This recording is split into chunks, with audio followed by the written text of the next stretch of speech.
Robin Hood by J. Walker McSpadden. Chapter 1. How Robin Hood Became an Outlaw. List and hearken, gentlemen, that be of free-born blood. I shall tell you of a good yeoman. His name was Robin Hood. Robin was a proud outlaw, while as he walked on the ground. So courteous an outlaw as he was one, was never none else found. In the days of good King Harry the Second of England, he of the warring sons, there were certain forests in the north country set aside for the king's hunting, and no man might shoot deer therein under penalty of death. These forests were guarded by the king's foresters, the chief of whom, in each wood, was no mean man, but equal in authority to the sheriff in his walled town, or even to my lord bishop in his abbey. One of the greatest of royal preserves was Sherwood and Barnesdale Forest, near the two towns of Nottingham and Barnesdale. Here for some years dwelt one Hugh Fitzooth as head forester, with his good wife and son Robert. The boy had been born in Locksley Town, in the year 1160, stern records say, and was often called Locksley, or Rob of Locksley. He was a comely, well-knit stripling, and as soon as he was strong enough to walk, his chief delight was to go with his father into the forest. As soon as his right arm received thew and sinew, he learned to draw the long bow and speed a true arrow. While on winter evenings his greatest joy was to hear his father tell of bold Will o' the Green, the outlaw, who for many summers defied the king's foresters and feasted with his men upon king's deer. And on other stormy days the boy learned to whittle out a straight shaft for the long bow and tip it with gray goose feathers. The fond mother sighed when she saw the boy's face light up at these woodland tales. She was of gentle birth, and had hoped to see her son famous at court or abbey. She taught him to read and to write, to doff his cap without awkwardness, and to answer directly and truthfully both lord and peasant.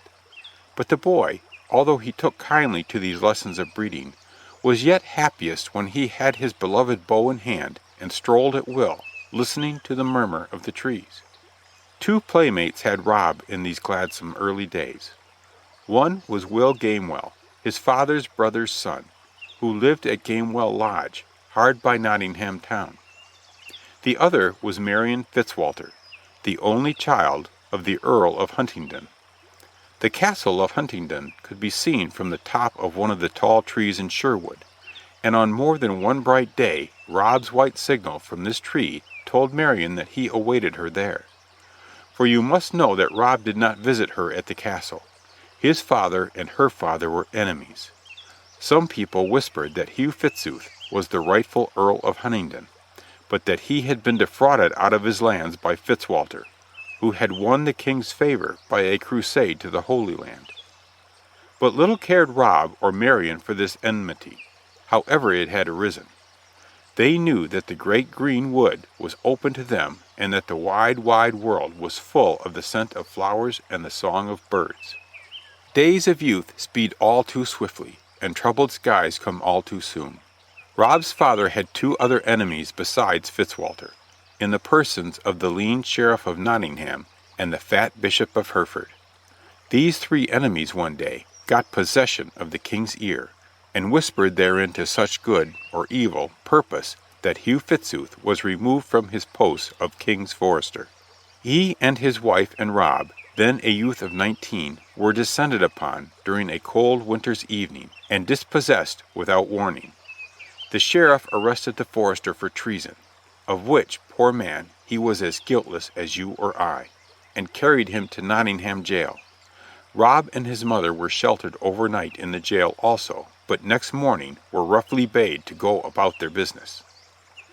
Thereupon they turned for succor to their only kinsman, Squire George of Gamewell, who sheltered them in all kindness. But the shock and the winter's night's journey proved too much for Dame Fitzooth. She had not been strong for some time before leaving the forest. In less than 2 months she was no more. Rob felt as though his heart was broken at this loss. But scarcely had the first spring flowers begun to blossom upon her grave when he met another crushing blow in the loss of his father. That stern man had died in prison before his accusers could agree upon the charges by which he was to be brought to trial. 2 years passed by. Rob's cousin Will was away at school, and Marion's father, who had learned of her friendship with Rob, had sent his daughter to the court of Queen Eleanor. So these years were lonely ones to the orphaned lad. The bluff old squire was kind to him, but secretly could make nothing of one who went about brooding and as though seeking for something he had lost. The truth is that Rob missed his old life in the forest no less than his mother's gentleness and his father's companionship. Every time he twanged the string of the longbow against his shoulder and heard the gray goose shafts sing, it told him of happy days that he could not recall. One morning as Rob came in to breakfast, his uncle greeted him with, "I have news for you, Rob, my lad." And the hearty old squire finished his draught of ale and set his pewter tankard down with a crash. "What may that be, Uncle Gamewell?" asked the young man. "Here is a chance to exercise your good longbow and win a pretty prize. The fair is on at Nottingham, and the sheriff proclaims an archers' tournament. The best fellows are to have places with the king's foresters, and the one who shoots straightest of all will win for prize a golden arrow. A useless bauble enough, but just the thing for your lady love, eh, Rob, my boy?" Here the squire laughed and whacked the table again with his tankard. Rob's eyes sparkled.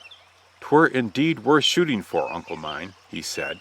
"I should dearly love to let fly arrow alongside another man, and a place among the foresters is what I have long desired. Will you let me try?"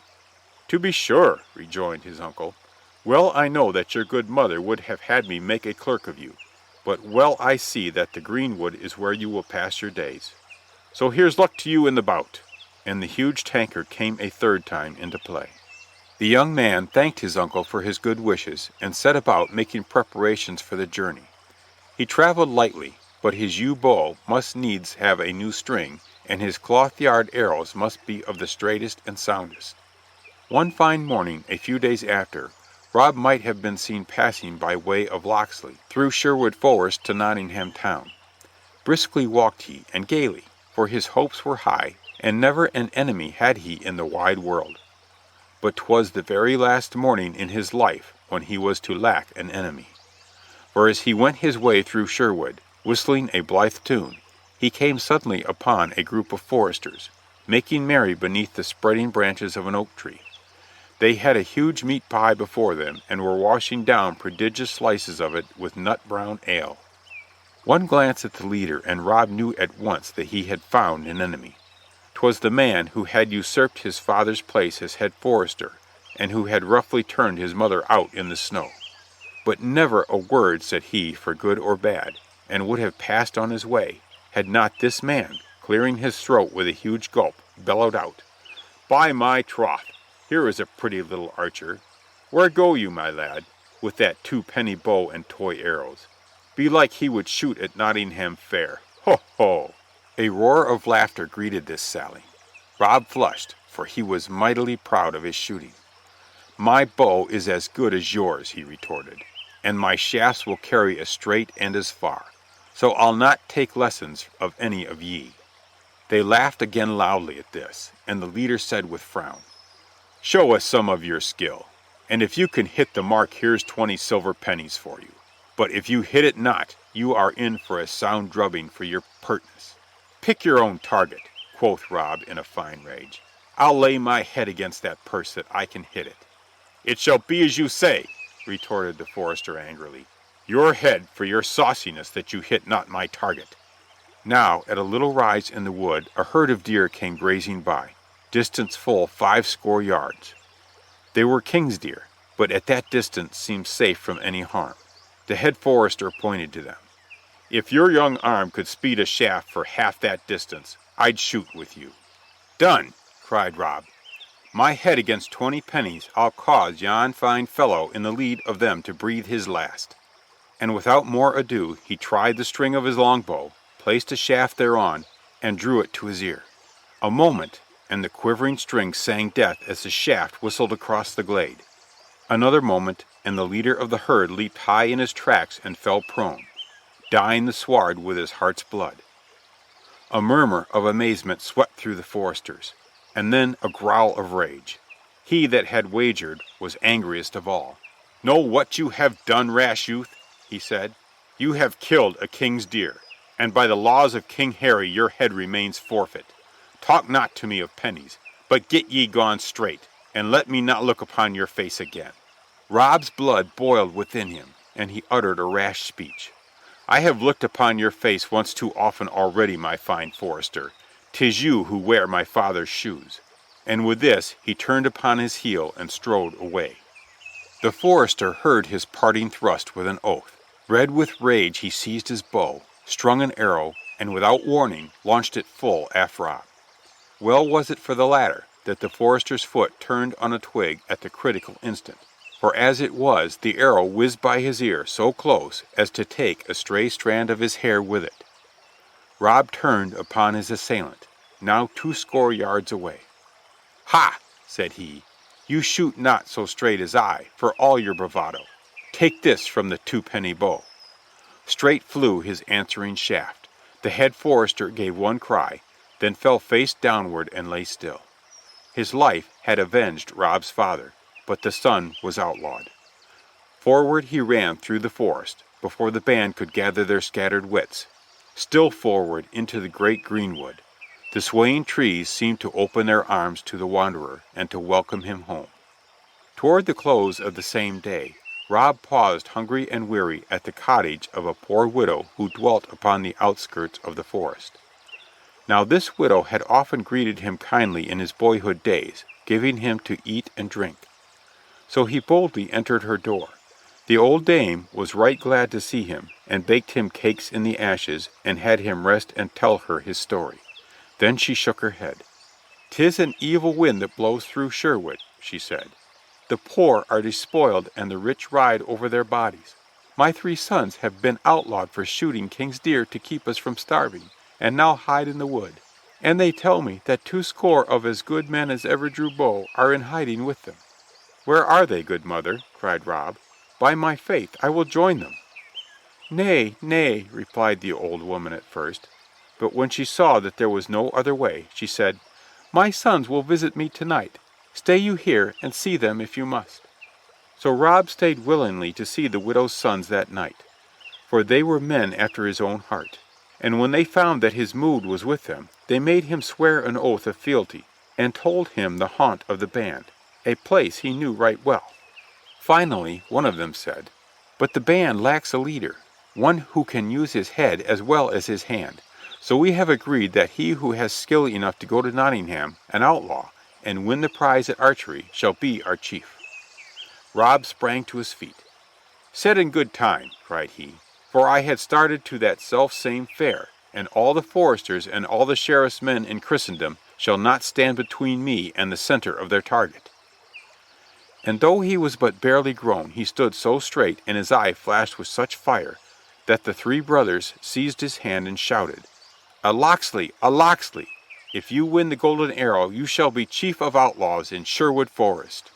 So Rob fell to planning how he could disguise himself to go to Nottingham town, for he knew that the foresters had even then set a price on his head in the marketplace. It was even as Rob had surmised. The sheriff of Nottingham posted a reward of £200 for the capture, dead or alive, of one Robert Fitzooth, outlaw. And the crowds thronging the streets upon that busy fair day often paused to read the notice and talk together about the death of the head forester. But what with wrestling bouts and bouts with quarterstaffs and wandering minstrels, there came up so many other things to talk about that the reward was forgotten for the nonce, and only the foresters and sheriff's men watched the gates with diligence, the sheriff indeed spurring them to effort by offers of largesse. His hatred of the father had descended to the son. The great event of the day came in the afternoon. It was the archers' contest for the golden arrow, and 20 men stepped forth to shoot. Among them was a beggarman, a sorry-looking fellow with leggings of different colors and brown scratched face and hands. Over a tawny shock of hair he had a hood drawn, much like that of a monk. Slowly he limped to his place in the line, while the mob shouted in derision. But the contest was open to all comers, so no man said him nay.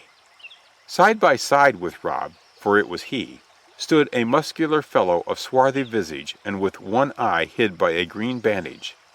Him also the crowd jeered, but he passed them by with indifference while he tried his bow with practised hand. A great crowd had assembled in the amphitheatre enclosing the lists. All the gentry and populace of the surrounding country were gathered there in eager expectancy.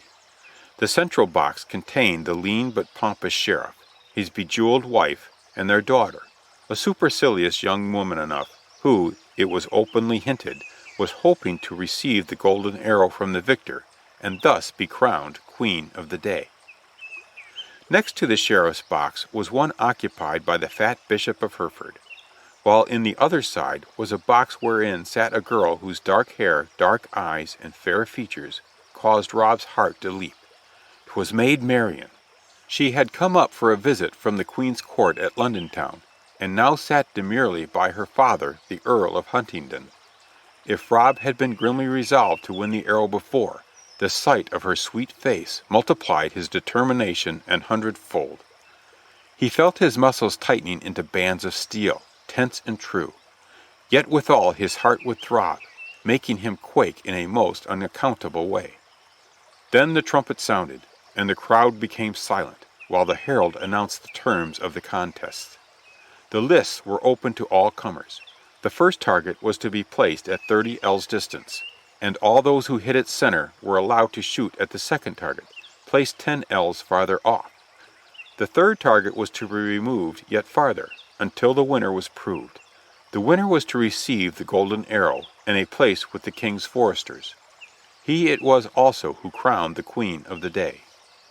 The trumpet sounded again, and the archers prepared to shoot.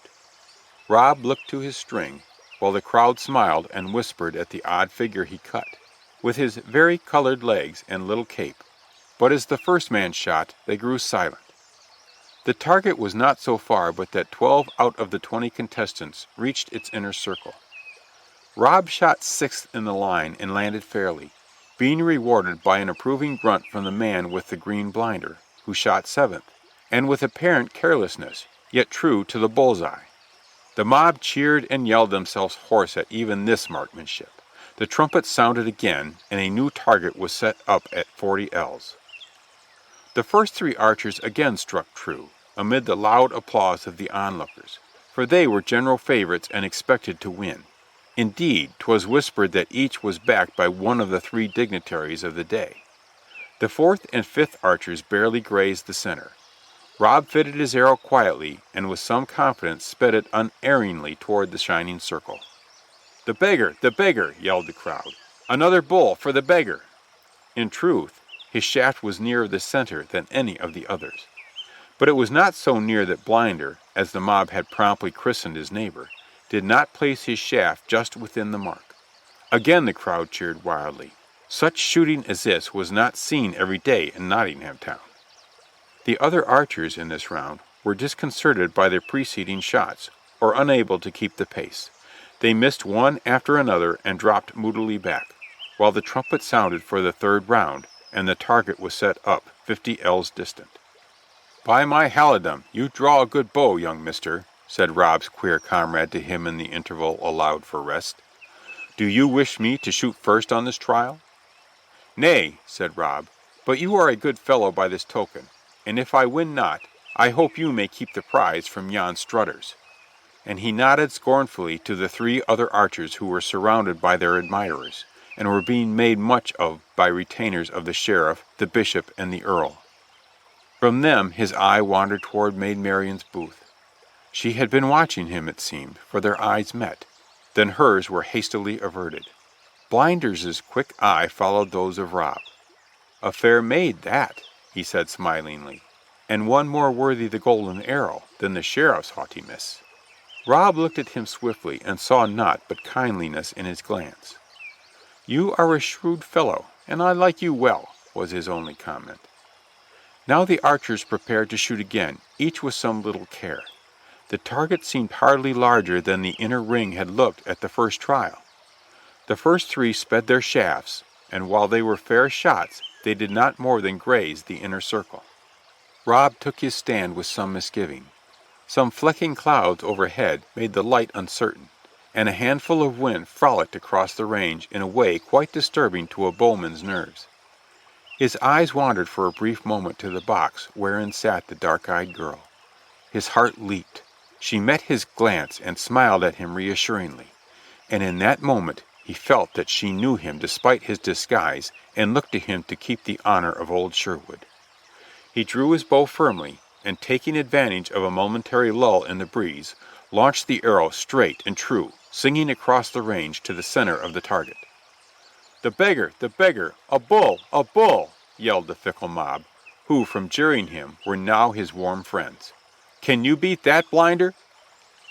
The last archer smiled scornfully and made ready. He drew his bow with ease and grace, and without seeming to study the course, released the winged arrow. Forward it leaped toward the target, and all eyes followed its flight. A loud uproar broke forth when it alighted just without the center and grazing the shaft sent by Rob. The stranger made a gesture of surprise when his own eyes announced the result to him, but saw his error. He had not allowed for the fickle gust of wind which seized the arrow and carried it to one side. But for all that he was the first to congratulate the victor. "I hope we may shoot again," quoth he. "In truth, I care not for the golden bauble, and wish to win it in despite of the sheriff for whom I have no love. Now crown the lady of your choice." And turning suddenly, he was lost in the crowd, before Rob could utter what was upon his lips to say, that he would shoot again with him. And now the herald summoned Rob to the sheriff's box to receive the prize. "You are a curious fellow enough," said the sheriff, biting his lip coldly. "Yet you shoot well. What name go you by?" Marion sat near by and listened intently. "I am called Rob the Stroller, my lord sheriff," said the archer. Marion leaned back and smiled.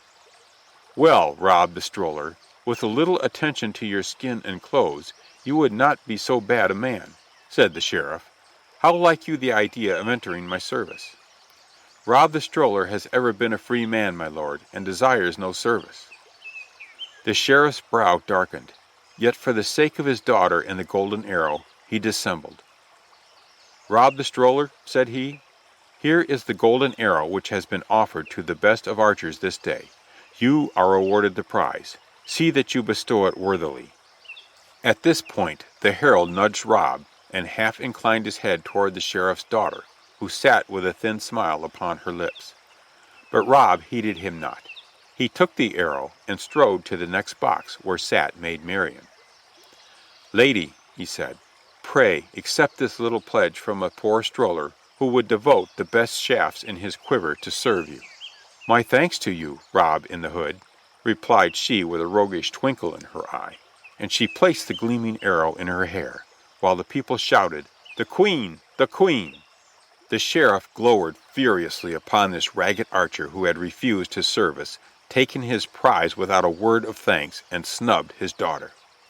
He would have spoken, but his proud daughter restrained him. He called to his guard and bade them watch the beggar. But Rob had already turned swiftly, lost himself in the throng, and headed straight for the town gate. That same evening, within a forest glade, a group of men, some 20 clad in Lincoln green, sat round a fire roasting venison and making merry. Suddenly a twig crackled, and they sprang to their feet and seized their weapons.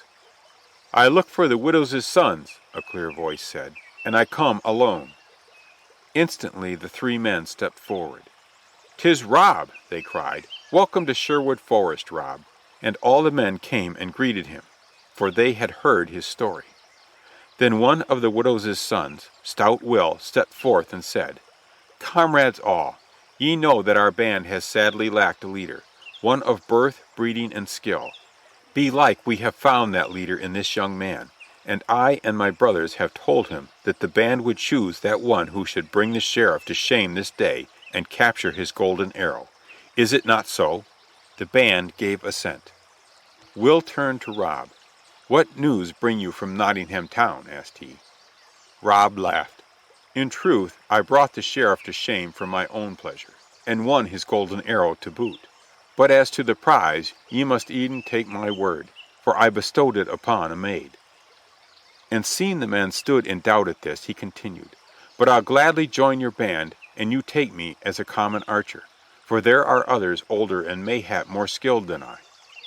Then stepped one forward from the rest, a tall, swarthy man, and Rob recognized him as the man with the green blinder, only this was now removed, and his freed eye gleamed as stoutly as the other one. "Rob in the Hood, for such the lady called you," said he, "I can vouch for your tale. You shamed the sheriff e'en as I had hoped to do, and we can forego the golden arrow since it is in such fair hands. As to your shooting and mine, we must let future days decide, but here I, Will Stuteley, declare that I will serve none other chief save only you." Then good Will Stuteley told the outlaws of Rob's deeds, and gave him his hand of fealty. And the widows' sons did likewise, and the other members every one right gladly, because Will Stuteley had heretofore been the truest beau in all the company. And they toasted him in nut brown ale, and hailed him as their leader, by the name of Robin Hood. And he accepted that name because Maid Marian had said it. By the light of the campfire the band exchanged signs and passwords. They gave Robin Hood a horn upon which he was to blow to summon them. They swore also that while they might take money and goods from the unjust rich, they would aid and befriend the poor and the helpless, and that they would harm no woman, be she maid, wife, or widow. They swore all this with solemn oaths, while they feasted about the ruddy blaze under the greenwood tree. And that is how Robin Hood became an outlaw. So ends Chapter 1.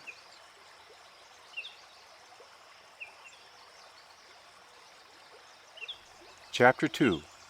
How Robin Hood met Little John. "Oh, here is my hand," the stranger replied. "I'll serve you with all my heart. My name is John Little, a man of good mettle. Ne'er doubt me, for I'll play my part." "His name shall be altered," quoth William stoutly, "and I will his godfather be. Prepare then a feast, and none of the least, for we will be merry," quoth he. All that summer Robin Hood and his merry men roamed in Sherwood Forest, and the fame of their deeds ran abroad in the land. The sheriff of Nottingham waxed wroth at the report, but all his traps and excursions failed to catch the outlaws. The poor people began by fearing them, but when they found that the men in Lincoln Green who answered Robin Hood's horn meant them no harm, but despoiled the oppressor to relieve the oppressed, they began to have great liking for them. And the band increased by other stout hearts, till by the end of the summer 80 good men and true had sworn fealty. But the days of quiet which came on grew irksome to Robin's adventurous spirit. Up rose he one gay morn, and slung his quiver over his shoulders. "This fresh breeze stirs the blood, my lads," quoth he, "and I would be seen what a gay world looks like in the direction of Nottingham town. But tarry ye behind in the borders of the forest, within earshot of my bugle call."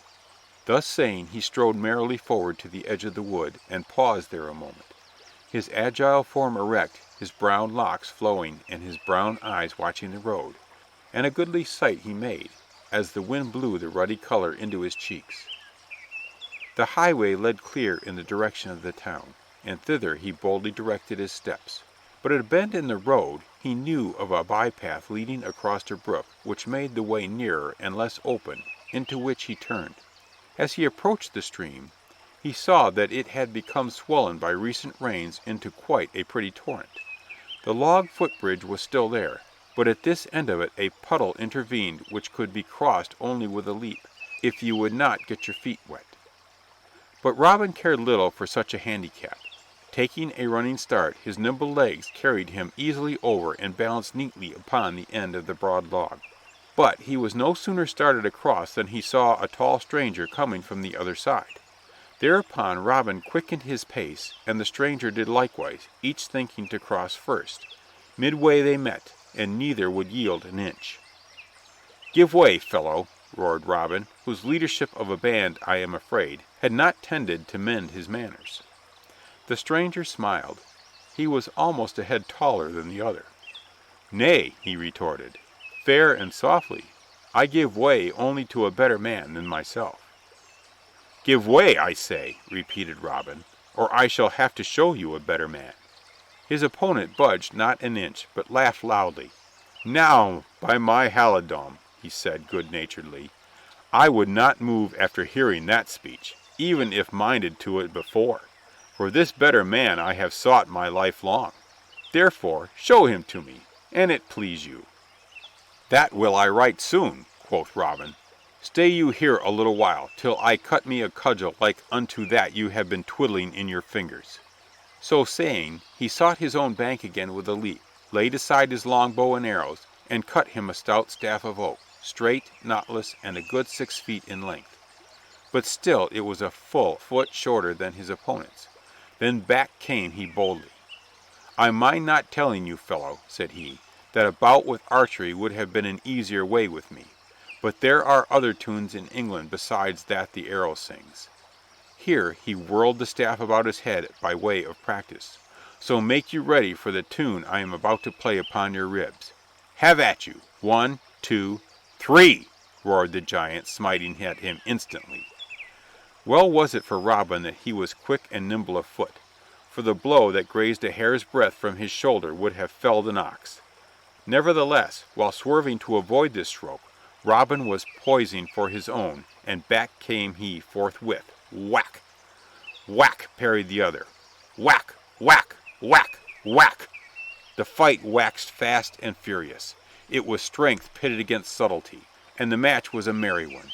The mighty blows of the stranger went whistling around Robin's ducking head, while his own swift undercuts were fain to give the other an attack of indigestion. Yet each stood firmly in his place, not moving backward or forward a foot for a good half hour, nor thinking of crying enough, though some chance blow seemed likely to knock one or the other off the narrow footbridge. The giant's face was getting red, and his breath came snorting forth like a bull's. He stepped forward with a furious onslaught to finish this audacious fellow. Robin dodged his blows lightly, then sprang in swiftly and unexpectedly and dealt the stranger such a blow upon the short ribs that you would have sworn the tanner was trimming down his hides for market. The stranger reeled and came within an ace of falling, but regained his footing right quickly. "By my life, you can hit hard," he gasped forth, giving back a blow almost while he was yet staggering. This blow was a lucky one. It caught Robin off his guard. His stick had rested a moment while he looked to see the giant topple into the water, when down came the other upon his head. Whack!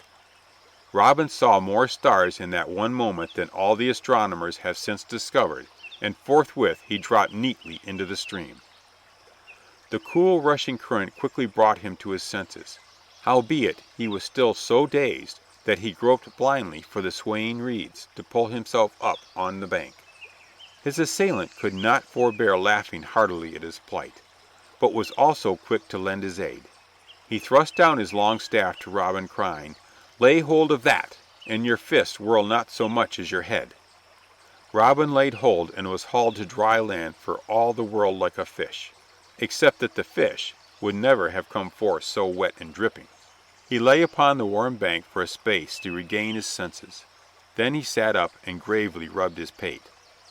"By all the saints," said he, "you hit full stoutly.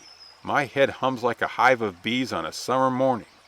Then he seized his horn, which lay near, and blew thereon 3 shrill notes that echoed against the trees.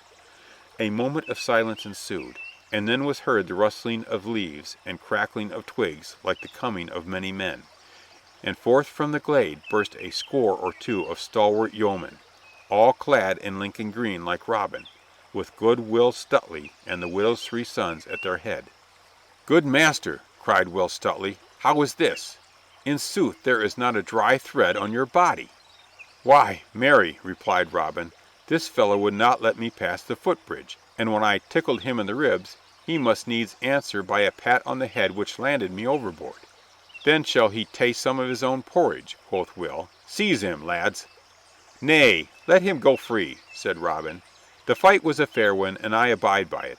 I surmise you also are quits?" he continued, turning to the stranger with a twinkling eye. "I am content," said the other, "for verily you now have the best end of the cudgel. Wherefore I like you well, and would fain know your name."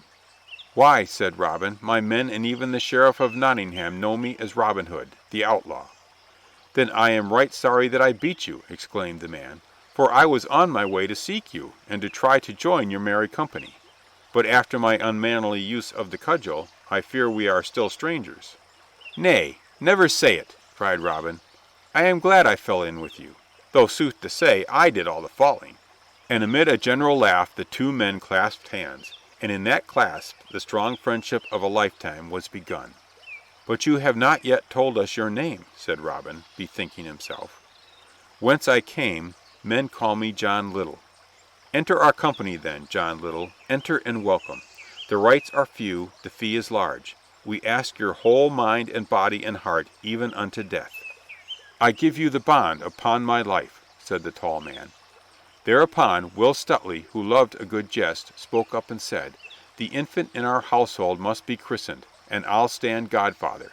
This fair little stranger is so small of bone and sinew that his old name is not to the purpose." Here he paused long enough to fill a horn in the stream. "Hark ye, my son," standing on tiptoe to splash the water on the giant, "take your new name on entering the forest. I christen you Little John." At this jest the men roared long and loud. "Give him a bow, and find a full sheath of arrows for Little John," said Robin joyfully. "Can you shoot as well as you fence with the staff, my friend?" "I have hit an ash twig at 40 yards," said Little John. Thus chatting pleasantly, the band turned back into the woodland and sought their secluded dell, where the trees were the thickest, the moss was the softest, and a secret path led to a cave, at once a retreat and a stronghold. Here, under a mighty oak, they found the rest of the band, some of whom had come in with a brace of fat does. And here they built a ruddy fire and sat down to the meat and ale, Robin Hood in the center, with Will Stuteley on the one hand and Little John on the other. And Robin was right well pleased with the day's adventure, even though he had got a drubbing, for sore ribs and heads will heal, and 'tis not every day that one can find a recruit as stout of bone and true of soul as Little John. So ends Chapter 2.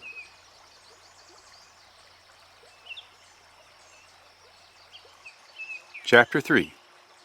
How Robin Hood turned butcher and entered the sheriff's service. "The butcher, he answered jolly Robin, no matter where I do dwell, for a butcher am I, and to Nottingham am I going my flesh to sell." The next morning the weather had turned ill, and Robin Hood's band stayed close to their dry and friendly cave. The third day brought a diversion in the shape of a trap by a roving party of the sheriff's men. A fine stag had been struck down by one of Will Stuteley's fellows, and he and others had stepped forth from the covert to seize it, when 20 bowmen from Nottingham appeared at the end of the glade. Down dropped Will's men on all fours, barely in time to hear a shower of arrows whistle above their heads. Then from behind the friendly trees they sent back such a welcome that the sheriff's men deemed it prudent not to tarry in their steps. 2 of them, in sooth, bore back unpleasant wounds in their shoulders from the encounter. When they returned to town, the sheriff waxed red with rage. "What?" he gasped. "Do my men fear to fight this Robin Hood face to face? Would that I could get him within my reach once. We should see then, we should see." What it was the sheriff would see he did not state, but he was to have his wish granted in short space, and you and I will see how he profited by it. The 4th day, and the one following this friendly bout, Little John was missing. One of his men said that he saw him talking with a beggar, but did not know whither they had gone. 2 more days passed. Robin grew uneasy. He did not doubt the faith of Little John, but he was fearful lest a roving band of foresters had captured him. At last Robin could not remain quiet. Up sprang he, with bow and arrows and a short sword at his side. "I must away to Nottingham town, my men," he cried. "The goodly sheriff has long desired to see me, and mayhap he can tell me tidings of the best quarterstaff in the shire," meaning Little John. Others of the band besought him to let them go with him, but he would not. "Nay," he said smilingly, "the sheriff and I are too good friends to put doubt upon our meeting. But tarry ye in the edge of the wood opposite the west gate of the town, and ye may be of service ere tomorrow night." So saying, he strode forward to the road leading to Nottingham, and stood as before looking up and down to see if the way was clear. Back at a bend in the road he heard a rumbling and a lumbering, when up drove a stout butcher, whistling gaily, and driving a mare that sped slowly enough because of the weight of meat with which the cart was loaded. "A good morrow to you, friend," hailed Robin. "Whence come you, and where go you with your load of meat?" "A good morrow to you," returned the butcher, civilly enough. "No matter where I dwell, I am but a simple butcher, and to Nottingham am I going, my flesh to sell. 'Tis fair week, and my beef and mutton should fetch a fair penny." And he laughed loudly at his jest. "But whence come you?" "A yeoman am I, from Locksley town. Men call me Robin Hood." "The saints forfend that you should treat me ill," said the butcher in terror. "Oft have I heard of you, and how you lighten the purses of fat priests and knights. But I am naught but a poor butcher, selling this load of meat, perchance for enough to pay my quarter's rent." "Rest you, my friend, rest you," quoth Robin. "Not so much as a silver penny would I take from you, for I love an honest Saxon face and a fair name with my neighbors. But I would strike a bargain with you."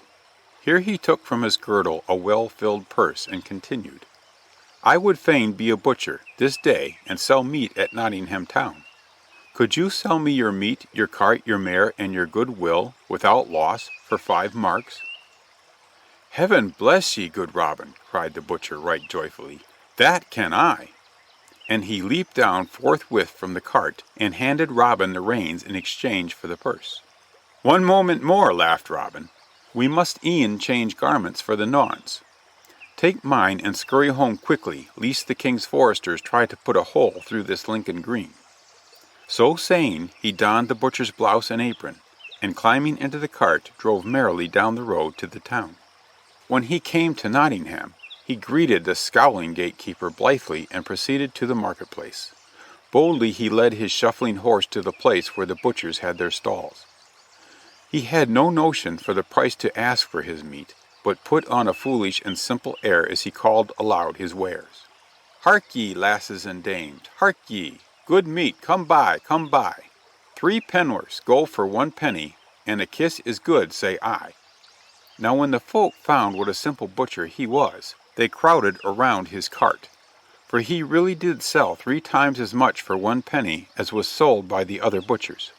And 1 or 2 serving lasses with twinkling eyes liked his comely face so well that they willingly gave boot of a kiss. But the other butchers were wroth when they found how he was taking their trade, and they accordingly put their heads together. One said, "He is a prodigal, and has sold his father's land, and this is his first venture in trading." Another said, "He is a thief, who has murdered a butcher and stolen his horse and meat." Robin heard these sayings, but only laughed merrily and sang his song the louder. His good humor made the people laugh also, and crowd round his cart closely, shouting uproariously when some buxom lass submitted to be kissed. Then the butchers saw that they must meet craft with craft, and they said to him, "Come, brother butcher, if you would sell meat with us, you must e'en join our guild and stand by the rules of our trade."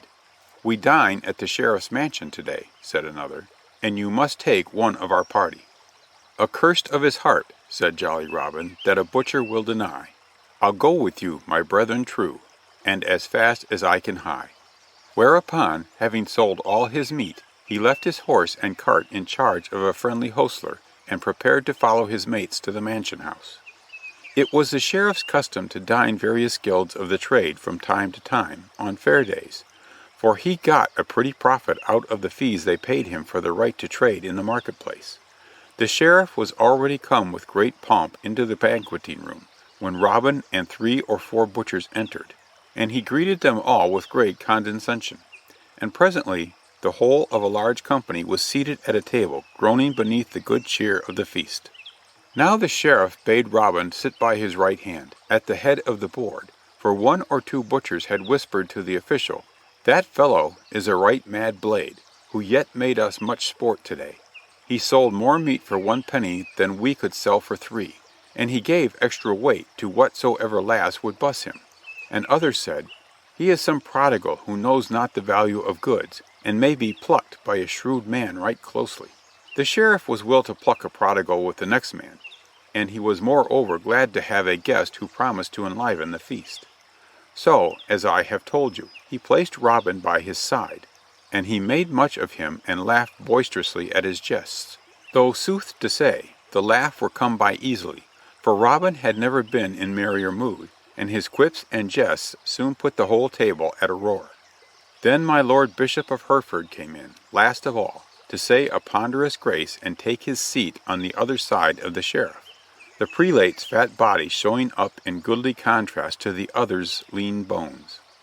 After grace was said, and while the servants clattered in with the meat platters, Robin stood up and said, "And amen say I to my Lord Bishop's thanks.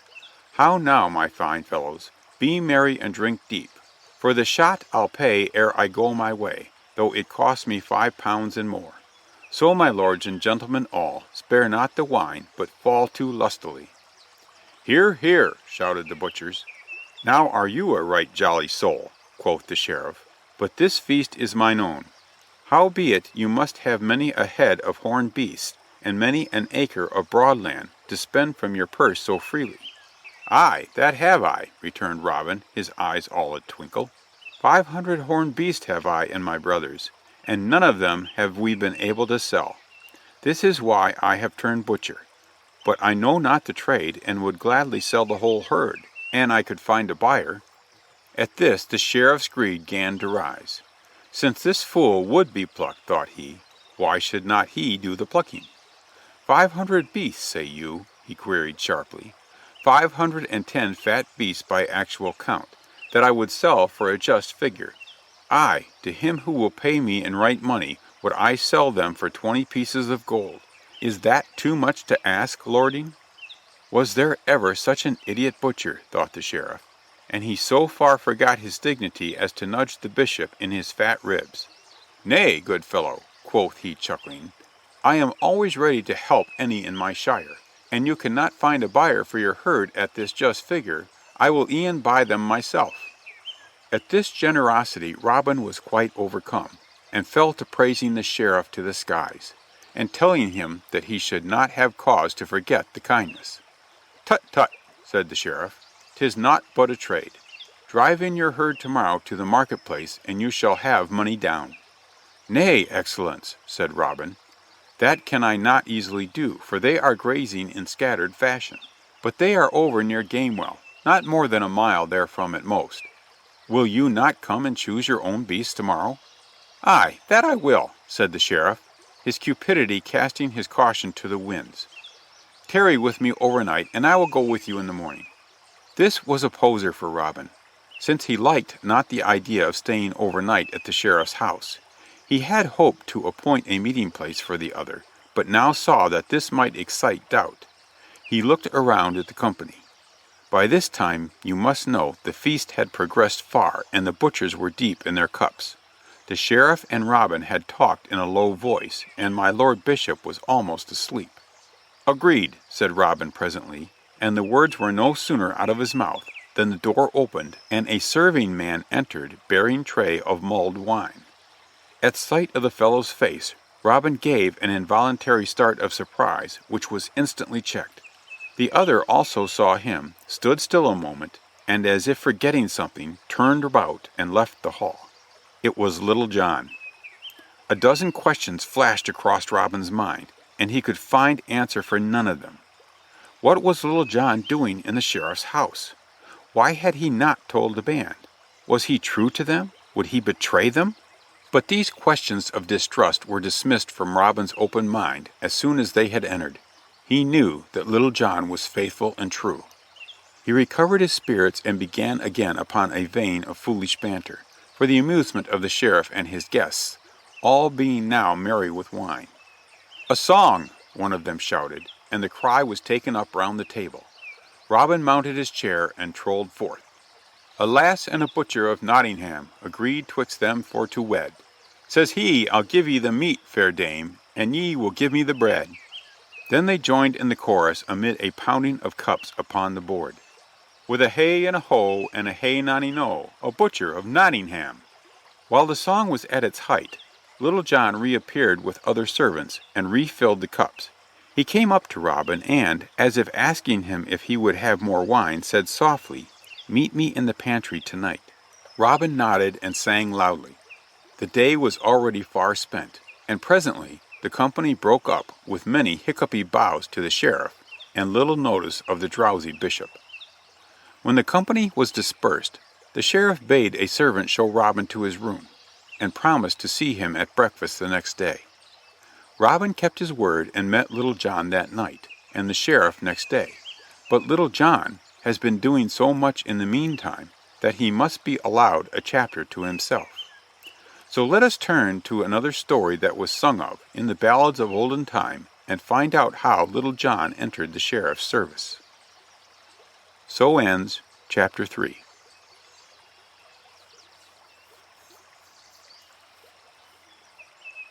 Chapter 4.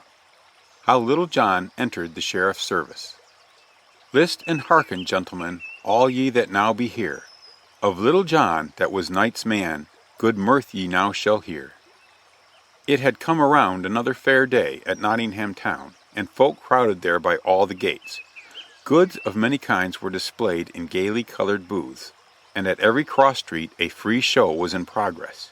Here and there stages had been erected for the play at quarterstaff, a highly popular sport. There was a fellow, one Eric of Lincoln, who was thought to be the finest man with the staff for miles around. His feats were sung about in ballads through all the shire.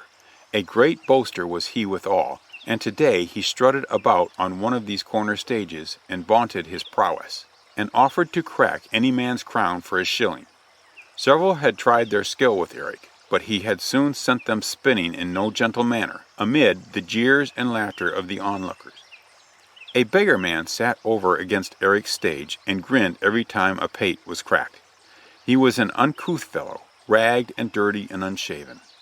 Eric caught sight of his leering face at one of his boasts, for there was a lull in the game, because no man else wanted to come within reach of Eric's blows. Eric, I say, noticed the beggar man grinning at him rather impudently, and turned toward him sharply.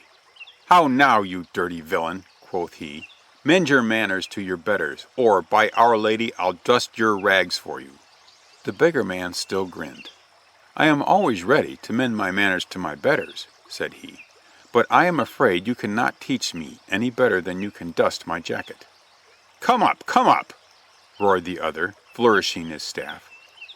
"That I will," said the beggar, getting up slowly and with difficulty.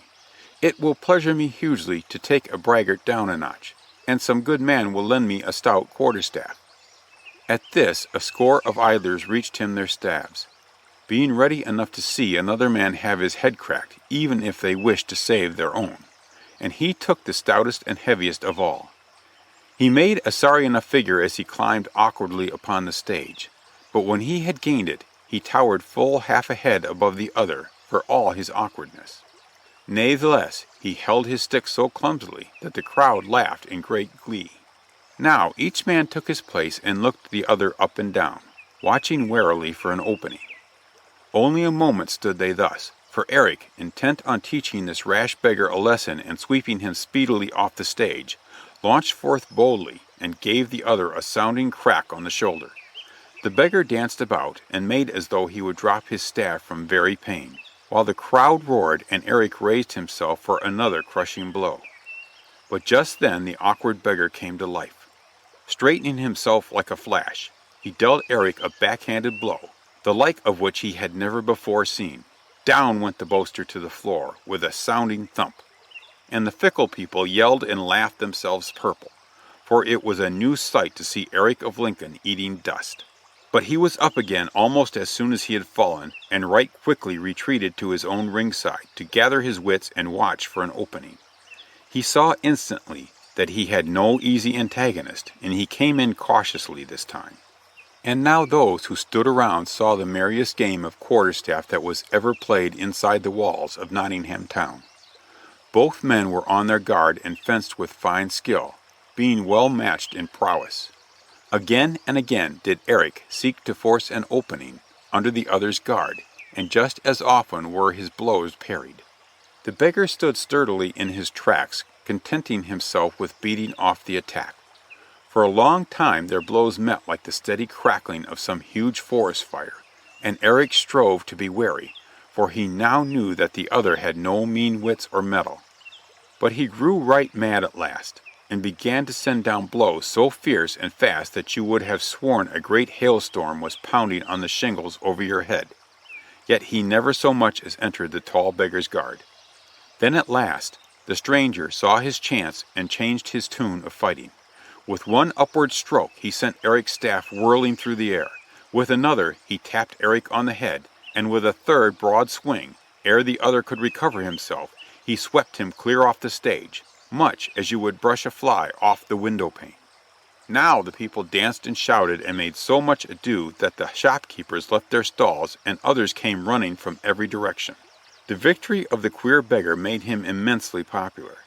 Eric had been a great bully, and many had suffered defeat and insult at his hands. So the ragged stranger found money and food and drink everywhere at his disposal, and he feasted right comfortably till the afternoon. Then a longbow contest came on, and to it the beggar went with some of his new friends. It was held in the same arena that Robin had formerly entered, and again the sheriff and lords and ladies graced the scene with their presence, while the people crowded to their places.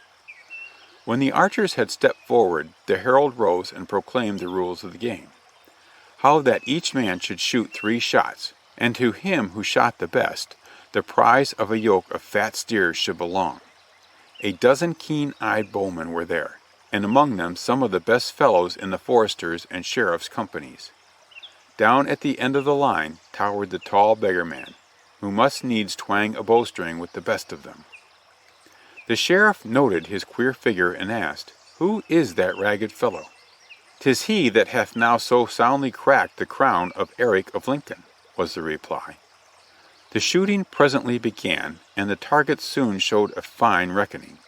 Last of all came the beggar's turn. "By your leave," he said loudly, "I'd like it well to shoot with any other man here present at a mark of my own placing." And he strode down the lists with a slender peeled sapling which he stuck upright in the ground. "There," said he, "is a right good mark. Will any man try it?" But not an archer would risk his reputation on so small a target. Whereupon the beggar drew his bow with seeming carelessness and split the wand with his shaft. "Long live the beggar!" yelled the bystanders. The sheriff swore a full great oath and said, "This man is the best archer that ever yet I saw." And he beckoned to him and asked him, "How now, good fellow, what is your name, and in what country were you born?" "In Holderness I was born," the man replied. "Men call me Reinhold Greenleaf." "You are a sturdy fellow, Reinhold Greenleaf, and deserve better apparel than that you wear at present. Will you enter my service? I will give you 20 marks a year, above your living, and 3 good suits of clothes." "3 good suits, say you?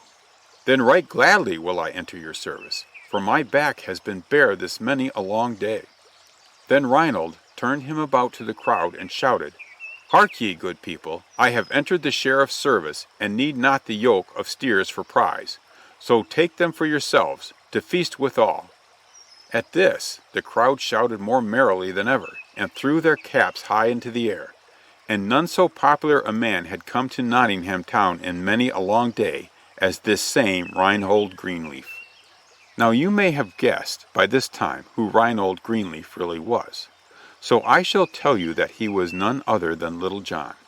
And forth went he to the sheriff's house and entered his service. But it was a sorry day for the sheriff when he got his new man.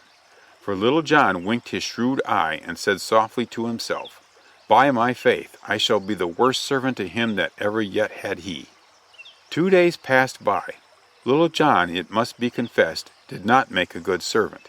He insisted upon eating the sheriff's best bread and drinking his best wine, so that the steward waxed wroth. Nathless the sheriff held him in high esteem, and made great talk of taking him along on the next hunting trip. It was now the day of the banquet to the butchers, about which we have already heard. The banquet hall, you must know, was not in the main house, but connected with it by a corridor. All the servants were bustling about making preparations for the feast, save only Little John, who must needs lie abed the greater part of the day. But he presented himself at last, when the dinner was half over, and being desirous of seeing the guests for himself, he went into the hall with the other servants to pass the wine. First, however, I am afraid some of the wine passed his own lips while he went down the corridor. When he entered the banqueting hall, whom should he see but Robin Hood himself? We can imagine the start of surprise felt by each of these bold fellows upon seeing the other in such strange company. But they kept their secrets, as we have seen, and arranged to meet each other that same night. Meanwhile, the proud sheriff little knew that he harbored the two chief outlaws of the whole countryside beneath his roof. After the feast was over and night was beginning to advance, Little John felt faint of stomach and remembered him that he had eaten nothing all that day. Back went he to the pantry to see what eatables were laid by. But there, locking up the stores for the night, stood the fat steward. "Good Sir Steward," said Little John, "give me to dine, for it is long for Greenleaf to be fasting." The steward looked grimly at him and rattled the keys at his girdle. "Sirrah, lie abed," quoth he. "'Tis late in the day to be talking of eating. Since you have waited thus long to be hungry, you can e'en take your appetite back to bed again." "Now by mine appetite, that will I not do," cried Little John. "Your own paunch of fat would be enough for any bear to sleep on through the winter, but my stomach craves food, and food it shall have." Saying this, he brushed past the steward and tried the door, but it was locked fast, whereat the fat steward chuckled and jangled his keys again. Then was Little John right mad, and brought down his huge fist on the door panel with a sledge-hammer blow that shivered an opening you could thrust your hand into. Little John stooped and peered through the hole to see what food lay within reach, when crack went the steward's keys upon his crown, and the worthy danced around him playing a tattoo that made Little John's ears ring. At this he turned upon the steward and gave him such a rap that his back went nigh in two, and over went the fat fellow rolling on the floor. "Lie there," quoth Little John, "till ye find strength to go to bed. Meanwhile I must be about my dinner." And he kicked open the buttery door without ceremony, and brought to light a venison pasty and cold roast pheasant, goodly sights to a hungry man. Placing these down on a convenient shelf, he fell to with right good will.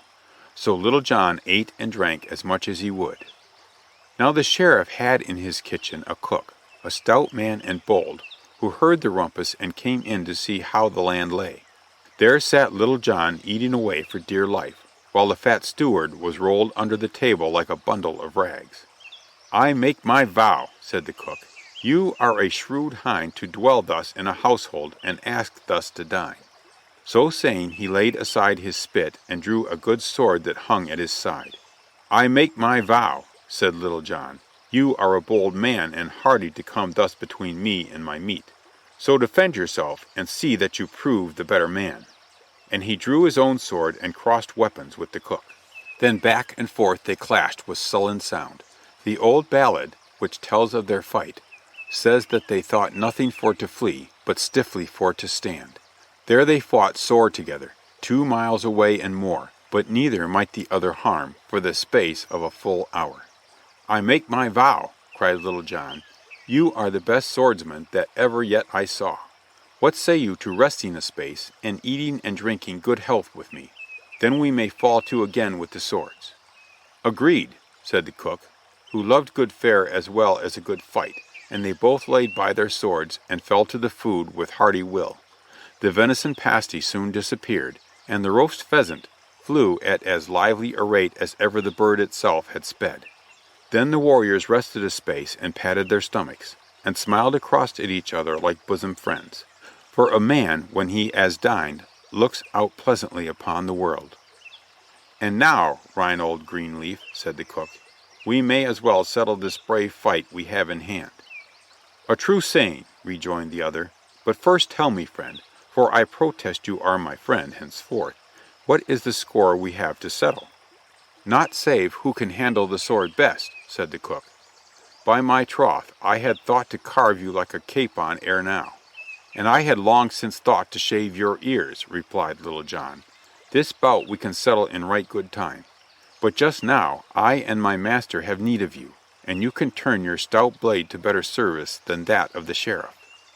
"Whose service would that be?" asked the cook. "Mine," answered a would-be butcher entering the room, "and I am Robin Hood." So ends Chapter 4.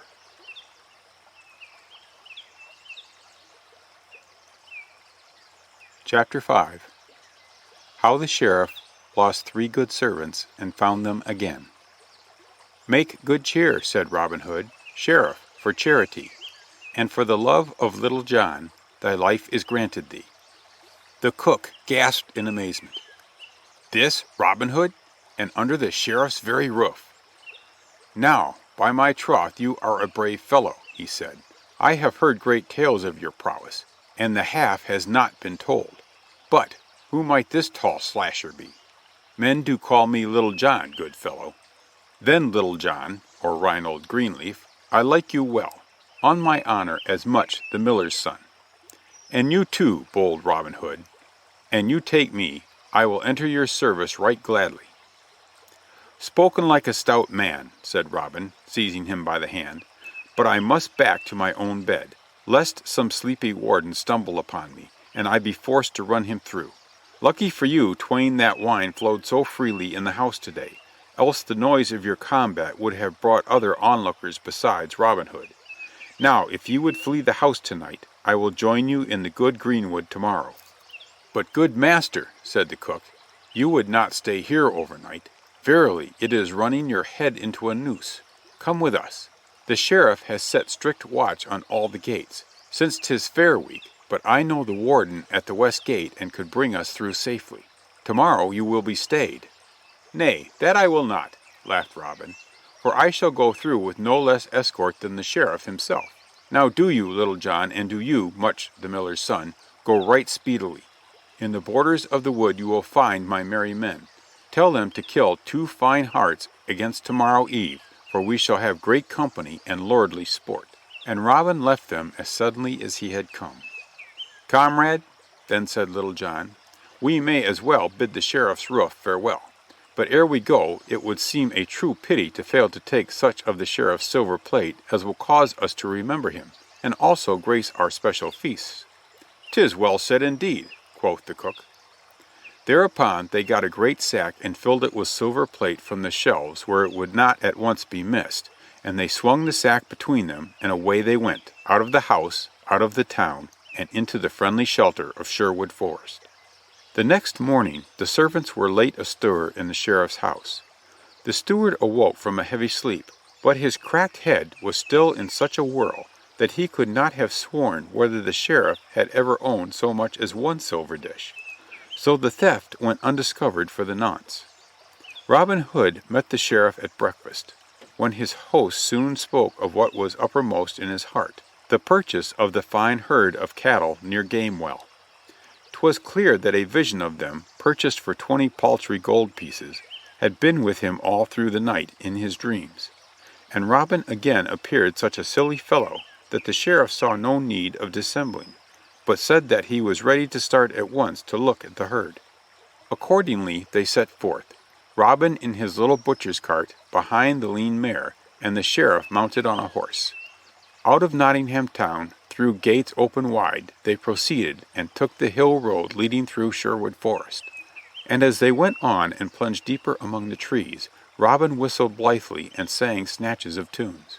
"Why are you so gay, fellow?" said the sheriff, for, sooth to say, the silence of the woods was making him uneasy. "I am whistling to keep my courage up," replied Robin. "What is there to fear when you have the sheriff of Nottingham beside you?" quoth the other pompously. Robin scratched his head.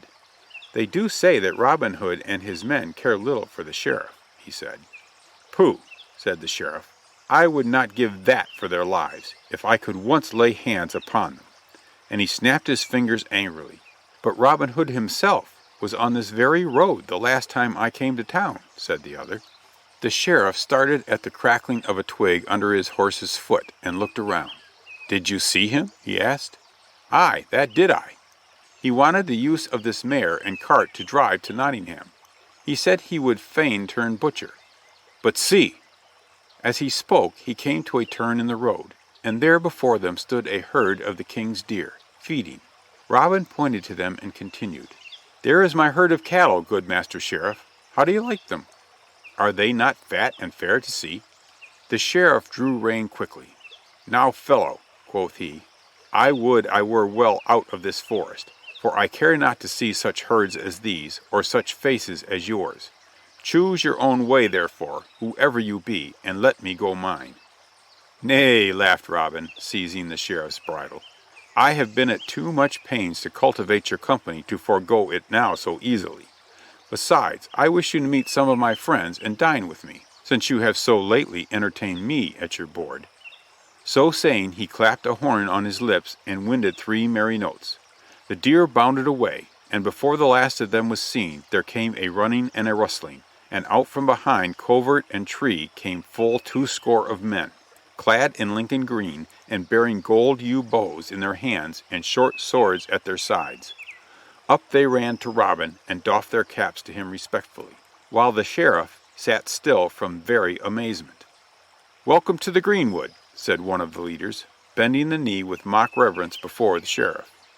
The sheriff glared. It was Little John. "Woe the worth, Reynold Greenleaf," he said. "You have betrayed me." "I make my vow," said Little John, "that you are to blame, master. I was misserved of my dinner when I was at your house, but we shall set you down to a feast we hope you will enjoy." "Well spoken, Little John," said Robin Hood. "Take you his bridle, and let us do honor to the guest who has come to feast with us." Then turning abruptly, the whole company plunged into the heart of the forest. After twisting and turning till the sheriff's bewildered head sat dizzily upon his shoulders, the greenwood men passed through a narrow alley amid the trees which led to a goodly open space, flanked by wide spreading oaks. Under the largest of these a pleasant fire was crackling, and near it 2 fine hearths lay ready for cooking. Around the blaze were gathered another company of yeomen quite as large as that which came with Robin Hood. Up sprang they as the latter advanced and saluted their leader with deference, but with hearty gladness to see him back again. That merry wag Will Stuteley was in command, and when he saw the pale-faced sheriff being led in like any culprit, he took his cloak and laid it humbly upon the ground and besought the sheriff to alight upon it, as the ground of Sherwood was unused to such dignitaries. "Bestir yourselves, good fellows," cried Robin Hood, "and while our new cook, whom I see with us, is preparing a feast worthy of our high guest, let us have a few games to do him honor." Then while the whole glade was filled with the savory smell of roasting venison and fat capons, and brown pastries warmed beside the blaze, and mulled wine sent forth a cordial fragrance, Robin Hood placed the sheriff upon a knoll beneath the largest oak and sat himself down by him. First stepped forward several pairs of men armed with the quarterstaff, the widows' sons among them, and so skillfully did they thrust and parry and beat down guards that the sheriff, who loved a good game as well as any man, clapped his hands, forgetting where he was, and shouted, "Well struck, well struck! Never have I seen such blows at all the fairs of Nottingham." Then the best archers of the band set up a small wand at 80 paces distant, and thereon they affixed a wreath of green. And the archers began to shoot, and he who shot not through the garland without disturbing its leaves and tendrils was fain to submit to a good sound buffet from Little John. But right cunning was the shooting, for the men had spent a certain time in daily practice, and many were the shafts which sped daintily through the circle. Nathless now and again some luckless fellow would shoot awry, and would be sent winding from a long-armed blow from the tall lieutenant while the glade roared with laughter. And none more hearty a guffaw was given than came from the sheriff's own throat, for the spirit of the greenwood was upon him. But presently his high mood was dashed. The company sat down to meat, and the guest was treated to 2 more disturbing surprise. The cook came forward to serve the food, when the sheriff beheld in him his own former servant, and one whom he supposed was at the moment in the scullery at Nottingham. Much, the miller's son, grinned by way of answer to the sheriff's amazement, and served the plates and placed them before the party. Then did the sheriff gasp and fairly choke with rage. The service was his own silverware from the mansion house. "You rascals, you rogues!" he sputtered. Was it not enough to defraud me out of 3 of my servants, that you must also rob me of my best silver service? Nay, by my life, but I will not touch your food." But Robin Hood bade him pause. "Gramercy," quoth he, "servants come and go in merry England, as so does service. The platters are but used to do your worship honor, and as for your life, it is forfeit to your eagerness to buy my herd of cattle so cheaply. Now sit you down again, and make good cheer, Sheriff, for charity, and for the love of Little John your life is granted you." So the Sheriff sat him down again, with the best face he could assume, and soon the cook's viands were disappearing down his gullet as rapidly as the next man's. And they feasted royally and clinked each other's cups until the sun had ceased to print the pattern of the leaves upon the forest carpet.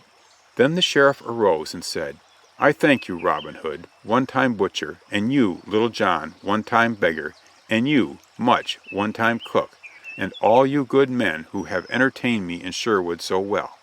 Promises I make not as to how I shall requite you when next you come to Nottingham, for I am in the King's service.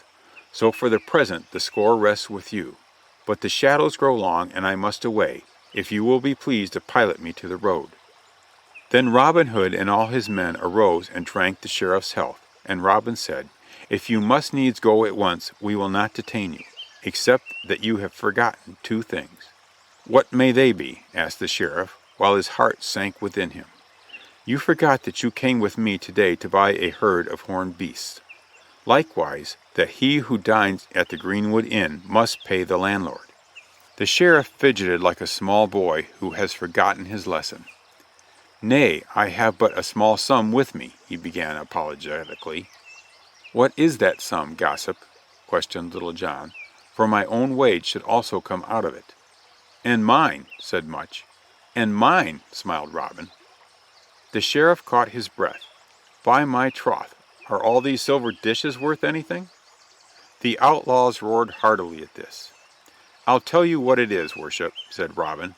"We 3 rascally servants will compound our back wages for those plates, and we will keep the herd of cattle free for our own use, and the King's. But this little tavern bill should be settled. Now, what sum have you about you?" "I have only those 20 pieces of gold, and 20 others," said the Sheriff, and well it was that he told the truth for once, for Robin said, "Count it, Little John." Little John turned the Sheriff's wallet inside out. "'Tis true enough," he said. "Then you shall pay no more than 20 pieces for your entertainment, Excellence," decreed Robin. "Speak I soothly, men of Greenwood?" "Good," echoed the others. "The Sheriff should swear by his patron saint that he will not molest us," said Will Stuteley, and his addition was carried unanimously. "So be it, then," cried Little John, approaching the Sheriff. "Now swear by your life and your patron saint."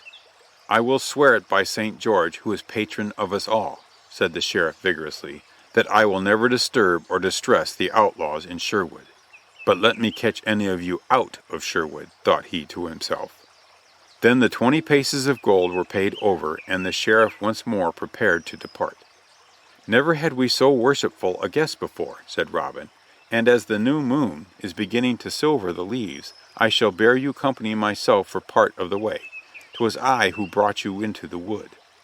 "Nay, I protest against your going needlessly far," said Sheriff. "But I protest that I am loath to lose your company," replied Robin. "The next time I may not be so pleased." And he took the Sheriff's horse by the bridle rein and led him through the lane and by many a thicket till the main road was reached.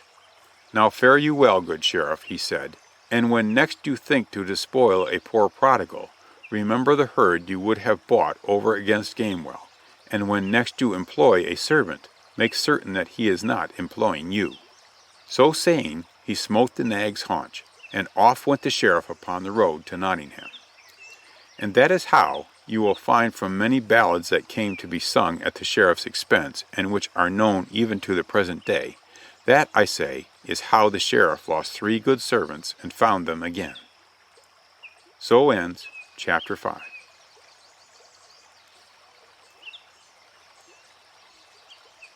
Chapter 6. How Robin Hood Met Will Scarlet.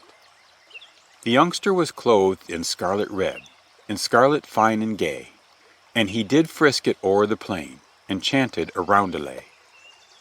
One fine morning, soon after the proud sheriff had been brought to grief, Robin Hood and Little John went strolling down a path through the wood.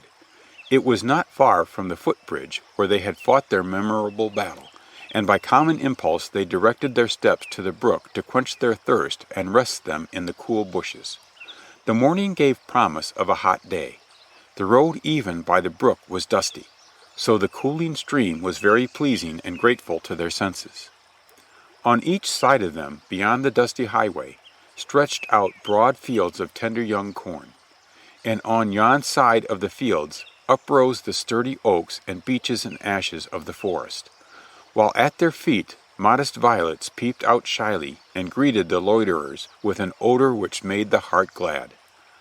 Over on the far side of the brook, in a tiny bay, floated 3 lily pads, and from amid some clover blossoms on the bank an industrious bee rose with the hum of busy contentment. It was a day so brimful of quiet joy that the 2 friends lay flat on their backs, gazing up at the scurrying clouds, and neither caring to break the silence. Presently they heard someone coming up the road whistling gaily, as though he owned the whole world, and was but made to whistle in. Anon he chanted a roundelay with a merry note. "By my troth, a gay bird," quoth Robin, raising up on his elbow. "Let us lie still and trust that his purse is not as light as his heart." So they lay still, and in a minute more came a smart stranger dressed in scarlet and silk and wearing a jaunty hat with a curling cocked feather in it.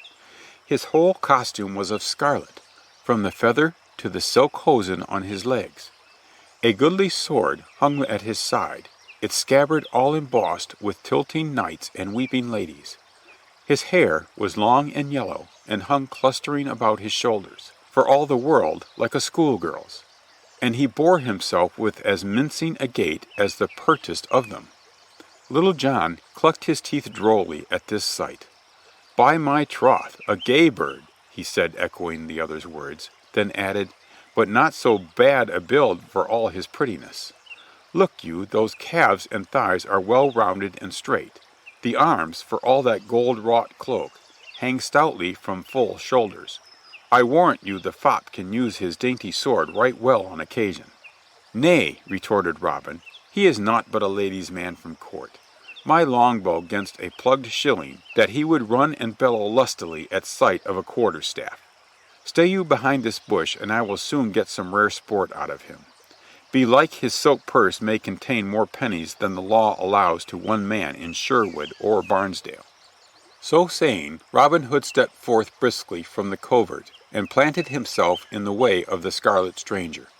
The latter had walked so slowly that he was scarce come to their resting place, and now, on beholding Robin, he neither slackened nor quickened his pace, but sauntered idly straight ahead, looking to the right and to the left with the finest air in the world, but never once at Robin.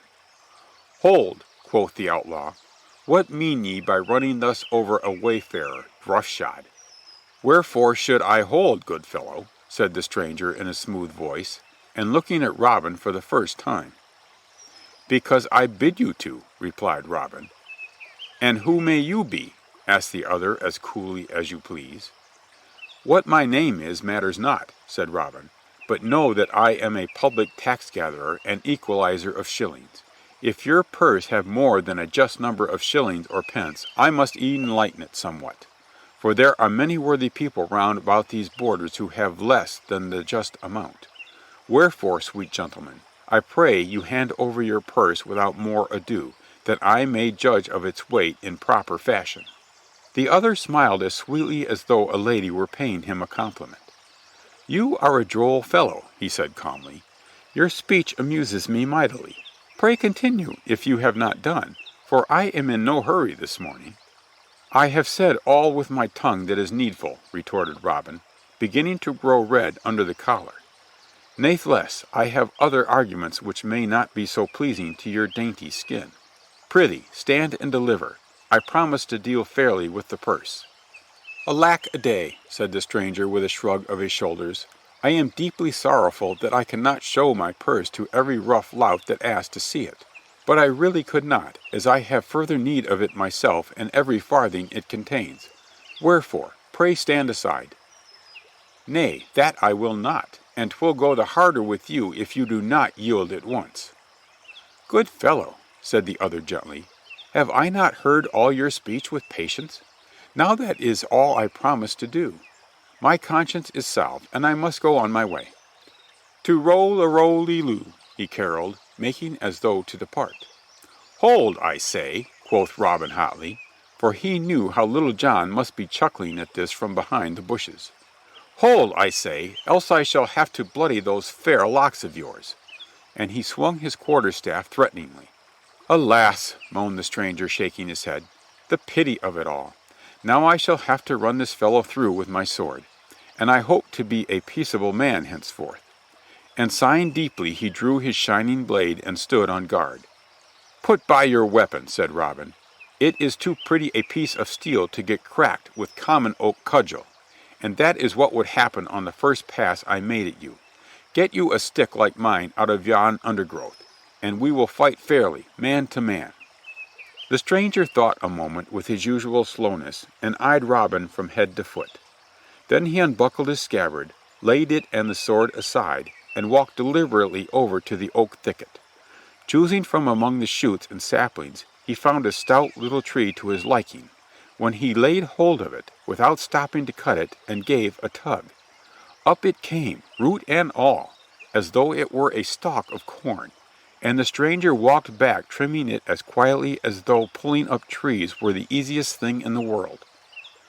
Little John from his hiding-place saw this feat, and could hardly restrain a long whistle. "By Our Lady," he muttered to himself, "I would not be in Master Robin's boots." Whatever Robin thought upon seeing the stranger's strength, he uttered not a word and budged not an inch. He only put his oak staff at parry as the other took his stand. There was a threefold surprise that day by the brookside. The stranger and Robin and Little John in the bushes all found a combat that upset all reckoning. The stranger, for all his easy strength and cool nerve, found an antagonist who met his blows with the skill of a woodman. Robin found the stranger as hard to hit as though fenced in by an oak hedge, while Little John rolled over and over in silent joy. Back and forth swayed the fighters, their cudgels pounding this way and that, knocking off splinters and bark, and threatening direst damage to bone and muscle and skin. Back and forth they pranced, kicking up a cloud of dust and gasping for fresh air. From a little way off you would have vowed that these two men were trying to put out a fire, so thickly hung the cloud of battle over them. Thrice did Robin smite the Scarlet Man, with such blows that a less stout fellow must have bowled over. Only twice did the Scarlet Man smite Robin, but the second blow was like to finish him. The first had been delivered over the knuckles, and though 'twas a glancing stroke, it well nigh broke Robin's fingers, so that he could not easily raise his staff again. And while he was dancing about in pain and muttering a dust-covered oath, the other staff came swinging through the cloud at one side, zip, and struck him under the arm. Down went Robin, as though he were a ninepin, flat down into the dust of the road. But despite the pain he was bounding up again like an Indian rubber man to renew the attack, when Little John interfered. "Hold!" said he, bursting out of the bushes and seizing the stranger's weapon. "Hold, I say!" "Nay," retorted the stranger quietly, "I was not offering to smite him while he was down, but if there be a whole nest of you hatching here by the waterside, cluck out the other chicks, and I'll make shift to fight them all." "Not for all the deer in Sherwood," cried Robin. "You are a good fellow and a gentleman. I'll fight no more with you, for verily I feel sore in wrist and body, nor shall any of mine molest you henceforth." Sooth to say, Robin did not look in good fighting trim. His clothes were coated with dirt. One of his hosen had slipped halfway down from his knee, the sleeve of his jerkin was split, and his face was streaked with sweat and dirt. Little John eyed him drewly. "How now, good master," quoth he, "the sport you were to kick up has left you in sorry plight. Let me dust your coat for you." "Marry, it has been dusted enough already," replied Robin, "and I now believe the Scripture saying that all men are but dust, for it has sifted me through and lined my gullet an inch deep. By your leave." And he went to the brookside and drank deep and laved his face and hands. All this while the stranger had been eyeing Robin attentively and listening to his voice as though striving to recall it. "If I mistake not," he said slowly at last, "you are that famous outlaw, Robin Hood of Barnesdale." "You say right," replied Robin, "but my fame has been tumbling sadly about in the dust today." "Now why did I not know you at once?" continued the stranger. "This battle need not have happened, for I came abroad to find you today, and thought to have remembered your face and speech. Know you not me, Rob, my lad? Hast ever been to Gamewell Lodge?" "Ha!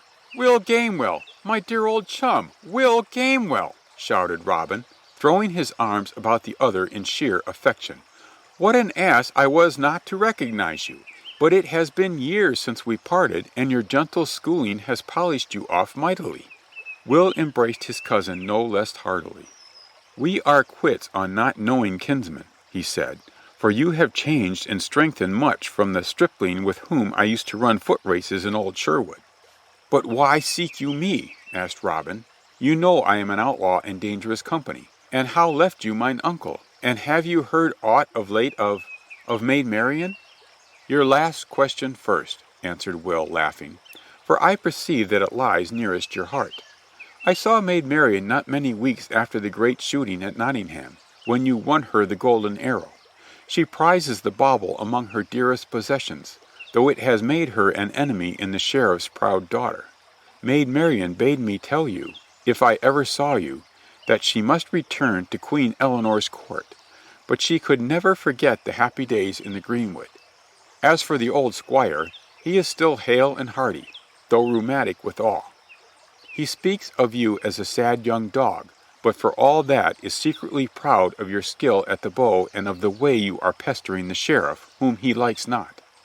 'Twas for my father's sake that I am now in the open, an outlaw like yourself. He has had a steward, a surly fellow enough, who, while I was away at school, boot-licked his way to favor until he lorded it over the whole house. Then he grew right saucy and impudent, but my father minded it not, deeming the fellow indispensable in managing the estate. But when I came back it irked me sorely to see the fellow strut about as though he owned the place. He was sly enough with me at first, and would browbeat the squire only when I was out of earshot. It chanced one day, however, that I heard loud voices through an open window, and paused to hearken. That vile servant called my father a meddling old fool. 'Fool and meddler art thou thyself, varlet,' I shouted, springing through the window. 'That for thy impudence!' And in my heat I smote him a blow mightier than I intended, for I have some strength in mine arm. The fellow rolled over and never breathed afterwards. I think I broke his neck, or something the like. Then I knew that the sheriff would use this as a pretext to hound my father if I tarried, so I bade the squire farewell and told him I would seek you in Sherwood." "Now, by my halidome," said Robin Hood, "for a man escaping the law, you took it about as coolly as one could wish. To see you come tripping along, decked out in all your gay plumage, and trolling forth a roundelay, one would think you had not a care in all the world. Indeed, I remarked to Little John here that I hoped your purse was not as light as your heart." "Belike you meant head," laughed Will. "And is this Little John the Great? Shake hands with me an you will, and promise me to cross the staff with me in friendly bout some day in the forest." "That will I," quoth Little John heartily. "Here's my hand on it. What is your last name again, say you?"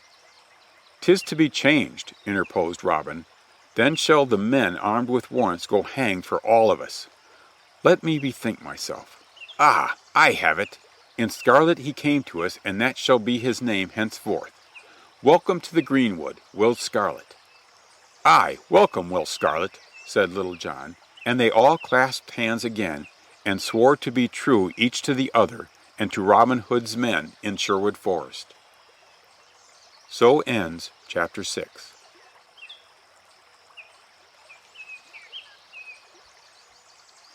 Chapter 7. How Robin Hood met Friar Tuck. The friar took Robin Hood on his back, deep water he did bestride, and spake neither good word nor bad, till he came at the other side. In the summer time when leaves grow green and flowers are fresh and gay, Robin Hood and his merry men were all disposed to play. Thus runs a quaint old ballad which begins the next adventure. Then some would leap, and some would run, and some try archery, and some ply the quarterstaff, and some fall to with the good broadsword. Some again would try around at buffet and fisticuff, and thus, by every variety of sport and exercise, they perfected themselves in skill, and made the band and its prowess well known throughout all England. It had been a custom of Robin Hood's to pick out the best men in all the countryside. Whenever he heard of one more than usually skilled in any feat of arms, he would seek the man and test him in personal encounter, which did not always end happily for Robin, and when he found a man to his liking, he offered him service with the bold fellows of Sherwood Forest. Thus it came about that one day, after a practice at shooting, in which Little John struck down a hart at 500 feet distance, Robin Hood was vain to boast. "God's blessing on your heart," he cried, clapping the burly fellow on the shoulder. "I would travel 100 miles to find one who could match you." At this Will Scarlet laughed full roundly. "There lives a curtal friar in Fountain's Abbey, Tuck by name, who can beat both him and you," he said. Robin pricked up his ears at this free speech. "By Our Lady," he said, "I'll neither eat nor drink till I see this same friar." And with his usual impetuosity he at once set about arming himself for the adventure. On his head he placed a cap of steel. Underneath his Lincoln green he wore a coat of chain metal. Then with sword and buckler girded at his side he made a goodly show. But he also took with him his stout yew bow and a sheaf of chosen arrows. So he set forth upon his way with blithe heart, for it was a day when the whole face of the earth seemed glad and rejoicing in pulsing life. Steadily he pressed forward by winding ways till he came to a green broad pasture land at whose edge flowed a stream dipping in and out among the willows and rushes on the banks. A pleasant stream it was, but it flowed calmly as though of some depth in the middle. Robin did not fancy getting his feet wet, or his fine suit of mail rusted, so he paused on the hither bank to rest and take his bearings. As he sat down quietly under the shade of a drooping willow, he heard snatches of a jovial song floating to him from the farther side. Then came a sound of two men's voices arguing. One was upholding the merits of hasty pudding, and the other stood out stoutly for meat pie. "Especially," quoth this one, "when flavored with young onions." "Grey mercy," muttered Robin to himself, "that is a tantalizing speech to a hungry man. But, odds bodkins, did ever two men talk more alike than those two fellows yonder?" In truth, Robin could well marvel at the speech, for the voices were curiously alike. Presently the willows parted on the other bank, and Robin could hardly forbear laughing outright. His mystery was explained. It was not two men who had done all this singing and talking, but one, and that one a stout curtal friar who wore a long cloak over his portly frame, tied with a cord in the middle. On his head was a knight's helmet, and in his hand was a no more warlike weapon than a huge pasty pie, with which he sat down by the water's edge. His twofold argument was finished. The meat pie had triumphed, and no wonder, for it was the present witness, soon to give its own testimony. But first the friar took off his helmet to cool his head, and a droll picture he made. His head was as round as an apple, and eke as smooth in spots. A fringe of close curling black hair grew round the base of his skull, but his crown was bare and shiny as an egg. His cheeks also were smooth and red and shiny, and his little gray eyes danced about with the funniest air imaginable. You would not have blamed Robin Hood for wanting to laugh, had you heard this serious, two-faced talk, and then seen this jovial, one-faced man. Good humor and fat living stood out all over him. Yet for all that, he looked stout enough and able to take care of himself with any man. His short neck was thick, like that of a Berkshire bull. His shoulders were set far back, and his arms sprouted therefrom like two oak limbs. As he sat him down, the cloak fell apart, disclosing a sword and buckler as stout as Robin's own. Natheless, Robin was not dismayed at sight of the weapons. Instead, his heart fell within him when he saw the meat pie, which was now in fair way to be devoured before his very eyes. For the friar lost no time in thrusting one hand deep into the pie, while he crossed himself with the other. Thereupon Robin seized his bow and fitted a shaft. "Hey, friar," he sang out, "carry me over the water, or else I cannot answer for your safety." The other started at the unexpected greeting, and laid his hand upon his sword. Then he looked up and beheld Robin's arrow pointing full upon him. "Put down your bow, fellow," he shouted back, "and I will bring you over the brook. 'Tis our duty in life to help each other, and your keen shaft shows me that you are a man worthy of some attention." So the friar knight got him up gravely, though his eyes twinkled with a cunning light, and laid aside his beloved pie, and his cloak, and his sword and buckler, and waded across the stream with waddling dignity. Then he took Robin Hood upon his back, and spoke neither good word nor bad till he came to the other side. Lightly leaped Robin off his back, and said, "I am much beholden to you, good father." "Beholden, say you?" rejoined the other, drawing his sword.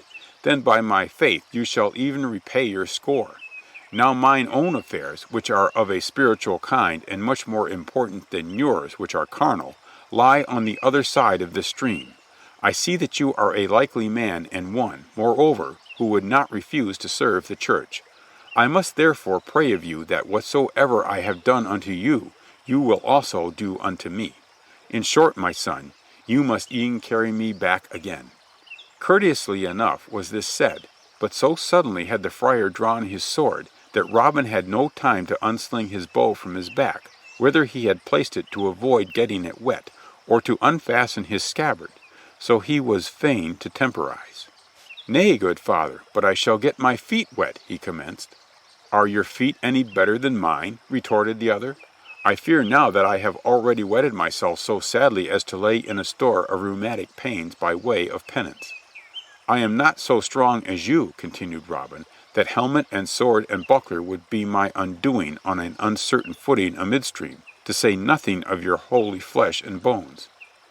"Then I will lighten up somewhat," replied the other calmly. "Promise to carry me across, and I will lay aside my war gear." "Agreed," said Robin, and the friar thereupon stripped himself, and Robin bent his stout back and took him up even as he had promised. Now the stones at the bottom of the stream were round and slippery, and the current swept along strongly, waist deep in the middle. Moreover, Robin had a heavier load than the other had borne, nor did he know the ford. So he went stumbling along now, stepping into a deep hole, now stumbling over a boulder in a manner that threatened to unseat his rider, or plunge them both clear under current. But the fat friar hung on and dug his heels into his steed's ribs in as gallant manner as if he were riding in a tournament, while as for poor Robin, the sweat ran down him in torrents, and he gasped like the winded horse he was. But at last he managed to stagger out on the bank and deposit his unwieldy load. No sooner had he sat the friar down than he seized his own sword.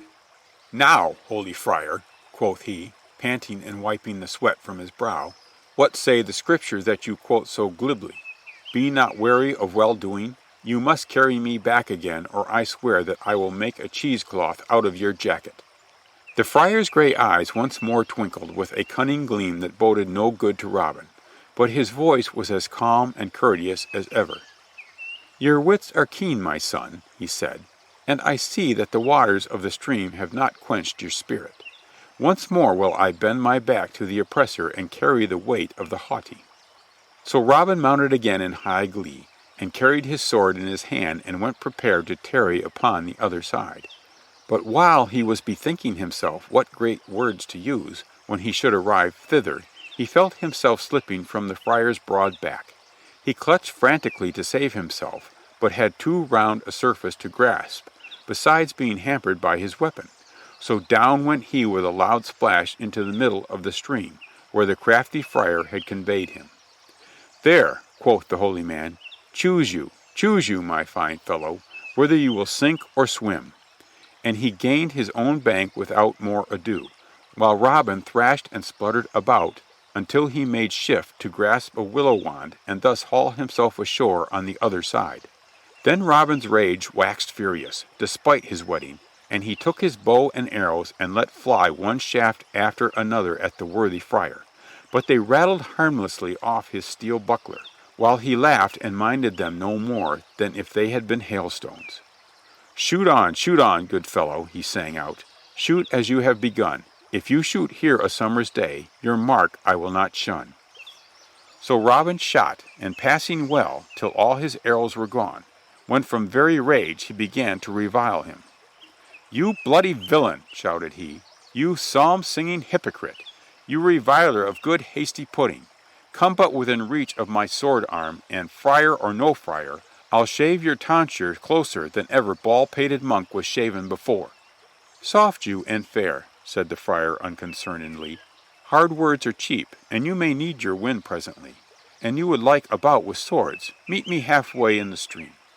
And with this speech the friar waded into the brook, sword in hand, where he was met halfway by the impetuous outlaw. Thereupon began a fierce and mighty battle. Up and down, in and out, back and forth they fought. The swords flashed in the rays of the declining sun, and then met with a clash that would have shivered less sturdy weapons or disarmed less sturdy wielders. Many a smart blow was landed, but each perceived that the other wore an undercoat of linked mail which might not be pierced. Natheless, their ribs ached at the force of the blows. Once and again they paused by mutual consent and caught breath, and looked hard each at the other, for never had either met so stout a fellow. Finally, in a furious onslaught of lunge and parry, Robin's foot stepped on a rolling stone, and he went down upon his knees. But his antagonist would not take this advantage. He paused until Robin should get upon his feet. "Now, by Our Lady," cried the outlaw, using his favorite oath, "you are the fairest swordsman that I have met in many a long day. I would beg a boon of you." "What is it?" said the other. "Give me leave to set my horn to my mouth and blow 3 blasts thereon." "That will I do," said the curtall friar. "Blow till your breath fails, an it please you." Then, says the old ballad, Robin Hood set his horn to mouth and blew mighty blasts, and 100 yeomen, bows bent, came raking over the lea. "Whose men are these," said the friar, "that come so hastily?" "These men are mine," said Robin Hood, feeling that his time to laugh was come at last. Then said the friar in his turn, a boon, the like I give to you. Give me leave to set my fist to my mouth, and whistle 3 blasts thereon." "That will I do," said Robin, "or else I were lacking in courtesy." The friar set his fist to his mouth, and put the horn to shame by the piercing whistles he blew, whereupon 100 great dogs came running and jumping so swiftly that they had reached their bank as soon as Robin Hood's men had reached his side. Then followed a rare foolish conflict. Stuteley, Much, Little John, and the other outlaws began sending their arrows whizzing toward the opposite bank, but the dogs, which were taught of the friar, dodged the missiles cleverly and ran and fetched them back again, just as the dogs of today catch sticks. "I have never seen the like of this in my days," cried Little John, amazed. "'Tis rank sorcery and witchcraft." "Take off your dogs, Friar Tuck," shouted Will Scarlet, who had but then run up, and who now stood laughing heartily at the scene. "Friar Tuck!" exclaimed Robin, astounded. "Are you Friar Tuck? Then am I your friend, for you are he I came to seek." "I am but a poor anchorite, a curtall friar," said the other, whistling to his pack. "By name Friar Tuck of Fountain's-Dale. For 7 years have I tended the abbey here, preached o' Sundays, and married and christened and buried folk, and fought too if need were. And if it smacks not too much of boasting, I have not yet met the knight or trooper or yeoman that I would yield before. But yours is a stout blade. I would fain know you." "'Tis Robin Hood, the outlaw, who has been assisting you at this christening," said Will Scarlet, glancing roguishly at the 2 opponents' dripping garments. And at this sally the whole band burst into a shout of laughter in which Robin and Friar Tuck joined. "Robin Hood!" cried the good friar presently, holding his sides. "Are you indeed that famous yeoman? Then I like you well, and had I known you earlier, would have both carried you across and shared my pasty pie with you." "To speak soothly," replied Robin gaily, "'twas the same pie that led me to be rude. Now, therefore, bring it and your dogs and repair with us to the greenwood. We have need of you. With this message came I today to seek you. We will build you a hermitage in Sherwood Forest, and you shall keep us from evil ways. Will you not join our band?" "Marry, that will I," cried Friar Tuck jovially. "Once more will I cross this much beforded stream, and go with you to the good greenwood." So ends Chapter 7.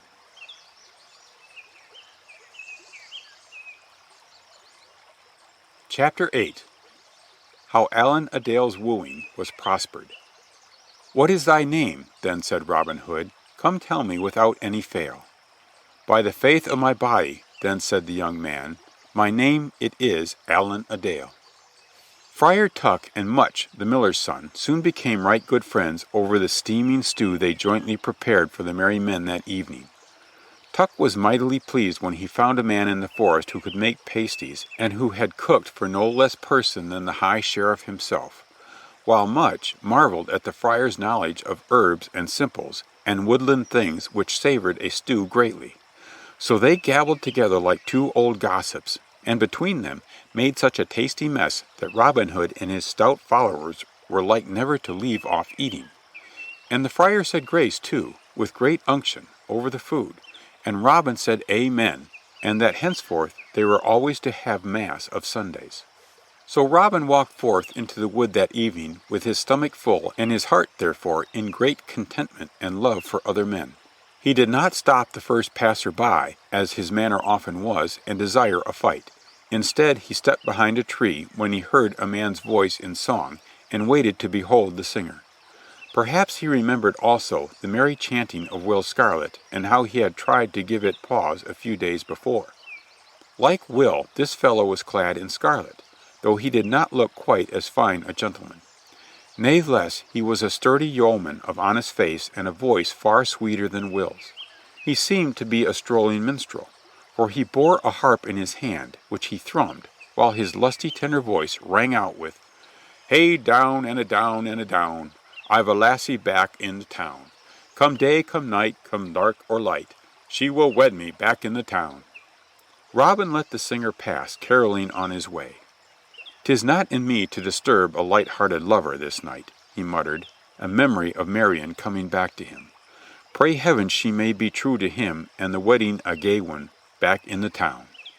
So Robin went back to his camp, where he told of the minstrel. "If any of ye set on him after this," quoth he in ending, "bring him to me, for I would have speech with him." The very next day his wish was gratified. Little John and Much, the miller's son, were out together on a foraging expedition when they espied the same young man. At least they thought it must be he, for he was clad in scarlet and carried a harp in his hand. But now he came drooping along the way. His scarlet was all in tatters, and at every step he fetched a sigh. Alack, and a well-a-day! Then stepped forth Little John and Much, the miller's son. "Ho! Do not wet the earth with your weeping," said Little John, "else we shall all have lumbago." No sooner did the young man catch sight of them than he bent his bow, and held an arrow back to his ear. Stand off, he said. "What is your will with me?" "Put by your weapon," said Much. "We will not harm you, but you must come before our master straight, under yon greenwood tree." So the minstrel put by his bow and suffered himself to be led before Robin Hood. "How now," quoth Robin, when he beheld his sorry countenance, "are you not he whom I heard no longer ago than yesternight, caroling so blithely about a lassie back in the town?" "The same in body, good sir," replied the other sadly, "but my spirit is grievously changed." "Tell me your tale," said Robin courteously. "Belike I can help you." "That can no man on earth, I fear," said the stranger. "Natheless I'll tell you the tale. Yesterday I stood pledged to a maid, and thought soon to wed her. But she has been taken from me, and is to become an old knight's bride this very day. And as for me, I care not what ending comes to my days, or how soon, without her." "Marry, come up," said Robin. "How got the old knight so sudden vantage?" "Look you, worship, 'tis this way. The Normans overrun us, and are in such great favor that none may say them nay. This old returned crusader coveted the land whereon my lady dwells. The estate is not large, but all in her own right, whereupon her brother says she shall wed a title, and he and the old knight have fixed it up for today." "Nay, but surely," began Robin. "Hear me out, worship," said the other. "Belike you think me a sorry dog not to make fight of this. But the old knight, look you, is not come atable. I threw one of his varlets into a thorn hedge, and another into a water butt, and a third landed head first into a ditch, but I couldn't do any fighting at all." "'Tis a pity," quoth Little John gravely. He had been sitting cross-legged listening to this tale of woe. "What think you, Friar Tuck? Doth not a bit of fighting ease a man's mind?" "Bloodletting is oft times recommended of the leeches," replied Tuck. "Does the maid love you?" asked Robin Hood. "By our troth, she loved me right well," said the minstrel. "I have a little ring of hers by me, which I have kept for 7 long years." "What is your name?" then said Robin Hood. "By the faith of my body," replied the young man, "my name is Allan a Dale." "What will you give me, Allan a Dale," said Robin Hood, "in ready gold or fee to help you to your true love again, and deliver her back unto you?" "I have no money, save only 5 shillings," quoth Allan. "But are you not Robin Hood?" Robin nodded.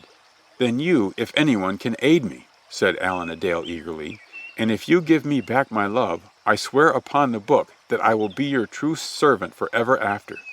"Where is this wedding to take place, and when?" asked Robin. "At Plympton Church, scarce 5 miles from here, at 3 o'clock of the afternoon." "Then to Plympton we will go," cried Robin suddenly springing into action, and he gave out orders like a general. "Will Stuteley, do you have 24 good men over against Plympton Church against 3 o'clock of the afternoon? Much, good fellow, do you cook up some porridge for this youth, for he must have a good round stomach, aye, and a better gear. Will Scarlet, you will see to decking him out bravely for the nonce. And Friar Tuck, hold yourself in readiness, good book in hand at the church. Mayhap you had best go ahead of us all." The fat Bishop of Hereford was full of pomp and importance that day at Plympton Church. He was to celebrate the marriage of an old knight, a returned crusader, and a landed young woman, and all the gentry thereabout were to grace the occasion with their presence. The church itself was gaily festooned with flowers for the ceremony, while out in the churchyard at one side brown ale flowed freely for all the servitors. Already were the guests beginning to assemble, when the bishop, back in the vestry, saw a minstrel clad in green walk up boldly to the door and peer within. It was Robin Hood, who had borrowed Allan's beribboned harp for the time. "Now who are you, fellow?" quoth the bishop, "and what do you here at the church door with your harp and saucy air?" "May it please your reverence," returned Robin, bowing very humbly, "I am but a strolling harper, yet likened the best in the whole north country, and I had hoped that my thrumming might add zest to the wedding today." "What tune can you harp?" demanded the bishop. "I can harp a tune so merry that a forlorn lover will forget he is jilted," said Robin. "I can harp another tune that will make a bride forsake her lord at the altar. I can harp another tune that will bring loving souls together, though they were up hill and down dale 5 good miles away from each other." "Then welcome, good minstrel," said the bishop. "Music pleases me right well, and if you can play up to your prattle, 'twill indeed grace your ceremony. Let us have a sample of your wares." "Nay, I must not put finger to string until the bride and groom have come. Such a thing would ill fortune both us and them." "Have it as you will," said the bishop, "but here comes the party now." Then up the lane to the church came the old knight, preceded by 10 archers liveried in scarlet and gold. A brave sight the archers made, but their master walked slowly, leaning upon a cane and shaking as though in a palsy. And after them came a sweet lass, leaning upon her brother's arm. Her hair did shine like glistening gold, and her eyes were like blue violets that peep out shyly at the sun. The color came and went in her cheeks like that tinting of a seashell, and her face was flushed as though she had been weeping. But now she walked with a proud air, as though she defied the world to crush her spirit. She had but 2 maids with her, finikin lasses, with black eyes and broad bosoms, who set off their lady's more delicate beauty well. One held up the bride's gown from the ground, the other carried flowers in plenty. "Now, by all the wedding bells that ever were rung," quoth Robin boldly, "this is the worst matched pair that ever mine eyes beheld." "Silence, miscreant," said a man who stood near. The bishop had hurriedly donned his gown and now stood ready to meet the couple at the chancel. But Robin paid no heed to him. He let the knight and his 10 archers pass by, then he strode up to the bride, and placed himself on the other side from her brother. "Courage, lady," he whispered, "there is another minstrel near, who mayhap play more to your liking." The lady glanced at him with a frightened air, but read such honesty and kindness in his glance that she brightened and gave him a grateful look. "Stand aside, fool," cried the brother wrathfully. "Nay, but I am to bring good fortune to the bride by accompanying her through the church doors," said Robin, laughing. Thereupon he was allowed to walk by her side unmolested up to the chancel with the party. "Now strike up your music, fellow," ordered the bishop. "Right gladly will I," quoth Robin, "and you will let me choose my instrument, for sometimes I like the harp, and other times I think the horn makes the merriest music in all the world." And he drew forth his bugle from underneath his green cloak, and blew 3 winding notes that made the church rafters ring again. "Seize him!" yelled the bishop. "There's mischief afoot. These are the tricks of Robin Hood." The 10 liveried archers rushed forward from the rear of the church, where they had been stationed, but their rush was blocked by the onlookers, who now rose from their pews in alarm and crowded the aisles. Meanwhile Robin had leaped lightly over the chancel rail and stationed himself in a nook by the altar. "Stand where you are," he shouted, drawing his bow. "The first man to pass the rail dies the death. And all ye who have come to witness a wedding, stay in your seats. We shall e'en have one, since we are come into the church. But the bride shall choose her own swain." Then up rose another great commotion at the door, and 24 good bowmen came marching in with Will Stuteley at their head. And they seized the 10 liveried archers and the bride's scowling brother and the other men on guard and bound them prisoners. Then in came Allan a Dale, decked out gaily, with Will Scarlet for best man, and they walked gravely down the aisle and stood over against the chancel. "Before a maiden weds she chooses, and the laws of good King Harry be just ones," said Robin. "Now, maiden, before this wedding continues, whom will you have to husband?" The maiden answered not in words, but smiled with a glad light in her eyes, and walked over to Allan and clasped her arms about his neck. "That is her true love," said Robin, "young Allan instead of the gouty knight, and the true lovers shall be married at this time before we depart away. Now, my lord bishop, proceed with the ceremony." "Nay, that shall not be," protested the bishop. "The banes must be cried 3 times in the church. Such is the law of our land. Come here, Little John," called Robin impatiently, and plucked off the bishop's frock from his back and put it on the yeoman. Now the bishop was short and fat, and Little John was long and lean. The gown hung loosely over Little John's shoulders and came only to his waist. He was a fine comical sight, and the people began to laugh consumedly at him. "By the faith of my body," said Robin, "this cloth makes you a man. You are the finest bishop that ever I saw in my life. Now cry the banes." So Little John clambered awkwardly into the choir, his short gown fluttering gaily, and he called the banes for the marriage of the maid and Allan a Dale once, twice, and thrice. "That's not enough," said Robin. "Your gown is so short that you must talk longer." Then Little John asked them in the church 4, 5, 6, and 7 times. "Good enough," said Robin. "Now belike I see a worthy friar in the back of this church who can say a better service than ever my Lord Bishop of Hereford.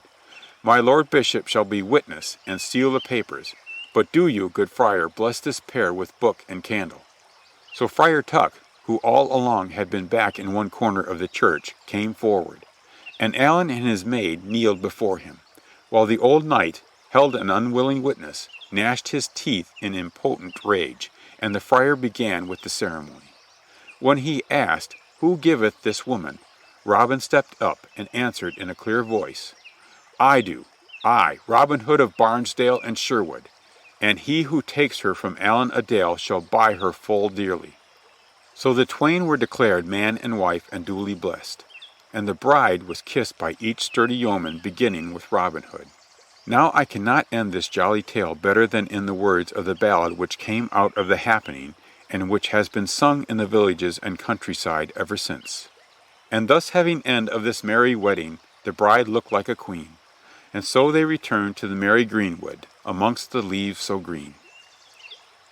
So ends chapter 8.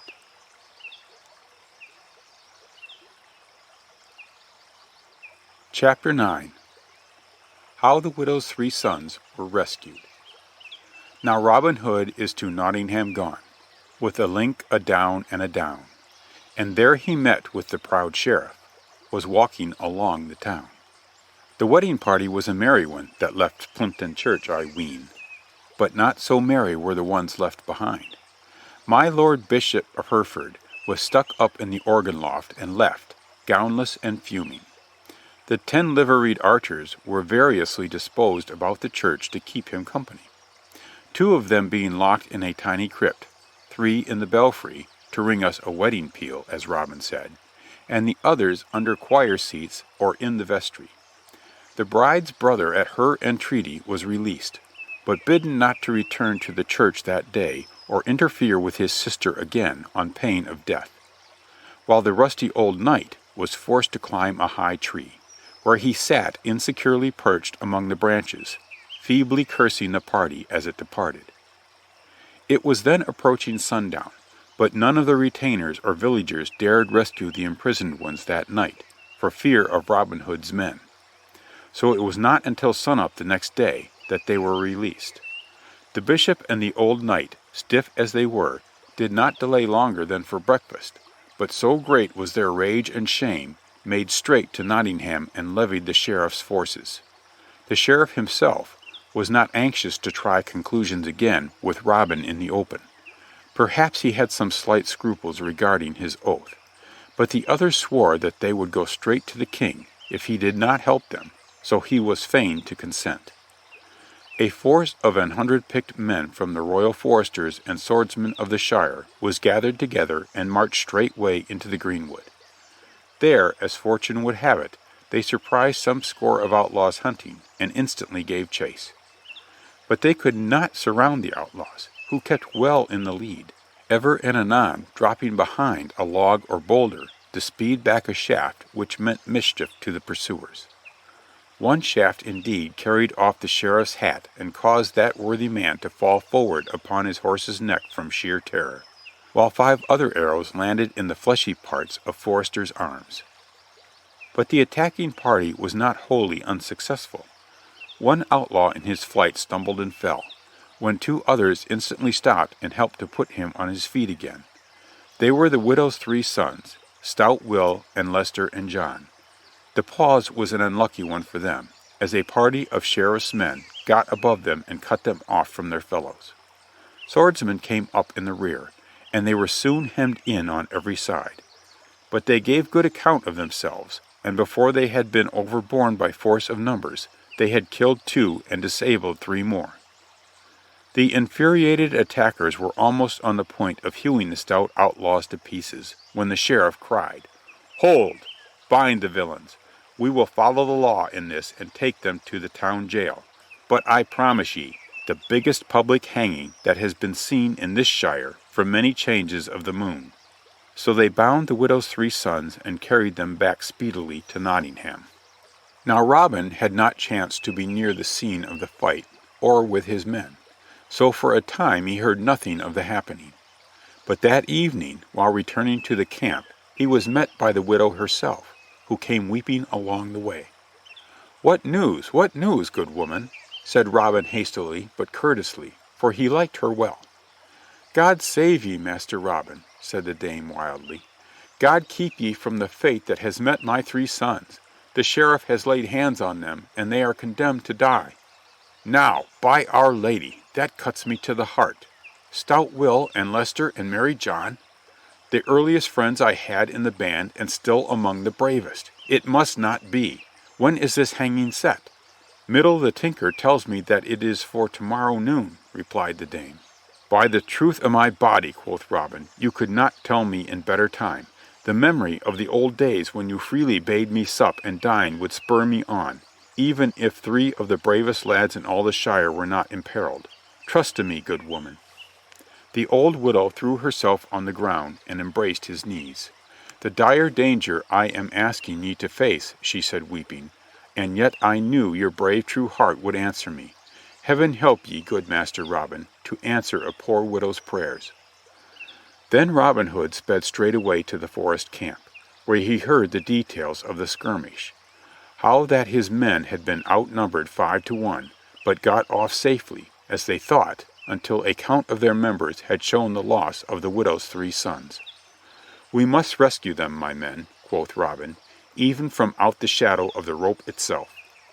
Whereupon the band set to work to devise ways and means. Robin walked apart a little way with his head leaned thoughtfully upon his breast, for he was sore troubled. When whom should he meet but an old begging palmer, one of a devout order which made pilgrimages and wandered from place to place, supported by charity. This old fellow walked boldly up to Robin and asked alms of him, since Robin had been wont to aid members of his order. What news, this foolish old man?" said Robin. "What news, I do thee pray?" "3 squires in Nottingham town," quoth the palmer, "are condemned to die. Belike that is greater news than the shire has had in some Sundays." Then Robin's long-sought idea came to him like a flash. Change thy apparel with me, old man," he said, "and I'll give thee 40 shillings in good silver to spend in beer or wine." "Oh, thine apparel is good," the palmer protested, "and mine is ragged and torn. The Holy Church teaches that thou shouldst ne'er laugh an old man to scorn. I am in simple earnest, I say. Come, change thine apparel with mine. Here are 20 pieces of good broad gold to feast thy brethren right royally." So the palmer was persuaded, and Robin put on the old man's hat, which stood full high in the crown, and his cloak, patched with black and blue and red, like Joseph's coat of many colors in its old age, and his breeches, which had been sewed over with so many patterns that the original was scarce discernible, and his tattered hose, and his shoes, cobbled above and below. And while as he made the change in dress, he made so many whimsical comments also about a man's pride and the dress that makes a man, that the palmer was like to choke with cackling laughter. I warrant you, the 2 were comical sights when they parted company that day. Natheless, Robin's own mother would not have known him, had she been living. The next morning the whole town of Nottingham was early astir, and as soon as the gates were open, country folk began to pour in, for a triple hanging was not held there every day in the week, and the bustle almost equated a fair day. Robin Hood in his palmer's disguise was one of the first ones to enter the gates, and he strolled up and down and around the town as though he had never been there before in all his life. Presently he came to the marketplace, and beheld thereon 3 gallows erected. "Who are these builded for, my son?" asked he of a rough soldier standing by. "For 3 of Robin Hood's men," answered the other. "And it were Robin himself, 'twould be thrice as high, I warrant ye. But Robin is too smart to get within the sheriff's clutches again." The palmer crossed himself. "They say that he is a bold fellow," he whined. "Ha!" said the soldier. "He may be bold enough out behind stumps in the forest, but the open marketplace is another matter." "Who is to hang these 3 poor wretches?" asked the palmer. "That hath the sheriff not decided. But here he comes now to answer his own questions." And the soldier came to stiff attention as the sheriff and his bodyguard stalked pompously up to inspect the gallows. "Oh, heaven save you, worshipful sheriff," said the palmer. "Heaven protect you. What will you give a silly old man today to be your hangman?" "Who are you, fellow?" asked the sheriff sharply. "Naught save a poor old palmer. But I can shrive their souls and hang their bodies most devoutly." "Very good," replied the other. "The fee today is 13 pence, and I will add thereunto some suits of clothing for that ragged back of yours." "God bless ye," said the palmer, and he went with the soldier to the jail to prepare his 3 men for execution. Just before the stroke of noon the doors of the prison opened, and the procession of the condemned came forth. Down through the long lines of packed people they walked to the marketplace, the palmer in the lead, and the widow's 3 sons marching firmly erect between soldiers. At the gallows foot they halted. The palmer whispered to them, as though offering last words of consolation, and the 3 men, with arms bound tightly behind their backs, ascended the scaffold, followed by their confessor. Then Robin stepped to the edge of the scaffold, while the people grew still as death, for they desired to hear the last words uttered to the victims. But Robin's voice did not quaver forth, weakly as formerly, and his figure had stiffened bolt upright beneath the black robe that covered his rags. "Hark ye, proud sheriff," he cried, "I was never a hangman in all my life, nor do I now intend to begin that trade. Accursed be he who first set the fashion of hanging.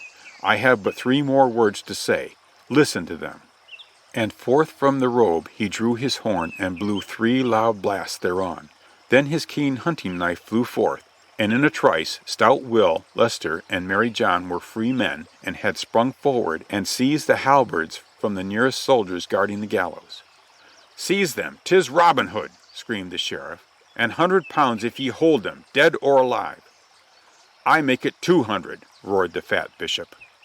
But their voices were drowned in the uproar that ensued immediately after Robin blew his horn. He himself had drawn his sword and leaped down the stairs from the scaffold, followed by his 3 men. The guard had closed around them in vain effort to disarm them, when "A rescuer!" shouted Will Stuteley's clear voice on one side of them, and "A rescue!" bellowed Little John's on the other, and down through the terror-stricken crowd rushed 80 men in Lincoln Green, their force seeming twice that number in the confusion. With swords drawn they fell upon the guard from every side at once. There was a brief clash of hot weapons, then the guard scattered wildly, and Robin Hood's men formed in a compact mass around their leader and forced their way slowly down the marketplace. "Seize them, in the King's name!" shrieked the sheriff. "Close the gates!" In truth, the peril would have been even greater, had this last order been carried out. But Will Scarlet and Allan a Dale had foreseen that event and had already overpowered the 2 warders. So the gates stood wide open, and toward them the band of outlaws headed. The soldiers rallied a force of twice their number and tried resolutely to pierce their center. But the retreating force turned thrice and sent such volleys of keen arrows from their good yew bows that they kept a distance between the 2 forces. And thus the gate was reached, and the long road leading up the hill, and at last the protecting green wood itself. The soldiers dared come no farther, and the widow's 3 sons, I warrant you, supped more heartily that night than ever before in their whole lives. So ends Chapter 9.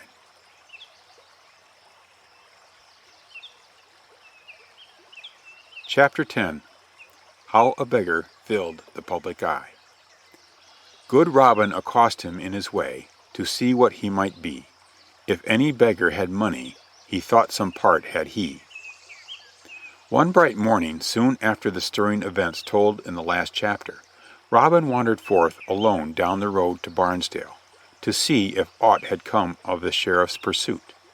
But all was still and serene and peaceful. No one was in sight save a solitary beggar who came sturdily along his way in Robin's direction. The beggar caught sight of Robin at the same moment as he emerged from the trees, but gave no sign of having seen him. He neither slackened nor quickened his pace, but jogged forward merrily, whistling as he came and beating time by punching holes in the dusty road with a stout pike-staff in his hand. The curious look of the fellow arrested Robin's attention, and he decided to stop and talk with him. The fellow was bare-legged and bare-armed, and wore a long shift of a shirt fastened with a belt. About his neck hung a stout, bulging bag, which was buckled by a good piece of leather thong. He had 3 hats upon his head, together sticked fast. He cared neither for the wind nor wet, in lands where'er he passed. The fellow looked so fat and hearty, and the wallet on his shoulder seemed so well filled, that Robin thought within himself, "Ha! This is a lucky beggar for me. If any of them have money, this is the chap, and marry, he should share it with us poorer bodies." So he flourished his own stick and planted himself in the traveller's path. "Sirrah, fellow," quoth he, "whither away so fast? Tarry, for I would have speech with ye." The beggar made as though he heard him not, and kept straight on with his faring. "Tarry, I say, fellow," said Robin again, "for there's a way to make folks obey." "Nay, 'tis not so," answered the beggar, speaking for the first time. "I obey no man in all England, not even the king himself. So let me pass on my way, for 'tis growing late, and I have still far to go before I can care for my stomach's good." "Now, by my troth," said Robin, once more getting in front of the other, I see well by your fat countenance that you lack not for good food, while I go hungry. Therefore you must lend me of your means till we meet again, so that I may hie to the nearest tavern." "I have no money to lend," said the beggar crossly. "Methinks you are as young a man as I, and as well able to earn a supper. So go your way, and I'll go mine. If you fast till you get aught out of me, you'll go hungry for the next 12 month." "Not while I have a stout stick to thwack your saucy bones," cried Robin. "Stand and deliver, I say, or I'll dust your shirt for you. And if that will not teach you manners, then we'll see what a broad arrow can do with a beggar's skin." The beggar smiled and answered boast with boast. "Come on with your staff, fellow. I care no more for it than a pudding stick. As for your pretty bow, that for it." And with amazing quickness he swung his pike staff around and knocked Robin's bow clean out of his hand, so that his fingers smarted with pain. Robin danced and tried to bring his own staff into action, but the beggar never gave him a chance. Biff! Whack! Came the pike staff, smiting him soundly and beating down his guard. There were but two things to do: either stand there and take a sound drubbing, or beat a hasty retreat. Robin chose the latter, as you or I would probably have done, and scurried back into the wood, blowing his horn as he went. "Fie, for shame, man!" jeered the bold beggar after him. "What is your haste? We had but just begun. Stay and take your money, else you will never be able to pay your reckoning at the tavern." But Robin answered him never a word. He fled up hill and down dale till he met 3 of his men who were running up in answer to his summons. "What is wrong?" they asked. "'Tis a saucy beggar," said Robin, clutching his breath. "He is back there on the high road with the hardest stick I've met in a good many days. He gave me no chance to reason with him, the dirty scamp." The men, Much and 2 of the widow's sons, could scarce conceal their mirth at the thought of Robin Hood running from a beggar. Natheless they kept grave faces and asked their leader if he was hurt. "Nay," he replied, "but I shall speedily feel better if you will fetch me that same beggar and let me have a fair chance at him." So the 3 yeomen made haste and came out upon the highroad and followed after the beggar, who was going smoothly along his way again, as though he were at peace with all the world. "The easiest way to settle this beggar," said Much, "is to surprise him. Let us cut through yon neck of woods and come upon him before he is aware." The others agreed to this, and the 3 were soon close upon their prey. "Now," quoth Much, and the other 2 sprang quickly upon the beggar's back and wrested his pike-staff from his hand. At the same moment Much drew his dagger and flashed it before the fellow's breast. "Yield you, my man," cried he, "for a friend of ours awaits you in the wood, to teach you how to fight properly." "Give me a fair chance," said the beggar valiantly, "and I'll fight you all at once." But they would not listen to him. Instead they turned him about and began to march him toward the forest. Seeing that it was useless to struggle, the beggar began to parley. "Good my masters," quoth he, "why use this violence? I will go with ye safe and quietly, if ye insist, but if ye will set me free, I'll make it worth your while. I've £100 in my bag here. Let me go my way, and ye shall have all that's in the bag." The 3 outlaws took counsel together at this. "What say you?" asked Much of the others. "Our master will be more glad to see this beggar's wallet than his sorry face." The other 2 agreed, and the little party came to a halt and loosed hold of the beggar. "Count out your gold speedily, friend," said Much. There was a brisk wind blowing, and the beggar turned about to face it, directly they had unhanded him. "It shall be done, gossips," said he. "One of you lend me your cloak, and we will spread it upon the ground and put the wealth upon it." The cloak was handed him, and he placed his wallet upon it as though it were very heavy indeed. Then he crouched down and fumbled with the leather fastenings. The outlaws also bent over and watched the proceeding closely, lest he should hide some of the money on his person. Presently he got the bag unfastened and plunged his hands into it.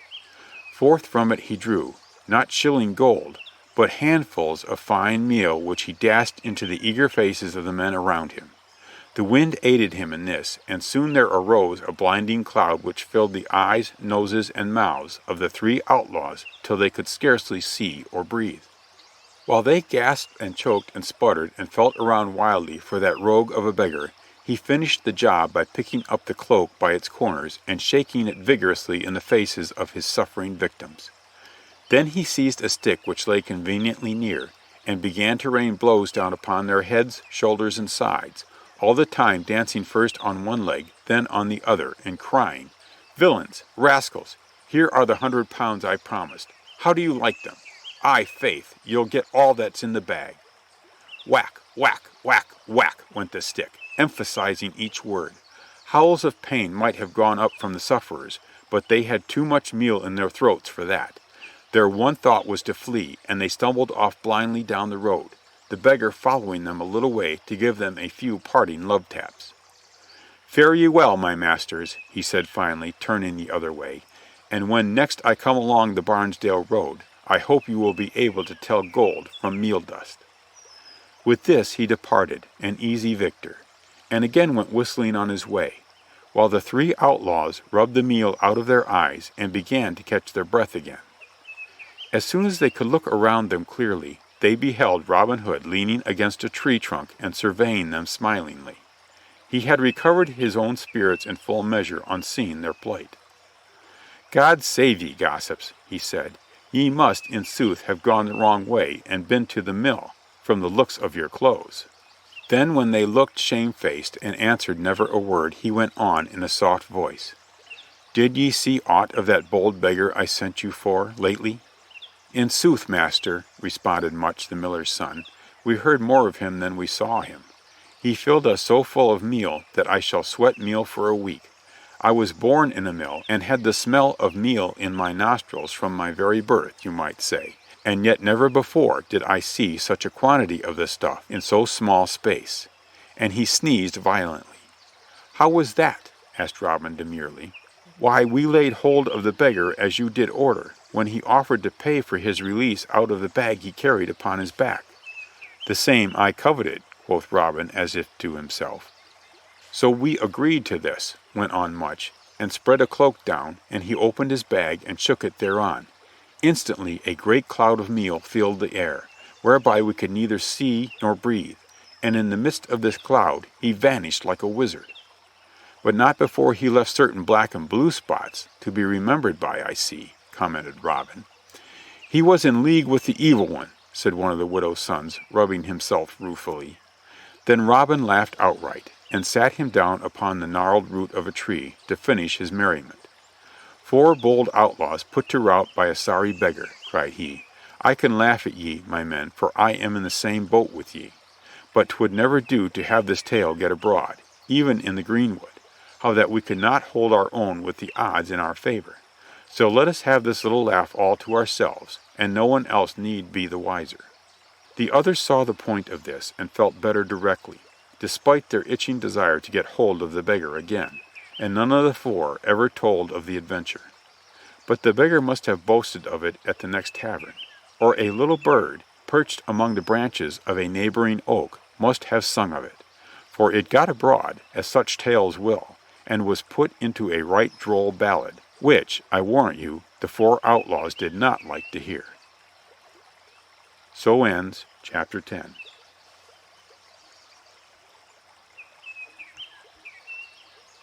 Chapter 11. How Robin Hood fought Guy of Gisborne. "I dwell by dale and down," quoth he, "and Robin to take I'm sworn, and when I am called by my right name, I am Guy of good Gisborne." Some weeks passed after the rescue of the widow's three sons, weeks spent by the sheriff in the vain effort to entrap Robin Hood and his men. For Robin's name and deeds had come to the king's ears in London town, and he sent word to the sheriff to capture the outlaw under penalty of losing his office. So the sheriff tried every manner of means to surprise Robin Hood in the forest, but always without success, and he increased the price put upon Robin's head, in the hope that the best men in the kingdom could be induced to try their skill at a capture. Now there was a certain Guy of Gisborne, a hireling knight of the king's army, who heard of Robin and of the price upon his head. Sir Guy was one of the best men at the bow and the sword in all the king's service. But his heart was black and treacherous. He obtained the king's leave forthwith to seek out the forester, and armed with the king's scroll, he came before the sheriff at Nottingham. "I have come to capture Robin Hood," quoth he, "and mean to have him, dead or alive." "Right gladly would I aid you," answered the sheriff, "even if the king's seal were not sufficient warrant. How many men need you?" "None," replied Sir Guy, "for I am convinced that forces of men can never come at the bold robber. I must needs go alone. But do you hold your men in readiness at Barnesdale, and when you hear a blast from this silver bugle, come quickly, for I shall have the sly Robin within my clutches." "Very good," said the sheriff. "Marry, it shall be done." And he set about giving orders, while Guy of Gisborne sallied forth disguised. Now, as luck would have it, Will Scarlet and Little John had gone to Barnesdale that very day to buy suits of Lincoln green for certain of the yeomen who had come out at the knees and elbows. But not deeming it best for both of them to run their necks into a noose together, they parted just outside the town, and Will went within the gates, while John tarried and watched at the brow of the hill on the outside. Presently whom should he see but this same Will flying madly forth from the gates again, closely pursued by the sheriff and 60 men. Over the moat Will sprang, through the bushes and briars, across the swamp, over stocks and stones, up the woodland roads in long leaps like a scared jackrabbit. And after him puffed the sheriff and his men, their force scattering out in the flight as one man would tumble headfirst into a ditch, another mire up in the swamp, another trip over a rolling stone, and still others sit down on the roadside and gasp for wind like fish out of water. Little John could not forbear laughing heartily at the scene, though he knew that 'twould be anything but a laughing matter if Will should stumble. And in truth, one man was like to come upon him. It was William Atrent, the best runner among the sheriff's men. He had come within 20 feet of Scarlet and was leaping upon him with long bounds like a greyhound, when John rose up quickly, drew his bow, and let fly one of his fatal shafts. "It would have been better for William Atrent to have been abed with sorrow," says the ballad, "than to be that day in the greenwood Slade to meet with Little John's arrow. He had run his last race." The others halted a moment in consternation, when the shaft came hurtling down from the hill, but looking up they beheld none save Little John, and with a cry of fierce joy they turned upon him. Meanwhile Will Scarlet had reached the brow of the hill and sped down the other side. "I'll just send one more little message of regret to the sheriff," said Little John, "before I join Will." But this foolhardy deed was his undoing, for just as the arrow left the string, a good yew bow that had never before failed him snapped in twain. Woe worth thee, wicked wood, that ere thou grew on a tree," cursed Little John, and planted his feet resolutely in the earth, resolved to sell the path dearly, for the soldiers were now so close upon him that he dared not turn. And a good right account of himself he gave that day, dealing with each man as he came up according to his merit. And so winded were the pursuers when they reached the top of the hill, that he laid out the first 10 of them right and left with huge blows of his brawny fist. But if 5 men could do no more than 3, a score can overcome 1. A body of archers stood off at a prudent distance and covered Little John with their arrows. "Now yield you," panted the sheriff. "Yield you, Little John, or Reynold Greenleaf, or whatever else name you carry this day. Yield you, or some few of these shafts will reach your heart." "Marry, my heart has been touched by your words ere now," said Little John, "and I yield me." So the sheriff's men laid hold of Little John and bound him fast with many cords. So fearful were they lest he should escape. And the sheriff laughed aloud in glee, and thought of how he should avenge his stolen plate, and determined to make a good day's work of it. "By the saints," he said, "you shall be drawn by dale and down, and hanged high on a hill in Barnesdale this very day." "Hang and be hanged," retorted the prisoner. "You may fail of your purpose if it be Heaven's will." Back down the hill and across the moor went the company speedily, for they feared a rescue, and as they went the stragglers joined them. Here a man got up feebly out of the ditch and rubbed his pate, and fell in like a chicken with the pip going for its dinner. Yonder came hobbling a man with a lame ankle, or another with his shins torn by the briars, or another with his jacket all muddy from the marsh. So in truth it was a tatterdemalion crew that limped and straggled and wandered back into Barnesdale that day. Yet all were merry, for the sheriff had promised them flagons of wine, and moreover they were to hang speedily the boldest outlaw in England next to Robin Hood himself. The gallows was quickly put up and a new rope provided. "Now up with you," commanded the sheriff, "and let us see if your greenwood tricks will avail you tomorrow." "I would that I had bold Robin's horn," muttered poor John. "Methinks 'tis all up with me even as the sheriff hath spoken." In good sooth the time was dire and pressing. The rope was placed around the prisoner's neck, and the men prepared to haul away. "Are you ready?" called the sheriff. 1, 2, but before the 3 left his lips, the faint sound of a silver bugle came floating over the hill. "By my troth, that is Sir Guy of Gisborne's horn," quoth the sheriff, "and he bade me not to delay answering its summons. He has caught Robin Hood." "Pardon, Excellency," said one of his men, "but if he has caught Robin Hood, this is a merry day indeed, and let us save this fellow and build another gallows and hang them both together." "That's a brave thought," said the sheriff, slapping his knee. "Take the rascal down and bind him fast to the gallows tree against our return." So Little John was made fast to the gallows tree, while the sheriff and all his men who could march or hobble went out to get Robin Hood and bring him in for the double hanging. Let us leave talking of Little John and the sheriff and see what has become of Robin Hood. In the first place, he and Little John had come near having a quarrel that self-same morning because both had seen a curious-looking yeoman, and each wanted to challenge him singly. But Robin would not give way to his lieutenant, and that is why John, in a huff, had gone with Will to Barnesdale. Meanwhile Robin approached the curious-looking stranger. He seemed to be a 3-legged creature at first sight, but on coming nearer you would have seen that 'twas really naught but a poorly clad man, who for a freak had covered up his rags with a capel hide, nothing more nor less than the sun-dried skin of a horse, complete with head, tail, and mane. The skin of the head made a helmet, while the tail gave the curious 3-legged appearance. "Good morrow, good fellow," said Robin cheerily.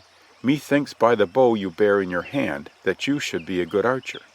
"Indifferent good," said the other, returning his greeting, "but 'tis not of archery that I am thinking this morning, for I have lost my way and would fain find it again." "By my faith, I could have believed 'twas your wits you'd lost," thought Robin, smiling. Then aloud, "I'll lead you through the wood," quoth he, "and you will tell me your business, for belike your speech is much gentler than your attire." "Who are you to ask me my business?" asked the other roughly. "I am one of the King's Rangers," replied Robin, "set here to guard his deer against curious-looking strollers." "Curious-looking I may be," returned the other, "but no stroller. Hark ye, since you are a ranger, I must e'en demand your service. I am on the King's business and seek an outlaw. Men call him Robin Hood. Are you one of his men?" eyeing him keenly. "Nay, God forbid," said Robin, "but what want you with him?" "That is another tale. But I'd rather meet with that proud outlaw than 40 good pounds of the King's money." Robin now saw how the land lay. "Come with me, good yeoman," said he, "and belike, a little later in the day, I can show you Robin's haunts when he is at home. Meanwhile let us have some pastime under the greenwood tree. Let us first try the mastery at shooting arrows." The other agreed, and they cut down 2 willow wands of a summer's growth that grew beneath a briar, and set them up at a distance of 60 yards. "Lead on, good fellow," quoth Robin. "The first shot to you." "Nay, by my faith," said the other, "I will follow your lead." So Robin stepped forth and bent his bow carelessly and sent his shaft whizzing toward the wand, missing it by a scant inch. He of the horsehide followed with more care, yet was a good 3 fingers' breadth away. On the second round the stranger led off and landed cleverly within the small garland at the top of the wand, but Robin shot far better and clave the wand itself clean at the middle. "A blessing on your heart," shouted Capelhide. "Never saw I such shooting as that. Belike you are better than Robin Hood himself, but you have not yet told me your name." Nay, by my faith, quoth Robin, I must keep it secret till you have told me your own. I do not disdain to tell it, said the other. I dwell by dale and down, and to take bold Robin am I sworn. This would I tell him to his face, were he not so great a craven. When I am called by my right name, I am Guy of Gisborne. This he said with a great show of pride, and he strutted back and forth, forgetful that he had just been beaten at archery. Robin eyed him quietly. Methinks I have heard of you elsewhere. Do you not bring men to the gallows for a living? Aye, but only outlaws such as Robin Hood. But pray, what harm has Robin Hood done you? He is a highway robber, said Sir Guy, evading the question. Has he ever taken from the rich that he did not give again to the poor? Does he not protect the women and children and side with weak and helpless? Is not his greatest crime the shooting of a few king's deer? Have done with your sophistry, said Sir Guy impatiently. I am more than ever of opinion that you are one of Robin's men yourself. I have told you I am not, quoth Robin briefly. But if I am to help you catch him, what is your plan? Do you see this silver bugle? Said the other. A long blast upon it will summon the sheriff and all his men, when once I have Robin within my grasp. And if you show him to me, I'll give you the half of my 40 pounds reward. I would not help hang a man for 10 times 40 pounds, said the outlaw. Yet will I point out Robin to you for the reward I find at my sword's point. I myself am Robin Hood of Sherwood and Barnesdale. Then have at you, cried the other, springing swiftly into action. His sword leaped forth from beneath the horse's hide with the speed born of long practice, and before Robin had come to guard, the other had smitten at him full and foul. Robin eluded the lunge and drew his own weapon. A scurvy trick, quoth he grimly, to strike at a man unprepared. Then neither spoke more, but fell sternly to work. Lunge and thrust and ward and parry. For 2 full hours the weapons smote together sullenly, and neither Robin Hood nor Sir Guy would yield an inch. I promise you that if you could have looked forth on the fight from behind the trunk of some friendly tree, you would have seen deadly sport such as few men beheld in Sherwood Forest. For the fighters glared sullenly at each other, the fires of hatred burning in their eyes. One was fighting for his life, the other for a reward and the king's favor. Still circled the bright blades swiftly in the air, now gleaming in the peaceful sunlight, again hissing like maddened serpents. Neither had yet touched the other until Robin, in an unlucky moment, stumbled over the projecting root of a tree, when Sir Guy, instead of giving him the chance to recover himself as any courteous knight would have done, struck quickly at the falling man and wounded him in the left side. Ah, dear lady in heaven, gasped Robin, uttering his favorite prayer, shield me now. 'Twas never a man's destiny to die before his day. And adroitly he sprang up again, and came straight at the other with an awkward but unexpected stroke. The knight had raised his weapon high to give a final blow, when Robin reached beneath and across his guard. One swift lunge, and Sir Guy of Gisborne staggered backward with a deep groan, Robin's sword through his throat. Robin looked at the slain man regretfully.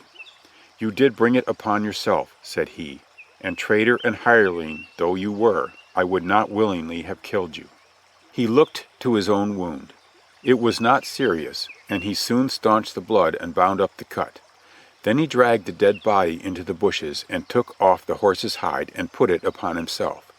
He placed his own cloak upon Sir Guy and marked his face so none might tell who had been slain. Robin's own figure and face were not unlike the others.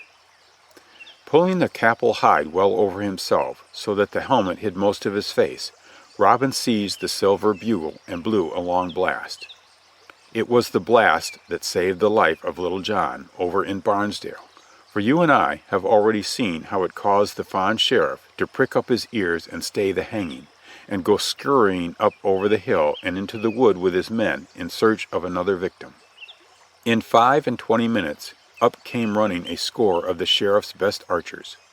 "Did you signal us, lording?" they asked, approaching Robin. "Aye," said he, going to meet the puffing sheriff. What news, Sir Guy?" said the officer. "Robin Hood and Guy of Gisborne had a fight, and he that wears Robin's cloak lies under the covert yonder." "The best news I have heard in all my life," exclaimed the sheriff, rubbing his hands. "I would that we could have saved him for the hanging, though I cannot now complain." "The hanging?" repeated Robin. "Yes, this is our lucky day on the calendar.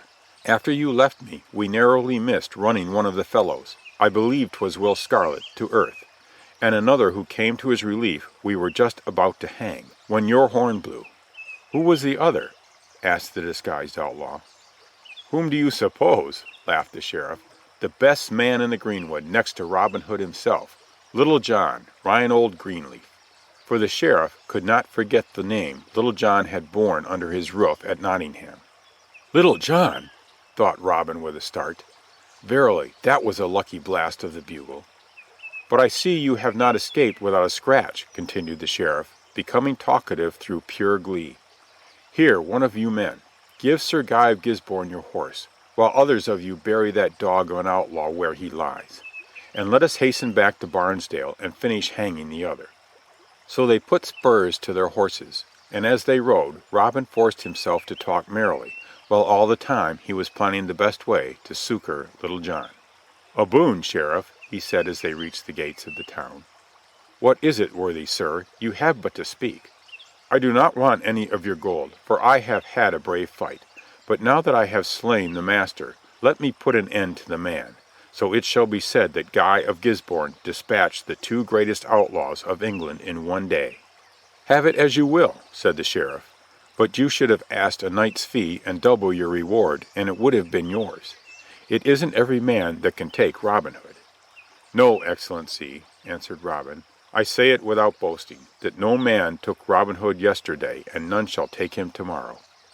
Then he approached Little John, who was still tied to the gallows tree, and he said to the sheriff's men, "Now stand you back here till I see if the prisoner has been shrived." And he stooped swiftly and cut Little John's bonds, and thrust into his hands Sir Guy's bow and arrows, which he had been careful to take. "'Tis I, Robin," he whispered. But in truth Little John knew it already, and had decided there was to be no hanging that day. Then Robin blew 3 loud blasts upon his own horn, and drew forth his own bow, and before the astonished sheriff and his men could come to arms, the arrows were whistling in their midst in no uncertain fashion. And look, through the gates and over the walls came pouring another flight of arrows. Will Scarlet and Will Stuteley had watched and planned a rescue ever since the sheriff and Robin rode back down the hill.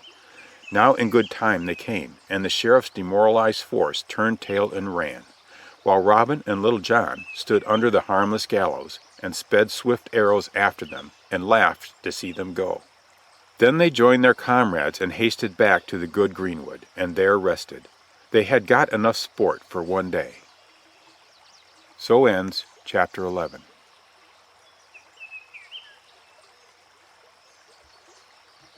Chapter 12.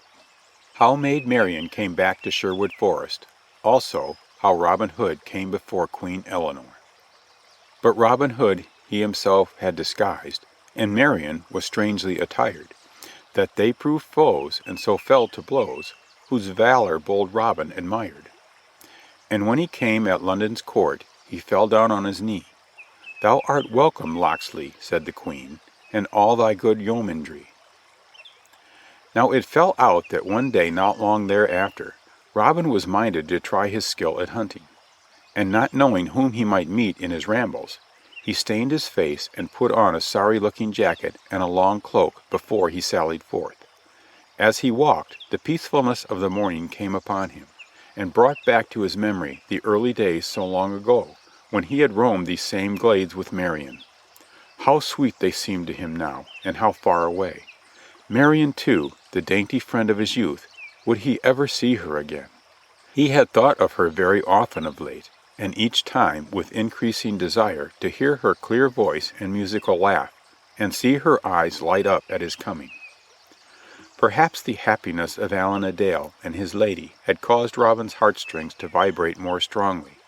Perhaps, too, the coming of Will Scarlet. But certes, Robin was anything but a hunter this bright morning as he walked along with head drooping in a most lovelorn way. Presently a hart entered the glade in full view of him, gazing peacefully, and instantly the man of action awoke. His bow was drawn, and a shaft all but loosed, when the beast fell suddenly, pierced by a clever arrow from the far side of the glade. Then a handsome little page sprang gleefully from the covert and ran toward the dying animal. This was plainly the archer, for he flourished his bow aloft, and likewise bore a sword at his side, though for all that he looked a mere lad. Robin approached the hart from the other side. "How dare you shoot the king's beasts, stripling?" he asked severely. "I have as much right to shoot them as the king himself," answered the page haughtily. "How dare you question me?" The voice stirred Robin strongly. It seemed to chime into his memories of the old days. He looked at the page sharply, and the other returned the glance, straight and unafraid. "Who are you, my lad?" Robin said more civilly. "No lad of yours, and my name's my own," retorted the other with spirit. "Softly, fair and softly, sweet page, or we of the forest will have to teach you manners," said Robin. "Not if you stand for the forest," cried the page, whipping out his sword. "Come, draw and defend yourself." He swung his blade valiantly, and Robin saw nothing for it but to draw likewise. The page thereupon engaged him quite fiercely, and Robin found that he had many pretty little tricks at fencing. Natheless, Robin contented himself with parrying, and was loath to exert all his superior strength upon the lad. So the fight lasted for above a quarter of an hour, at the end of which time the page was almost spent, and the hot blood flushed his cheeks in a most charming manner. The outlaw saw his distress, and to end the fight allowed himself to be pricked slightly on the wrist. "Are you satisfied, fellow?" asked the page, wincing a little at sight of the blood. "Aye, honestly," replied Robin, "and now perhaps you will grant me the honor of knowing to whom I owe this scratch." "I am Richard Partington, page to Her Majesty Queen Eleanor," answered the lad with dignity, and again the sound of his voice troubled Robin sorely. "Why come you to the greenwood alone, Master Partington?"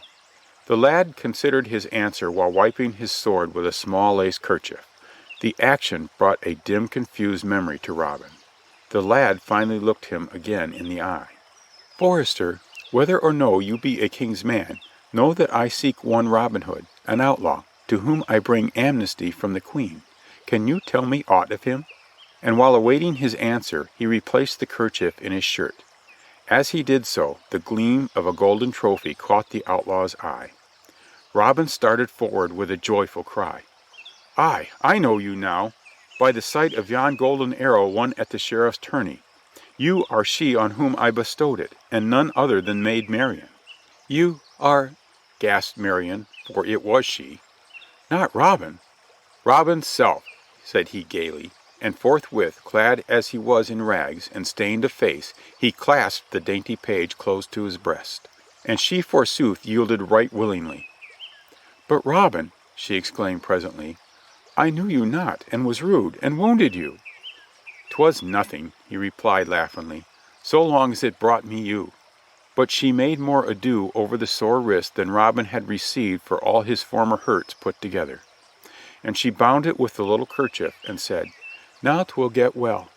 And Robin was convinced she spoke the truth, for he never felt better in all his life. The whole woods seemed tinged with a roseate hue since Marian had come again. But she, while happy also, was ill at ease, and Robin, with a man's slow discernment, at last saw that it was because of her boy's attire. He thought bluntly that there was naught to be ashamed of, but smilingly handed her his tattered long cloak, which she blushingly put on, and forthwith recovered her spirits directly. Then they began to talk of each other's varied fortunes, and of the many things which had parted them. And so much did they find to tell that the sun had begun to decline well into the afternoon before they realized how the hours sped. "But I am a sorry host," exclaimed Robin, springing to his feet. "I have not once invited you to my wild roof." "And I am but a sorry page," replied Marian, "for I had clean forgot that I was Richard Partington, and really did bring you a message from Queen Eleanor. Tell me on our way home, and there you shall be entrusted to Mistress Dale, while the first of my men we meet will I send back for your deer." So she told him, as they walked back through the glade, how that the fame of his prowess had reached Queen Eleanor's ears in London town, and the queen had said, "Fain would I see this bold yeoman, and behold his skill at the longbow." and the Queen had promised him amnesty if he and 4 of his archers would repair to London against the next tournament the week following, there to shoot against King Henry's picked men, of whom the King was right vain. All this Marion told in detail, and added, "When I heard Her Majesty say she desired to see you, I asked leave to go in search of you, saying I had known you once. And the Queen was right glad, and bade me go, and sent this gold ring to you from off her finger in token of her faith." Then Robin took the ring, and bowed his head, and kissed it loyally. "By this token will I go to London town," quoth he, "and ere I part with the Queen's pledge, may the hand that bears it be stricken off at the wrist." By this time they were come to the grove before the cave, and Robin presented Maid Marian to the band, who treated her with the greatest respect. Will Scarlet was especially delighted to greet again his old-time friend, while Allan a Dale and his good wife bustled about to make her welcome in their tiny thatched cottage. That evening, after they had supped royally upon the very hart that Marian had slain, Allan sang sweet songs of northern minstrelsy to the fair guest as she sat by Robin's side, the golden arrow gleaming in her dark hair. The others all joined in the chorus, from Will Scarlet's baritone to Friar Tuck's heavy bass. Even Little John essayed to sing, although looked at threateningly by Much the miller's son. Then Robin bade Marian repeat her message from the Queen, which Marian did in a way befitting the dignity of her royal mistress. After which the yeomen gave 3 cheers for the Queen, and 3 more for her page, and drank toast to them both, rising to their feet. "Ye have heard," quoth Robin, standing forth, "how that Her Majesty, whom God preserve, wishes but 4 men to go with me. Wherefore I choose Little John and Will Stuteley, my 2 lieutenants, Will Scarlet my cousin, and Allan a Dale my minstrel. Mistress Dale also can go with her husband and be company for the Queen's page. We will depart with early morning, decked in our finest. So stir ye, my lads, and see that not only your tunics are fresh, but your swords bright and your bows and arrows fit, for we must be a credit to the Queen as well as the good greenwood. You, Much, and stout Will, Lester, and John, the widow's 3 sons, shall have command of the band while we are away, and Friar Tuck shall preside over the needs of your souls and stomachs." The orders were received with shouts of approval, and toasts all around were drunk again in not brown ale, ere the company dispersed to rest after making ready for the journey. The next morning was as fine a summer's day as ever you want to see, and the green leaves of the forest made a pleasing background for the gay picture of the yeomen setting forth. Says the old ballad, "It was a seemly sight to see how Robin Hood himself had dressed, and all his yeomanry. He clothed his men in Lincoln green, and himself in scarlet red, with hats of black and feathers white, to bravely deck each head. Nor were the 2 ladies behindhand, I ween, at the bedecking." Thus the chosen party of 7 sallied forth, being accompanied to the edge of the wood by the whole band, who gave them a merry parting and God-speed. The journey to London town was made without incident. The party proceeded boldly along the King's highroad, and no man met them who was disposed to say them nay. Besides, the good Queen's warrant and ring would have answered for them, as indeed it did at the gates of London. So on they sped, and in due course came to the palace itself and awaited audience with the Queen. Now the King had gone that day to Finsbury Field, where the tourney was soon to be held, in order to look over the lists and see some of his picked men, whom he expected to win against all comers. So much had he boasted of these men, that the Queen had secretly resolved to win a wager of him. She had heard of the fame of Robin Hood and his yeomen, as Marian had said, and Marian on her part had been overjoyed to be able to add a word in their favor and to set out in search of them. Today the Queen sat in her private audience room chatting pleasantly with her ladies, when in came Mistress Marian Fitzwalter, attired again as befitted her rank of lady-in-waiting. She curtsied low to the Queen and awaited permission to speak. "How now," said the Queen, smiling, "is this my Lady Marian, or the page Richard Partington?" "Both, an it please your Majesty. Richard found the man you sought, while Marian brought him to you." "Where is he?" asked Queen Eleanor eagerly. "Awaiting your audience, he and 4 of his men. Likewise a lady of whose wooing and wedding I can tell you a pretty story at another time." "Have them admitted." So Marian gave orders to a herald, and presently Robin Hood and his little party entered the room. Now the Queen had half expected the men to be rude and uncouth in appearance because of their wild life in the forest, but she was delightfully disappointed. Indeed, she started back in surprise and almost clapped her hands. For, sooth to say, the yeomen made a brave sight, and in all the court no more gallant men could be found. Marian felt her cheeks glow with pride, at sight of the half-hidden looks of admiration sent forth by the other ladies-in-waiting. Robin had not forgot the gentle arts taught by his mother, and he wore his fine red velvet tunic and breeches with the grace of a courtier.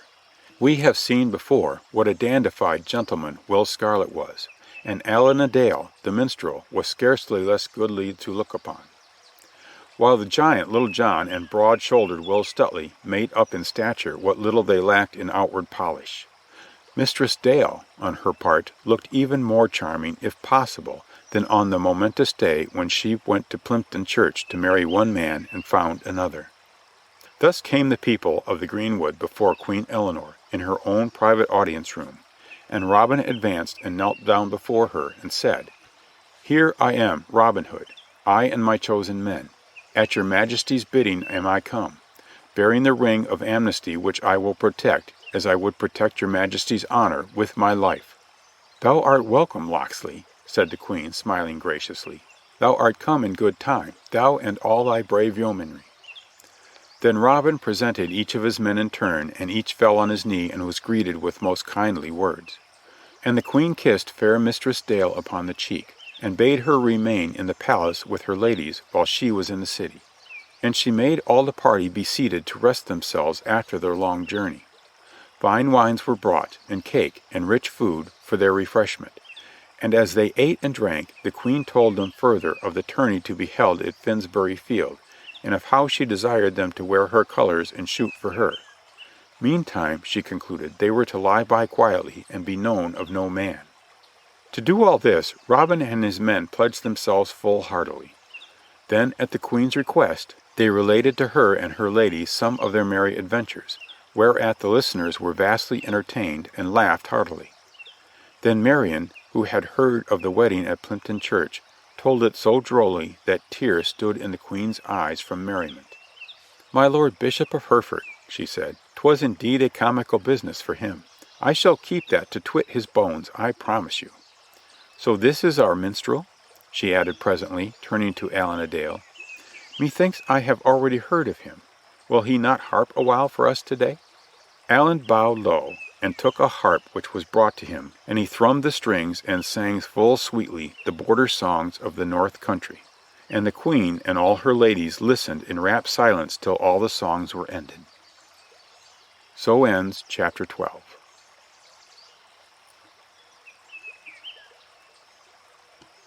Chapter 13. How the Outlaws Shot in King Harry's Tourney.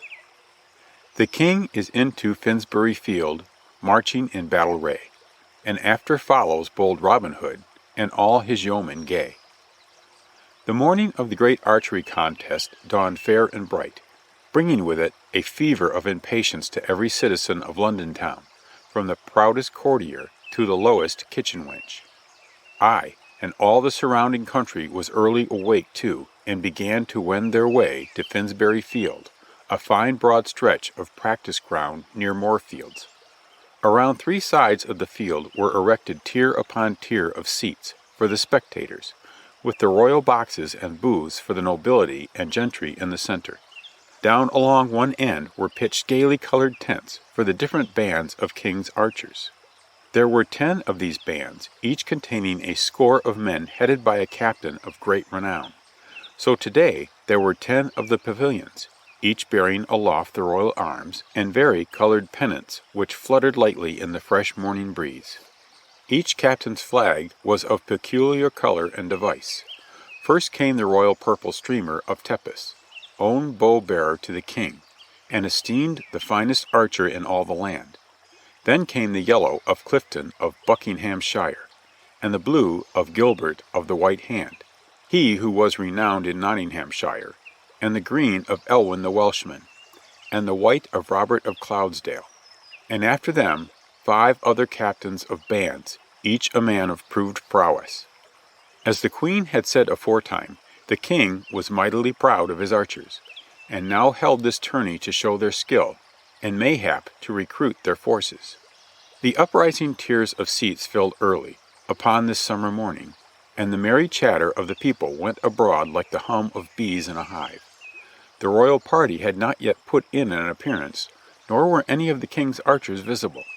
So the crowd was content to hide its impatience by laughing jibes passed from one section to another, and crying the colors of their favorite archers. In and out among the seats went hawkers, their arms laden with small pennants to correspond with the rival tents. Other vendors of pie and small cakes and cider also did a thrifty business, for so eager had some of the people been to get good seats, that they had rushed away from home without their breakfast.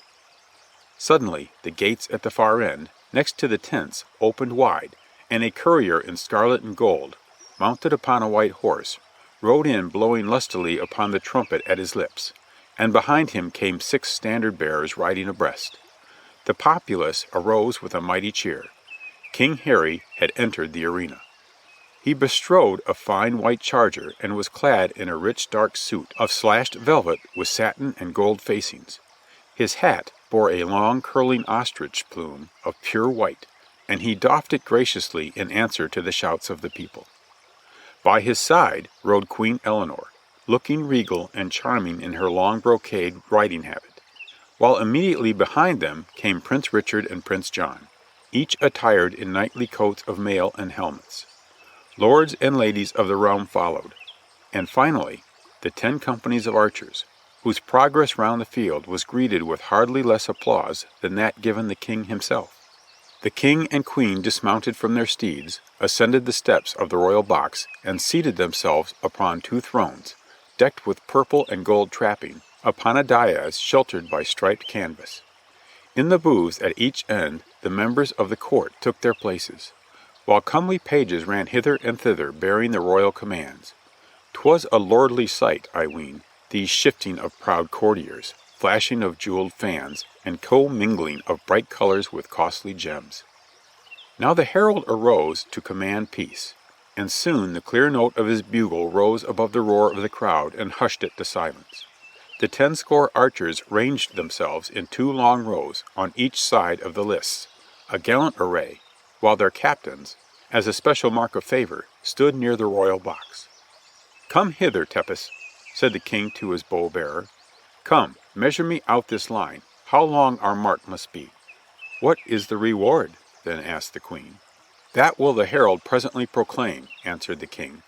"For first prize we have offered a purse containing 20 golden pounds, for second a purse containing 20 silver pennies, and for third a silver bugle, inlaid with gold.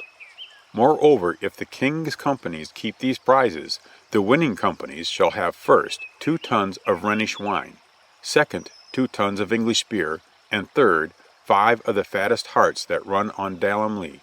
Methinks that is a princely wager," added King Harry laughingly. Up spake bold Clifton, secure in the king's favor. "Measure no marks for us, most sovereign liege," quoth he, "for such largesse as that we'll shoot at the sun and the moon." "'Twill not be so far as that," said the king, "but get a line of good length, Tepus, and set up the targets at 10 paces." Forthwith Tepus bowed low and set up 10 targets, each bearing the pennant of a different company, while the herald stood forth again and proclaimed the rules and prizes. The entries were open to all comers. Each man also of the king's archers should shoot 3 arrows at the target bearing the colors of his band, until the best bowman in each band should be chosen. These 10 chosen archers should then enter a contest for an open target, 3 shots apiece, and here any other bowman whatsoever was asked to try his skill. The result at the open targets should decide the tourney. Then all the people shouted again in token that the terms of the contest pleased them, and the archers waved their bows aloft and wheeled into position facing their respective targets. The shooting now began, upon all the targets at once, and the multitude had so much ado to watch them that they forgot to shout. Besides, silence was commanded during the shooting. Of all the fine shooting that morning, I have not now space to tell you. The full score of men shot 3 times at each target, and then 3 times again to decide a tie, For, more than once, the arrows shot by one man would be split wide open by his successor. Each man's shaft bore his number to ease the counting, and so close would they stick at the end of a round that the target looked like a big bristle hairbrush. Then must the spectators relieve their tense spirits by great cheering, while the king looked mighty proud of his skilled bowmen. At last the company targets were decided, and Tepus, as was expected, led the score, having made 6 exact centers in succession. Gilbert of the White Hand followed with 5, and Clifton with 4. 2 other captains had touched their center 4 times, but not roundly, while in the other companies it so chanced that the captains had been outshot by some of the men under them. The winners then saluted the king and queen, and withdrew for a space to rest and renew their bowstrings for the keenest contest of all. While the lists were cleared and a new target, the open one, was set up at 12 paces. At the bidding of the king, the herald announced that the open target was to be shot at, to decide the title of the best archer in all England, and any man there present was privileged to try for it. But so keen had been the previous shooting that many yeomen who had come to enter the list now would not do so, and only a dozen men stepped forth to give in their names. "By my halidom," said the king, "these must be hardy men to pit themselves against my archers." "Think you that your 10 chosen fellows are the best bowmen in all England?" asked the queen. "Aye, and in all the world beside," answered the king, "and thereunto I would stake 500 pounds." "I am minded to take your wager," said the queen musingly, "and will e'en do so if you grant me a boon." "What is it?" asked the king. "If I produce 5 archers who can outshoot your 10, will you grant my men full grace and amnesty?" "Assuredly," quoth the king in right good humor. "Natheless, I tell you now, your wager is in jeopardy, for there never were such bowmen as Tepus and Clifton and Gilbert." Said the queen, puckering her brow, still as though lost in thought. "I must see if there be none present to aid me in my wager. Boy, call hither Sir Richard of the Lea, and my Lord Bishop of Hereford." The 2 summoned ones, who had been witnessing the sport, came forward. "Sir Richard," said she, "thou art a full knight and good. Wouldst advise me to meet a wager of the king's, that I can produce other archers as good as Tepus and Gilbert and Clifton?" "Nay, your majesty," he said, bending his knee, "there be none present that can match them. Howbeit," he added, dropping his voice, "I have heard of some who lie hid in Sherwood Forest, who could show them strange targets." The queen smiled and dismissed him. "Come hither, my Lord Bishop of Hereford," quoth she. "Wouldst thou advance a sum to support my wager against the king?" "Nay, your majesty," said the fat bishop, "and you pardon me, I'd not lay down a penny on such a bet. For by my silver mitre, the king's archers are men who have no peers." "But suppose I found men whom thou knewest to be masters at the bow," she insisted roguishly, "wouldst thou not back them? Belike I have heard that there be men round about Nottingham and Plympton who carry such matters with a high hand." The bishop glanced nervously around, as if half expecting to see Robin Hood's men standing near, then turned to find the queen looking at him, with much amusement lurking in her eyes. "Odds bodkins, the story of my misadventure must have preceded me," he thought ruefully. Aloud he said, resolved to face it out, "Your majesty, such tales are idle and exaggerated. And you pardon me, I would add to the king's wager that his men are invincible." "As it pleases thee," replied the queen imperturbably. "How much?" "Here is my purse," said the bishop uneasily. "It contains 15 nobles and near 100 pounds. "I'll take it at even money," she said, dismissing him. "And your majesty," turning to the king, who had been conversing with the 2 princes and certain of the nobles, "I accept your wager of 500 pounds." "Very good," said the king, laughing as though it were a great jest. "But what had minded you to take such interest in the sport of a sudden?" "It is as I have said. I have found 5 men whom I will pit against any you may produce." "Then we will try their skill speedily," quoth the king. "How say you, if first we decide this open target, and then match the 5 best thereat against your unknown champions?" "Agreed," said the queen. Thereupon she signed to Maid Marian to step forward from a near-by booth where she sat with other ladies in waiting, and whispered something in her ear. Marian curtsied and withdrew. Now the 10 chosen archers from the king's bands came forth again and took their stand, and with them stood forth the 12 untried men from the open lists. Again the crowd was stilled, and every eye hung upon the speeding of the shafts. Slowly but skillfully each man shot, and as his shaft struck within the inner ring, a deep breath broke from the multitude like the sound of the wind upon the seashore. And now Gilbert of the White Hand led the shooting, and 'twas only by the space of a hair's breadth upon the line that Tepus tied his score. Stout Elwyn, the Welshman, took third place. One of the private archers, named Geoffrey, came fourth, while Clifton must needs content himself with fifth. The men from the open list shot fairly true, but nervousness and fear of ridicule wrought their undoing. Then the herald came forward again, and instead of announcing the prize winners, proclaimed that there was to be a final contest. 2 men had tied for first place, declared His Majesty the King, and 3 others were entitled to honors. Now all these 5 were to shoot again, and they were to be pitted against 5 other of the Queen's choosing, men who had not yet shot upon that day. A thrill of astonishment and excitement swept through the arena. Who were these men of the Queen's choosing? Was upon every lip. The hubbub of eager voices grew intense, and in the midst of it all, the gate at the far end of the field opened, and 5 men entered and escorted a lady upon horseback across the arena to the royal box.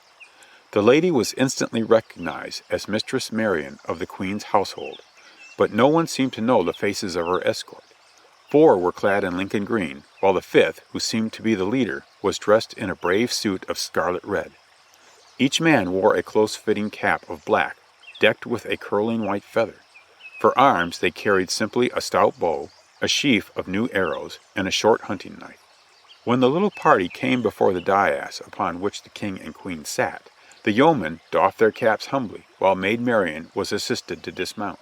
"Your gracious Majesty," she said, addressing the queen, "these be the men for whom you sent me, and who are now come to wear your colors and service you in the tourney." The queen leaned forward and handed them each a scarf of green and gold. "Locksley," she said in a clear voice, "I thank thee and thy men for this service. Know that I have laid a wager with the king that ye can outshoot the 5 best whom he has found in all his bowmen." The 5 men pressed the scarves to their lips in token of fealty. The king turned to the queen inquiringly.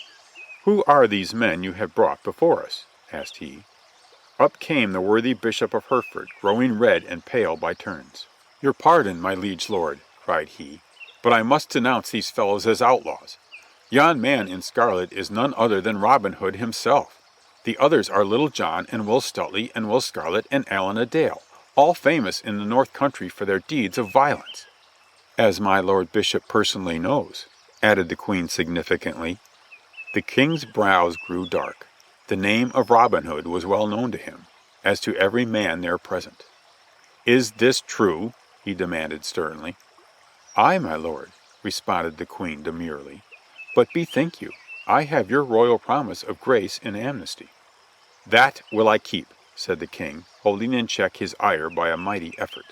"But look you, only 40 days do I grant of respite. When this time has elapsed, let these bold outlaws look to their safety." Then turning to his 5 victorious archers who had drawn near, he added, "Ye have heard, my men, how that I have a wager with the queen upon your prowess. Now here be men of her choosing, certain free shafts of Sherwood and Barnesdale. Wherefore look well to it, Gilbert and Tepus and Geoffrey and Elwyn and Clifton. If ye outshoot these knaves, I will fill your caps with silver pennies, aye, and knight the man who stands first.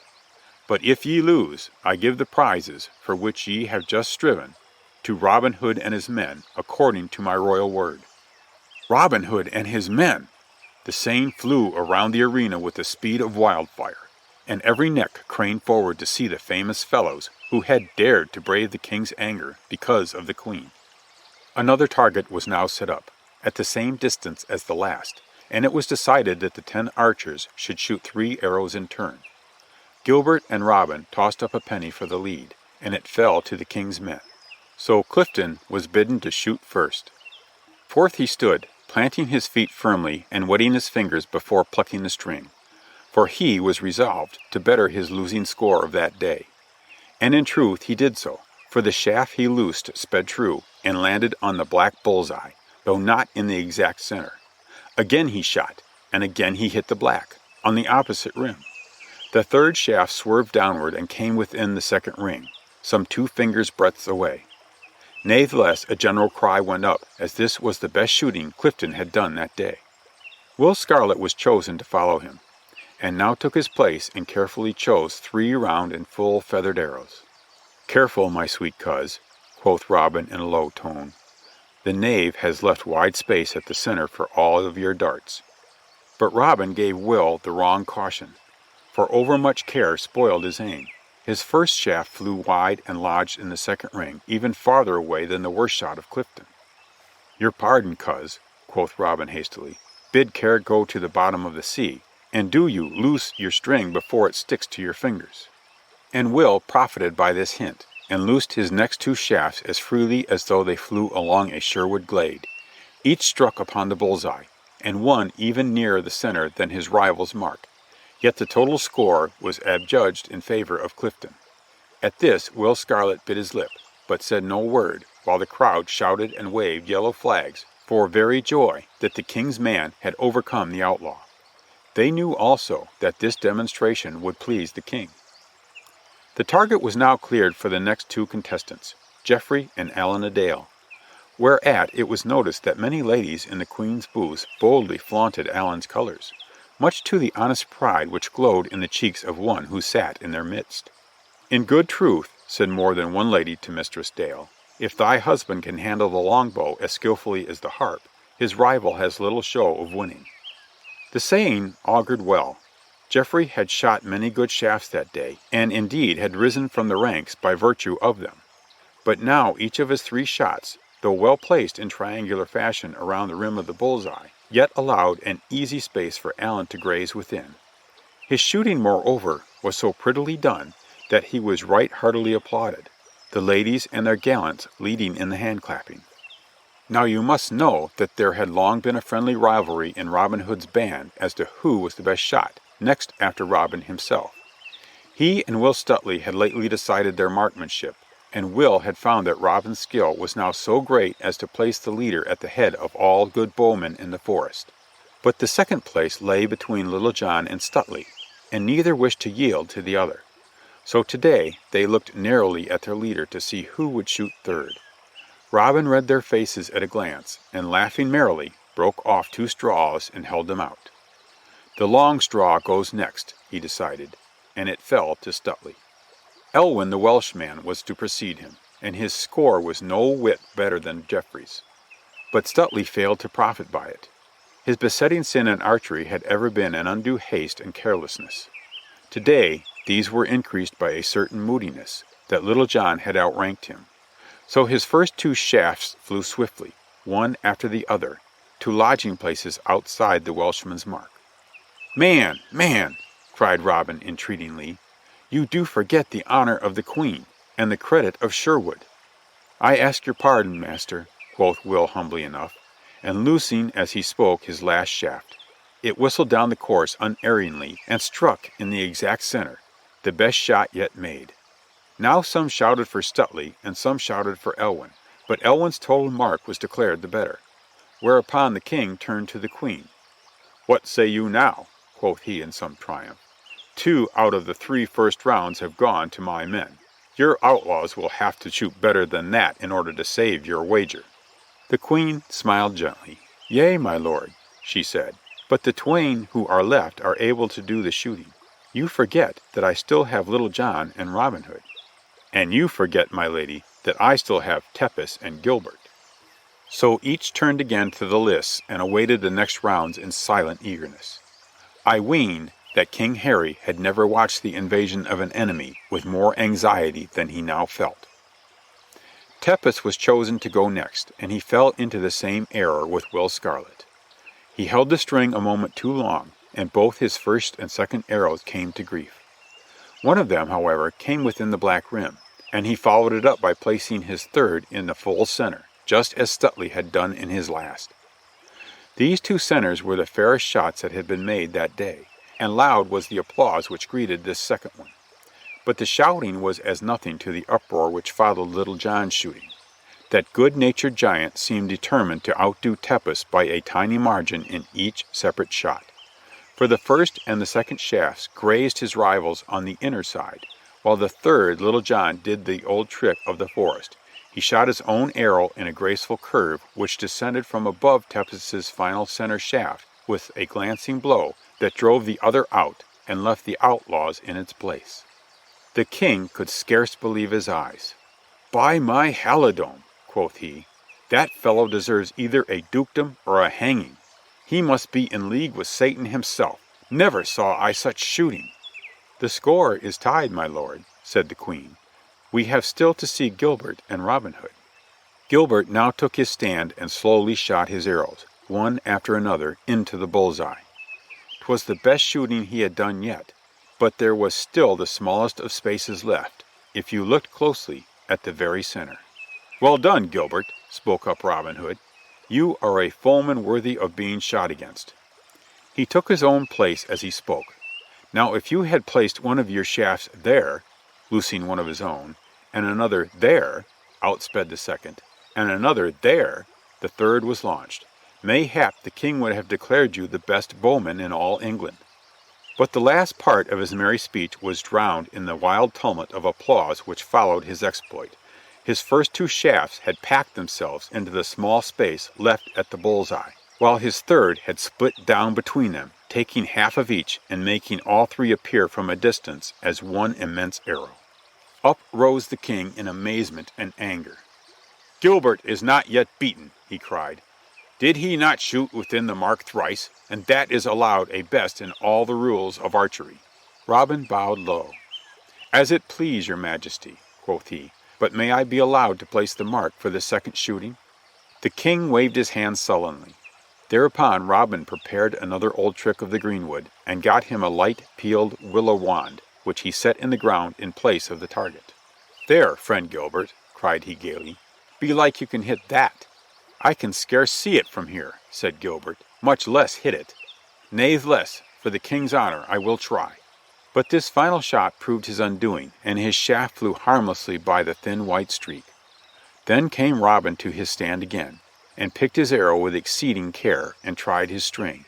Amid a breathless pause he drew the good yew bow back to his ear, glanced along the shaft, and let the feathered missile fly. Straight it sped, singing a keen note of triumph as it went. The willow wand was split in twain, as though it had met a hunter's knife. "Verily, I think your bow is armed with witchcraft," cried Gilbert, "for I did not believe such shooting possible." "You should come to see our merry lads in the greenwood," retorted Robin lightly, "for willow wands do not grow upon the cobblestones of London town." Meanwhile the king in great wrath had risen to depart, first signing the judges to distribute the prizes. Never a word said he, of good or ill, to the queen, but mounted his horse, and followed by his sons and knights rode off the field. The archers dropped upon one knee as he passed, but he gave them a single baleful look and was gone. Then the queen beckoned the outlaws to approach, and they did so and knelt at her feet. "Right well have ye served me," she said, "and sorry am I that the king's anger is aroused thereby. But fear ye not, his word and grace hold true. As to these prizes ye have gained, I add others of my own. The wagers I have won from his majesty the king, and from the Lord Bishop of Hereford. Buy with some of these moneys the best swords ye can find in London for all your band, and call them the swords of the queen, and swear with them to protect all the poor and the helpless and the womenkind who come your way." "We swear," said the 5 yeomen solemnly. Then the queen gave each of them her hand to kiss, and arose and departed with all her ladies. And after they were gone, the king's archers came crowding around Robin and his men, eager to get a glimpse of the fellows about whom they had heard so much. And back of them came a great crowd of the spectators, pushing and jostling in their efforts to come nearer. "Verily," laughed Little John, "they must take us for a merry Andrew show." Now the judges came up and announced each man his prize, according to the king's command. To Robin was give the purse containing 20 golden pounds, to Little John the 20 silver pennies, and to Allan a Dale the fine inlaid bugle, much to his delight, for he was skilled at blowing sweet tunes upon the horn, hardly less than handling the harp strings. But when the Rhenish wine and English beer and hearts of Dalimlee were spoken of, Robin said, "Nay, what need we of wine or beer so far from the greenwood? And 'twould be like carrying coals to Newcastle to drive those hearts to Sherwood. Now Gilbert and Tepus and their men have shot passing well. Wherefore the meat and drink must go to them, and they will accept it of us."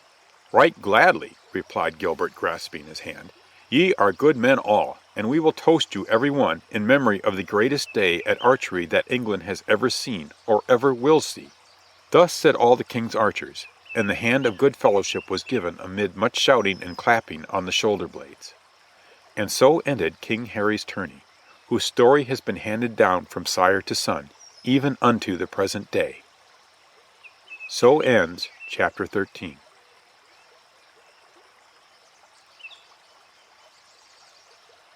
Chapter 14. How Robin Hood was sought of the tinker. And while the tinker fell asleep, Robin made haste away, and left the tinker in the lurch for the great shot to pay. King Henry was as good as his word. Robin Hood and his party were suffered to depart from London, the parting bringing keen sorrow to Marion, and for 40 days no hand was raised against them. But at the end of that time the royal word was sent to the worthy sheriff at Nottingham that he must lay hold upon the outlaws without further delay, as he valued his office. Indeed, the exploits of Robin and his band, ending with the great tourney in Finsbury Field, had made a mighty stir through all England, and many there were to laugh boldly at the Nottingham official for his failures to capture the outlaws. The sheriff thereupon planned 3 new expeditions into the greenwood, and was even brave enough to lead them, since he had 15 score men at his beck and call each time. But never the shadow of an outlaw did he see, for Robin's men lay close, and the sheriff's men knew not how to come at their chief hiding place in the cove before the cavern. Now the sheriff's daughter had hated Robin Hood bitterly in her heart, ever since the day he refused to bestow upon her the golden arrow, and shamed her before all the company. His tricks also upon her father were not calculated to lessen her hatred, and so she sought about for means to aid the sheriff in catching the enemy. "There is no need to go against this man with force of arms," she said. "We must meet his tricks with other tricks of our own." "Would that we could," groaned the sheriff. "The fellow is becoming a nightmare unto me." "Let me plan a while," she replied. "Belike I can cook up some scheme for his undoing." "Agreed," said the sheriff, "and if anything comes of your planning, I will even give you 100 silver pennies for a new gown and a double reward to the man who catches the outlaws." Now upon that same day, while the sheriff's daughter was racking her brains for a scheme, there came to the mansion house a strolling tinker named Middle, a great gossip and braggart. And as he pounded away upon some pots and pans in the scullery, he talked loudly about what he would do if he once came within reach of that rascal Robin Hood. It might be that this simple fellow could do something through his very simplicity, mused the sheriff's daughter, overhearing his prattle. "Odds bodkins, 'twill do no harm to try his service, while I bethink myself of some better plan." And she called him to her, and looked him over, a big brawny fellow enough, with an honest look about the eye, and a countenance so open that when he smiled his mouth seemed the only country on the map. "I am minded to try your skill at outlaw catching," she said, "and will add goodly measure to the stated reward if you succeed. Do you wish to make good your boasted prowess?" The tinker grinned broadly. "Yes, your ladyship," he said. "Then here is a warrant made out this morning by the sheriff himself. See that you keep it safely and use it to good advantage." And she dismissed him. Middle departed from the house mightily pleased with himself and proud of his commission. He swung his crab-tree staff recklessly in his glee, so recklessly that he imperiled the shins of more than one angry passer-by, and vowed he'd crack the ribs of Robin Hood with it, though he was surrounded by every outlaw in the whole greenwood. Spurred on by the thoughts of his own coming bravery, he left the town and proceeded toward Barnesdale. The day was hot and dusty, and at noontime he paused at a wayside inn to refresh himself. He began by eating and drinking and dozing in turn, then sought to do all at once. Mine host of the 7 Does stood by, discussing the eternal Robin with a drover. Folk do say that my Lord Sheriff has sent into Lincoln for more men-at-arms and horses, and that when he has these behind him, he'll soon rid the forest of these fellows. Of whom speak you? Asked the tinker, sitting up. Of Robin Hood and his men, said the host. But go to sleep again. You will never get the reward. And why not? Asked the tinker, rising with great show of dignity. Where our sheriff has failed, and the stout Guy of Gisborne, and many more beside, it behoves not a mere tinker to succeed. The tinker laid a heavy hand upon the innkeeper's fat shoulder, and tried to look impressive. This is your reckoning, host, upon the table. I must even go upon my way, because I have more important business than to stand here gossiping with you. But be not surprised, if, the next time you see me, I shall have with me no less person than Robin Hood himself. And he strode loftily out the door and walked up the hot white road towards Barnesdale. He had not gone above a quarter of a mile when he met a young man with curling brown hair and merry eyes. The young man carried his light cloak over his arm because of the heat, and was unarmed save for a light sword at his side. The newcomer eyed the perspiring tinker in a friendly way, and seeing he was a stout fellow, accosted him. "Good day to you," said he. "Good day to you," said the tinker, "and a morrow less heating." "Aye," laughed the other. "Whence come you? And know you the news?" "What is the news?" said the gossipy tinker, pricking up his ear. "I am a tinker by trade, Middle by name, and come over against Banbury." "Why, as for the news," laughed the stranger, "I hear that 2 tinkers were set in the stocks for drinking too much ale and beer." "If that be all your news," retorted Middle, "I can beat you clear to the end of the lane." "What news have you? Seeing that you go from town to town, I ween you can outdo a poor country yokel at tidings." "All I have to tell," said the other, "is that I am especially commissioned." He felt mightily proud of these big words. "Especially commissioned to seek a bold outlaw which they call Robin Hood." "So," said the other, arching his brows. "How especially commissioned?" "I have a warrant from the sheriff, sealed with the king's own seal, to take him where I can. And if you can tell me where he is, I will e'en make a man of you." "Let me see the warrant," said the other, "to satisfy myself if it be right, and I will do the best I can to bring him to you." "That will I not," replied the tinker. "I will trust none with it, and if you'll not help me to come at him, I must forsooth catch him by myself." And he made his crabtree staff whistle shrill circles in the air. The other smiled at the tinker's simplicity, and said, "The middle of the road on a hot July day is not a good place to talk things over. Now, if you're the man for me and I'm the man for you, let's go back to the inn just beyond the bend of road and quench our thirst and cool our heads for thinking." "Marry, come up," quoth the tinker. "That I will, for though I've just come from there, my thirst rises mightily at the sound of your voice." So back he turned with the stranger and proceeded to the 7 Does. The landlord arched his eyebrows silently when he saw the 2 come in, but served them willingly. The tinker asked for wine, and Robin for ale. The wine was not the most cooling drink in the cellar, nor the clearest headed. Natheless the tinker asked for it, since it was expensive and the other man had invited him to drink.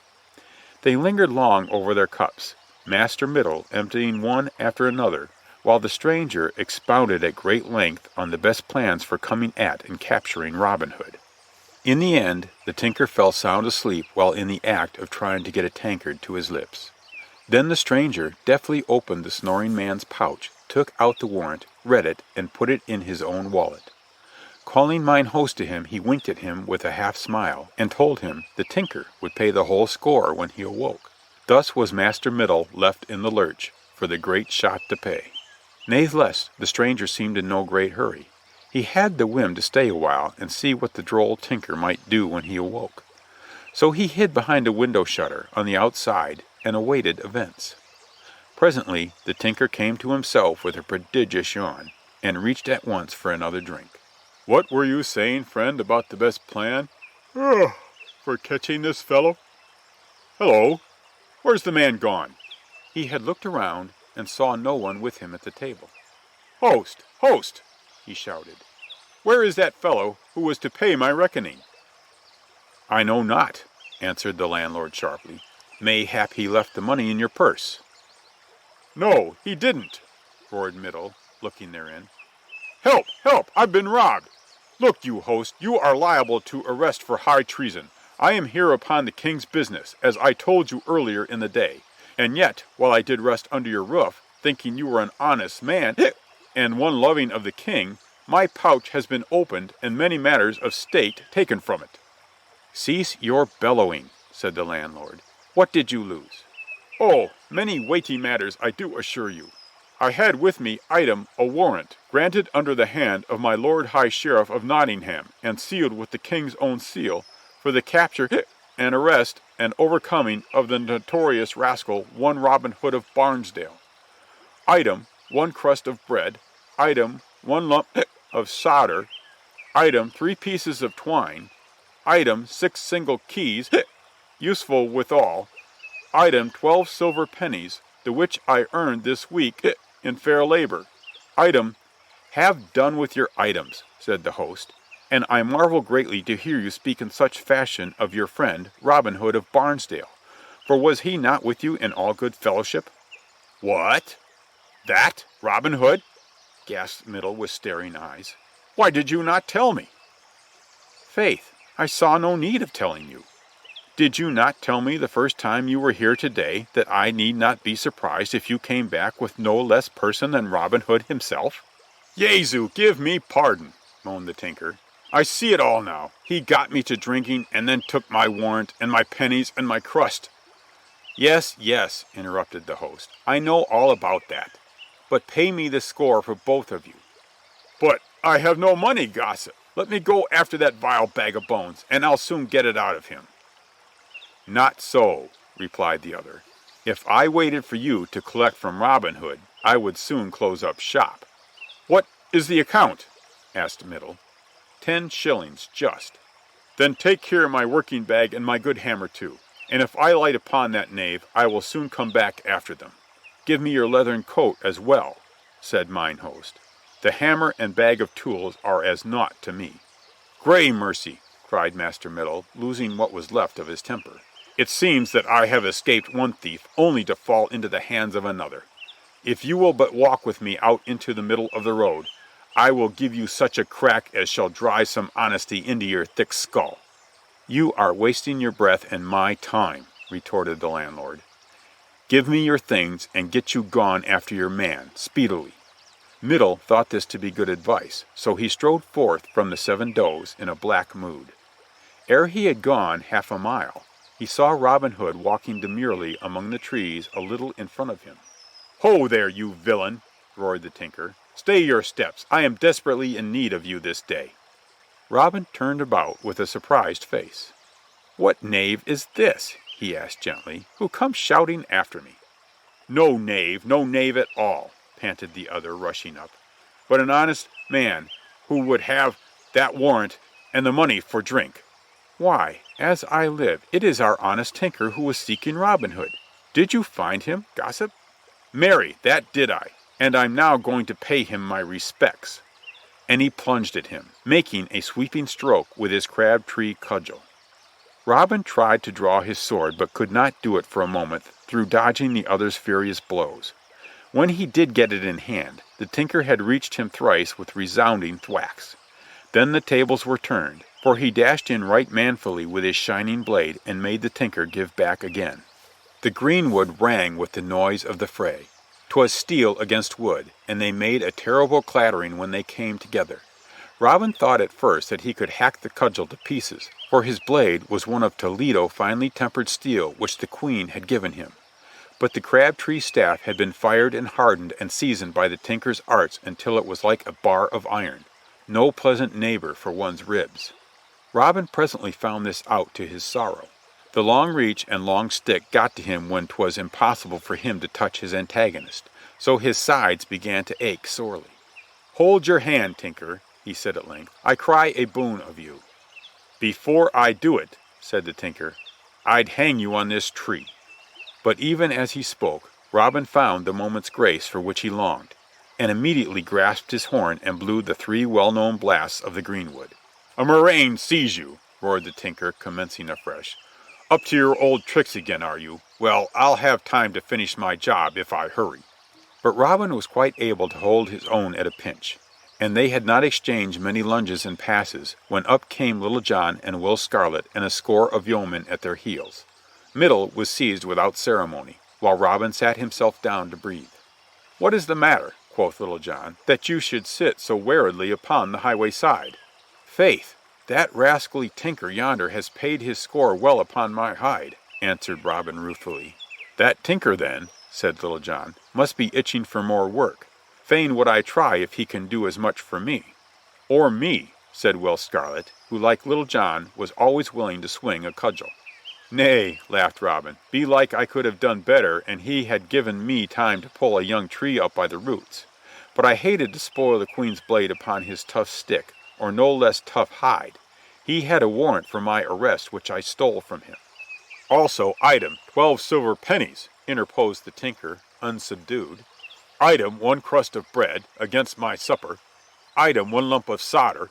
Item, 3 pieces of twine. Item, 6 single keys. Item—" "Yes, I know," quoth the merry Robin. "I stood outside the landlord's window and heard you count over your losses. Here they are again, and the silver pennies are turned by magic into gold. Here also, if you will, is my hand." "I take it heartily, with the pence," cried Middle. "By my leathern coat and tools, which I shall presently have out of that sly host, I swear that I never yet met a man I liked as well as you. And you and your men here will take me. I swear I'll serve you honestly. Do you want a tinker? Nay, but verily you must. Who else can mend and grind your swords and patch your pannikins, and fight too when occasions serve? Mend your pots, mend your pans!" And he ended his speech with the sorniest cry of his craft. By this time the whole band was laughing uproariously at the tinker's talk. "What say you, fellows?" asked Robin. "Would not this tinker be a good recruit?" "That he would," answered Will Scarlet, clapping the new man on the back. "He will keep Friar Tuck and Much the miller's son from having the blues." So amid great merriment and right good fellowship the outlaws shook Middle by the hand, and he took oath of fealty, and thought no more of the sheriff's daughter. So ends Chapter 14.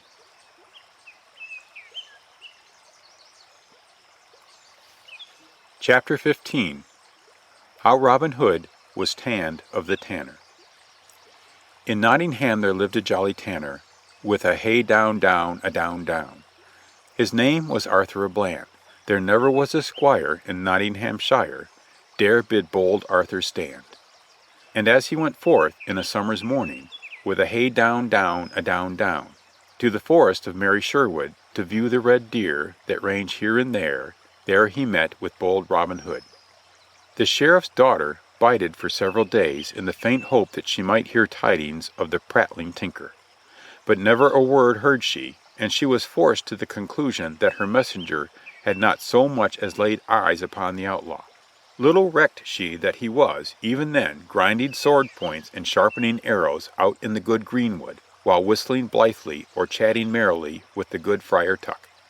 Then she bethought herself of another good man, one Arthur a Bland, a tanner who dwelt in Nottingham town, and was far famed in the tourneys round about. He had done some pretty tricks at archery, but was strongest at wrestling and the quarterstaff. For 3 years he had cast all comers to the earth in wrestling, until the famous Eric a Lincoln broke a rib for him in a mighty tussle. Howsoever, at quarterstaff he had never yet met his match, so that there was never a squire in Nottinghamshire dare bid bold Arthur stand. With a long pike staff on his shoulder, so well he could clear his way, that by 2 or 3 he made men flee, and none of them could stay. Thus at least runs the old song which tells of his might. "This is just the man for me," thought the sheriff's daughter to herself, and she forthwith summoned him to the mansion house and commissioned him to seek out Robin Hood. The warrant was quite to Arthur's liking, for he was happiest when he was out in the forest taking a sly peep at the king's deer, and now he reckoned that he could look at them boldly, instead of by the rays of the moon. He could say to any king's forester who made bold to stop him, I am here on the king's business." "Gramercy, no more oak bark and ditch water and the smell of half-tined hides today," quoth he gaily.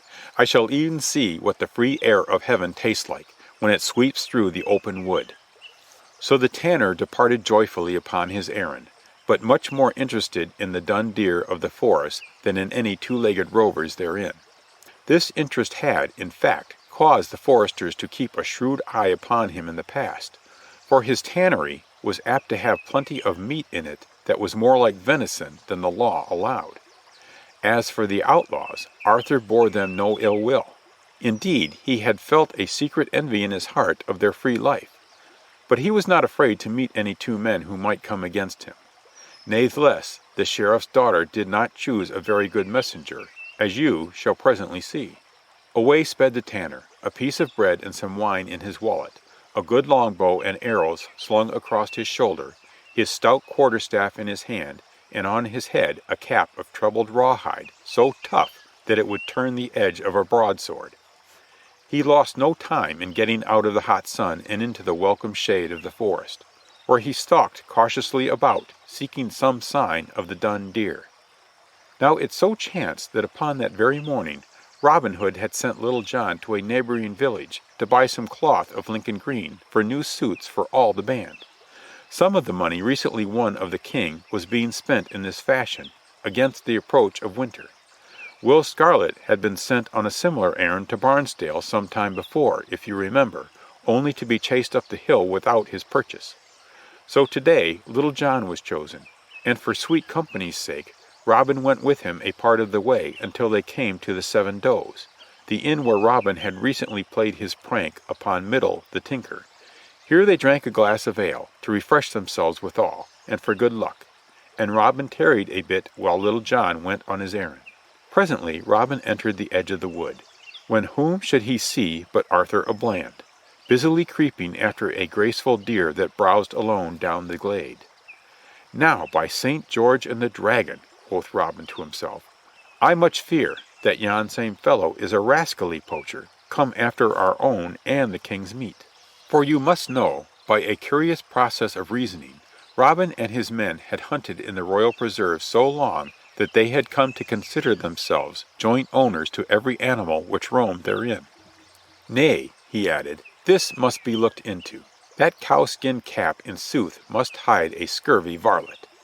And forthwith he crept behind a tree, and thence to another, stalking our friend Arthur as busily as Arthur was stalking the deer.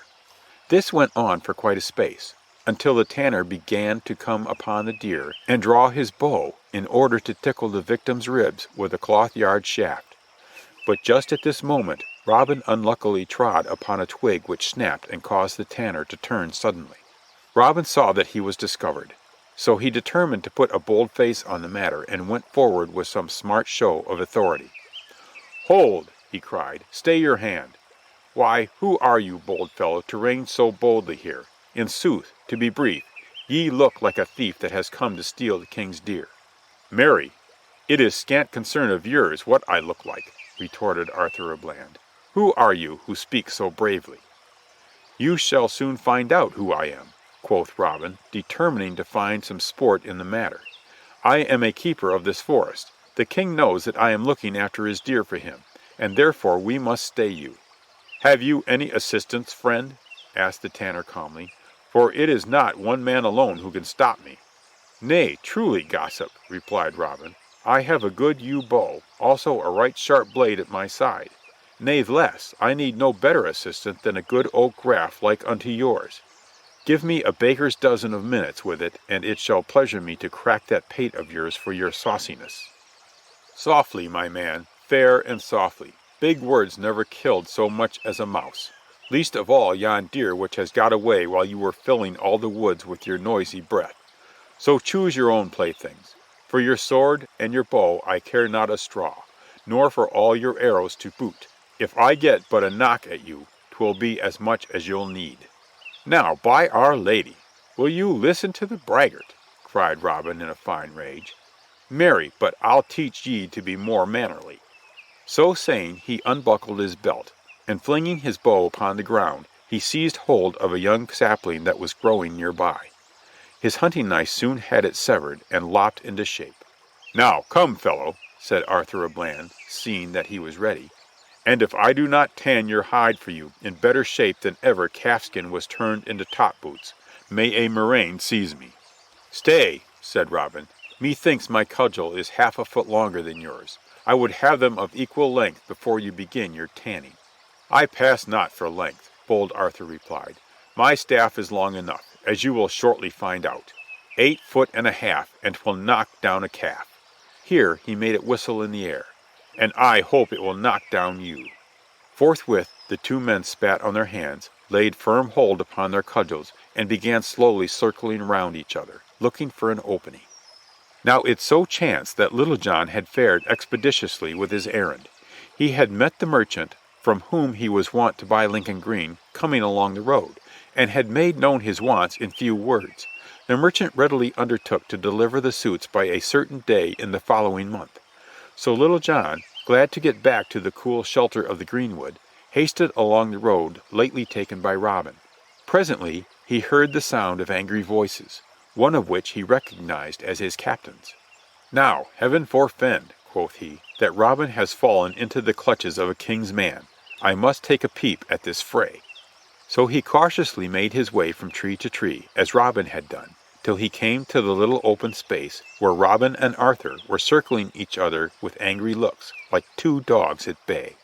"Ha! This looks interesting," muttered Little John to himself, for he loved a good quarterstaff bout above anything else in the world, and was the best man at it in all the greenwood, and he crawled quietly underneath a friendly bush, much as he had done when Robin undertook to teach Will Scarlet a lesson, and chuckled softly to himself and slapped his thigh and prepared to watch the fight at his ease. Indeed, it was both exciting and laughable.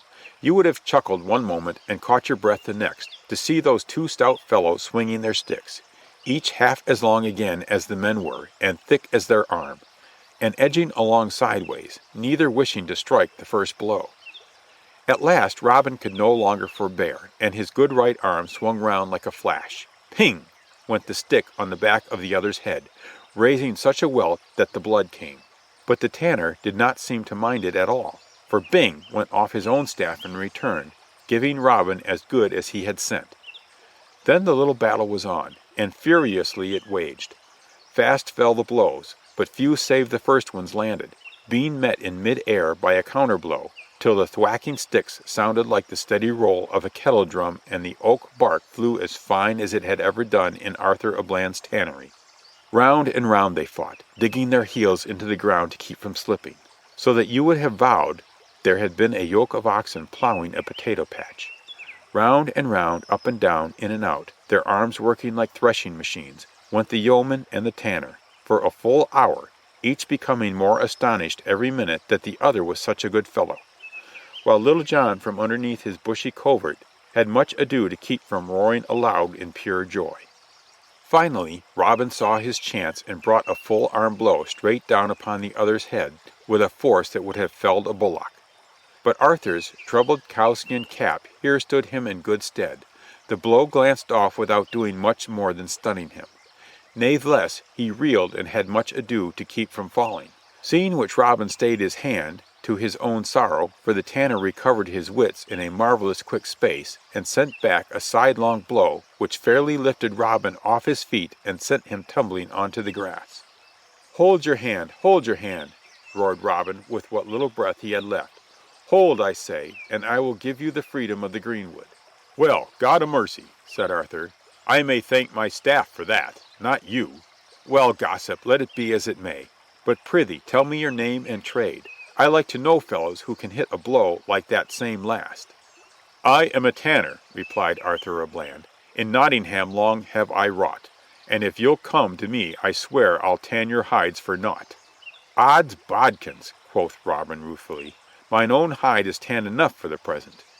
Howsoever, there be others in this wood I would fain see you tackle. Harkee, if you will leave your tan pots and come with me, as sure as my name is Robin Hood, ye shan't want gold or fee.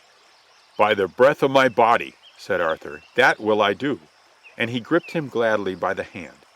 But I am minded that I clean forgot the errand that brought me to Sherwood. I was commissioned by some, under the sheriff's roof, to capture you." "So was a certain tinker, now in our service," said Robin smilingly. "Verily 'tis a new way to recruit forces," said the tanner, laughing loudly. "But tell me, good Robin Hood, where is Little John? I fain would see him, for he is a kinsman on my mother's side." "Here I am, good Arthur a Bland," said a voice, and Little John literally rolled out from under the bush to the sward.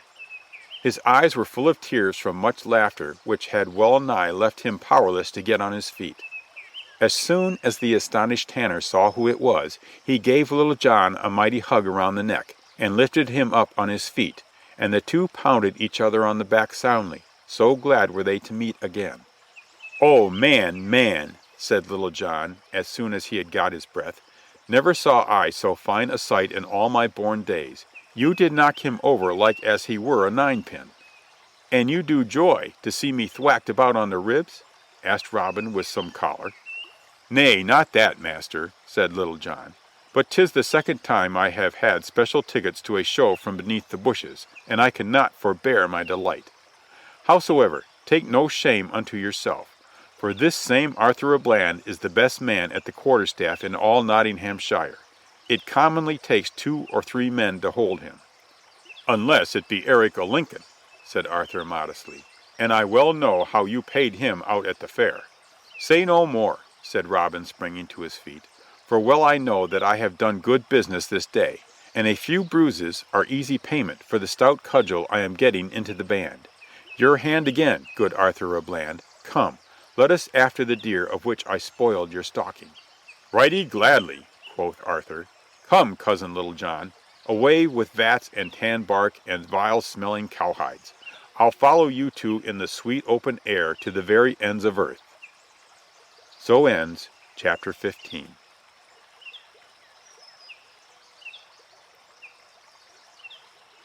Chapter 16. How Robin Hood met Sir Richard of the Lea. Then answered him the gentle knight, with words both fair and thee. "God save thee, my good Robin, and all thy company." Now you must know that some months passed by. The winter dragged its weary length through Sherwood Forest, and Robin Hood and his merry men found what cheer they could in the big crackling fires before their woodland cave.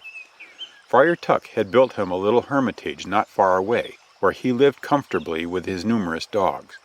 The winter, I say, reached an end at last, and the blessed spring came and went. Another summer passed on apace, and still neither king nor sheriff nor bishop could catch the outlaws, who, meanwhile, thrived and prospered mightily in their outlawry.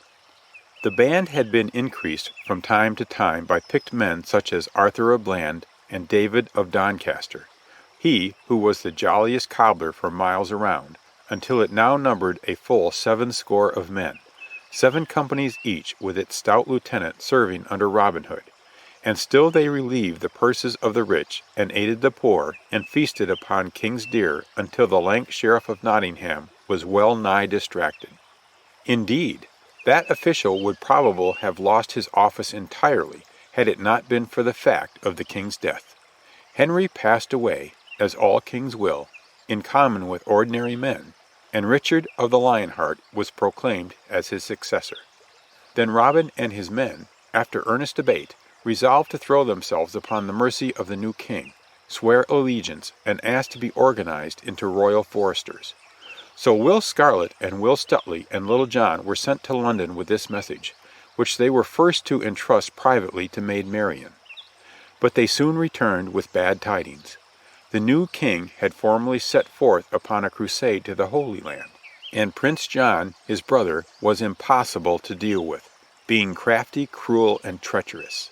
He was laying his hands upon all the property which could easily be seized, among other estates, that of the Earl of Huntingdon, Robin's old enemy and Marian's father, who had lately died. Marian herself was in sore straits.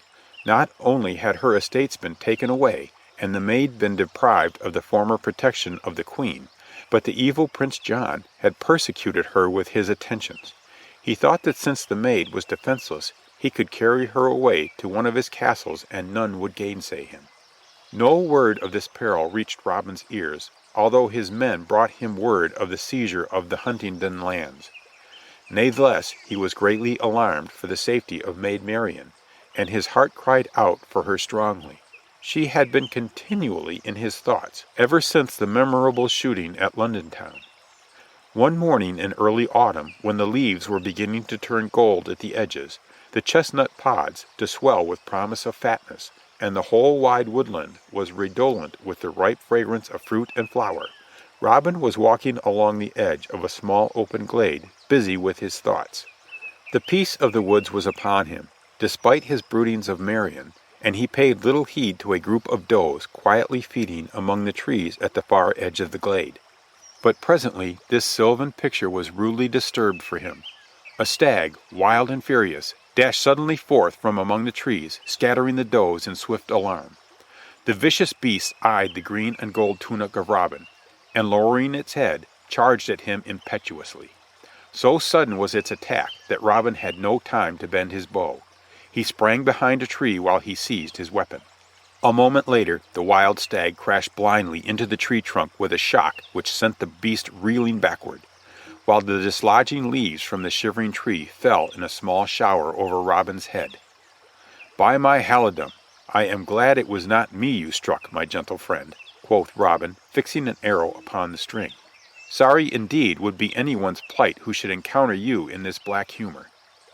Scarcely had he spoken when he saw the stag veer about and fix its glances rigidly on the bushes to the left side of the glade.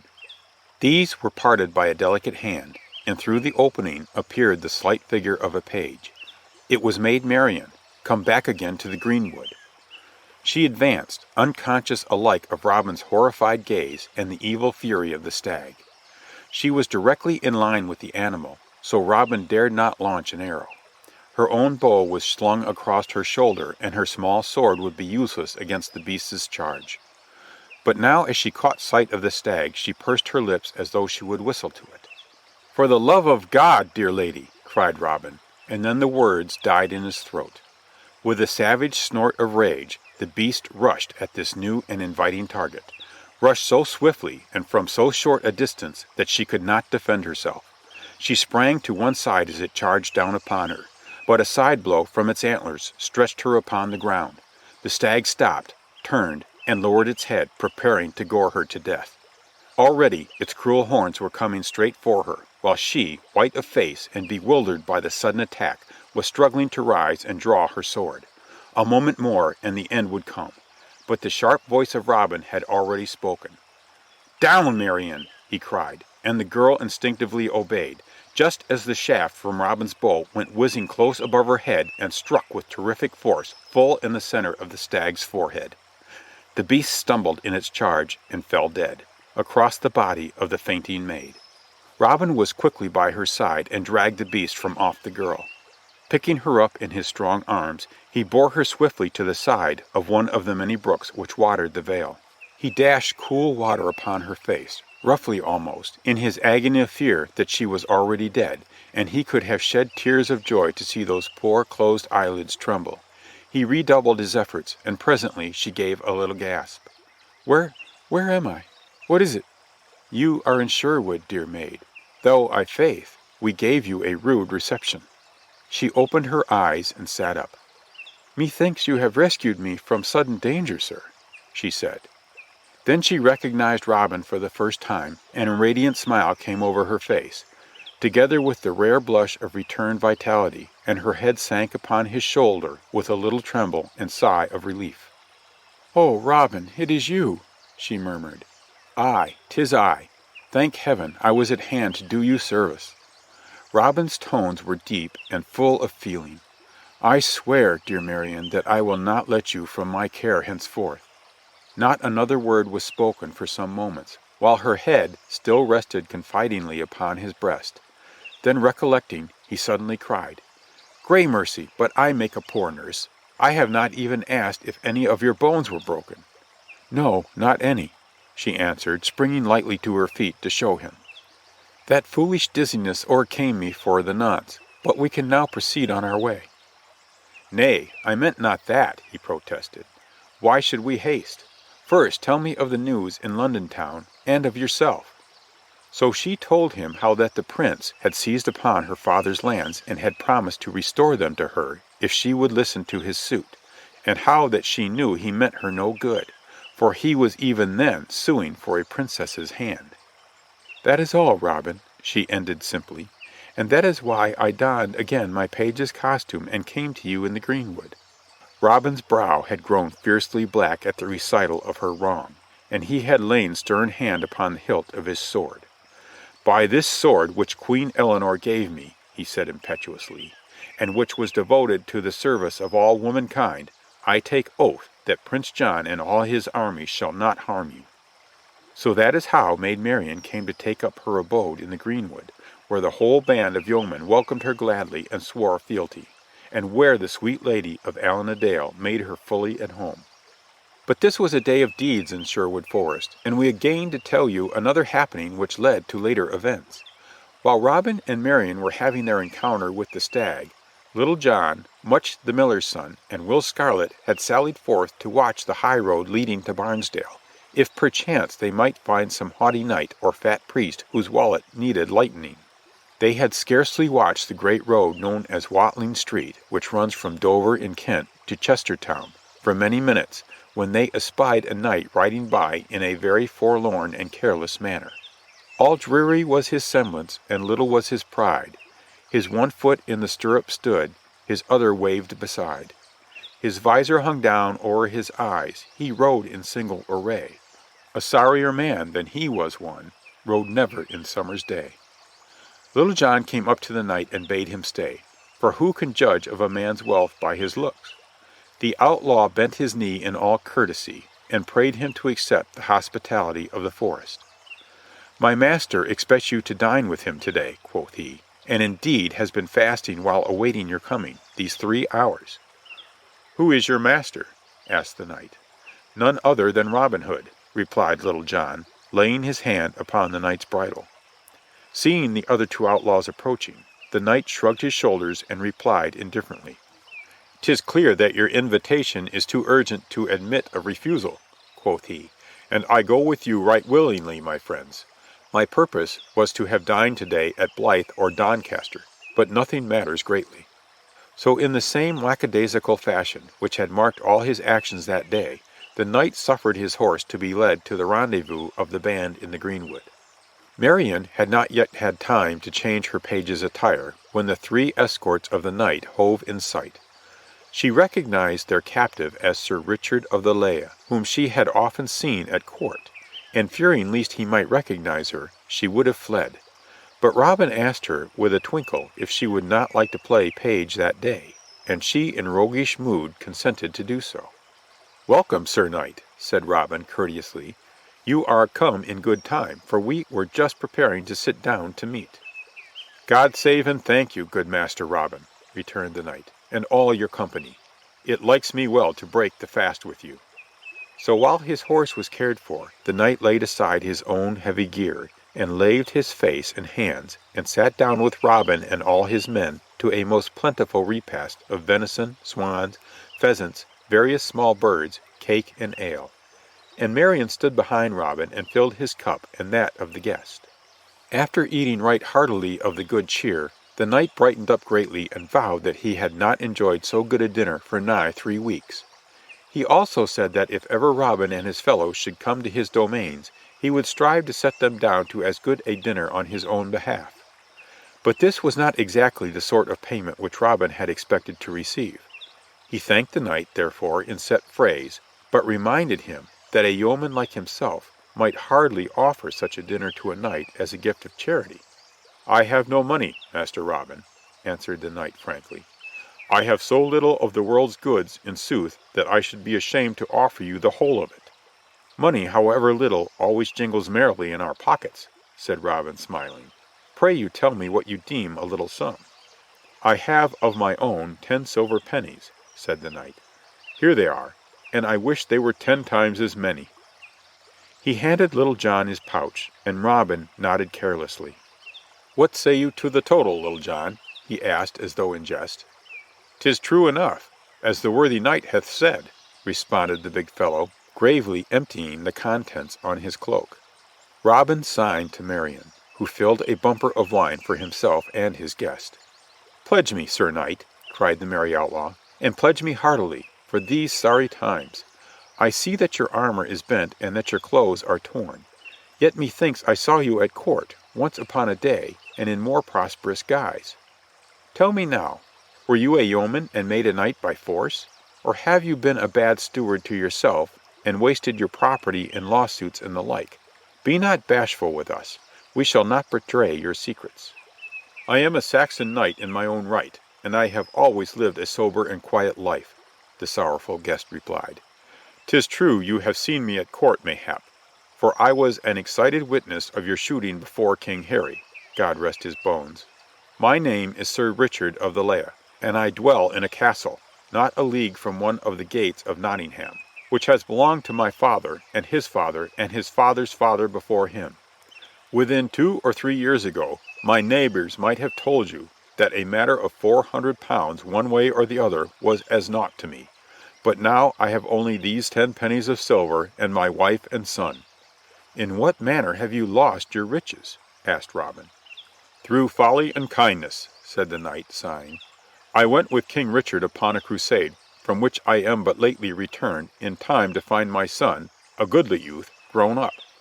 He was but 20, yet he had achieved a squire's training, and could play prettily in jousts and tournaments and other knightly games. But about this time he had the ill luck to push his sport too far, and did accidentally kill a knight in the open lists. To save the boy I had to sell my lands and mortgage my ancestral castle, and this not being enough, in the end I have had to borrow money, at a ruinous interest, from my lord of Hereford." "A most worthy bishop," said Robin ironically. "What is the sum of your debt?" £400, said Sir Richard, "and the bishop swears he will foreclose the mortgage if they are not paid promptly."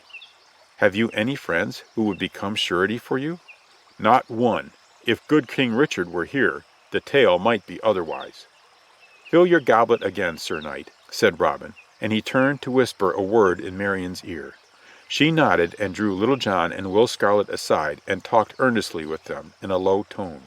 "Here is health and prosperity to you, gallant Robin," said Sir Richard, tilting his goblet. "I hope I may pay your cheer more worthily the next time I ride by." Will Scarlet and Little John had meanwhile fallen in with Marian's idea, for they consulted the other outlaws, who nodded their heads. Thereupon Little John and Will Scarlet went into the cave near by, and presently returned bearing a bag of gold. This they counted out before the astonished knight, and there were 4 times 100 gold pieces in it. "Take this loan from us, Sir Knight, and pay your debt to the bishop," then said Robin. "Nay, no thanks. You are but exchanging creditors. Mayhap we shall not be so hard upon you as the Christian bishop, yet again we may be harder. Who can tell?" There were actual tears in Sir Richard's eyes as he essayed to thank the foresters. But at this juncture Much, the miller's son, came from the cave dragging a bale of cloth. "The knight should have a suit worthy of his rank, master. Think you not so?" "Measure him 20 ells of it," ordered Robin. "Give him a good horse also," whispered Marian. "'Tis a gift which will come back 4-fold, for this is a worthy man. I know him well." So the horse was given also, and Robin bade Arthur a Bland ride with the knight as far as his castle, as esquire. The knight was sorrowful no longer, yet he could hardly voice his thanks through his broken utterance. And having spent the night in rest, and listening to Allan a Dale's singing, he mounted his new steed the following morning, an altogether different man. "God save you, comrades, and keep you all," said he, with deep feeling in his tones, "and God give me a grateful heart." "We shall wait for you 12 months from today here in this place," said Robin, shaking him by the hand, "and then you will repay us the loan, if you have been prospered." "I shall return it to you within the year, upon my honor as Sir Richard of the Lea, and for all time pray count on me as a steadfast friend." So saying, the knight and his esquire rode down the forest glade till they were lost to view. So ends chapter 16.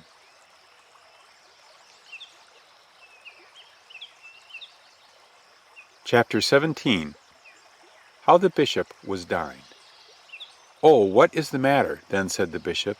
"Or for whom do you make this ado? Or why do you kill the king's venison, when your company is so few?"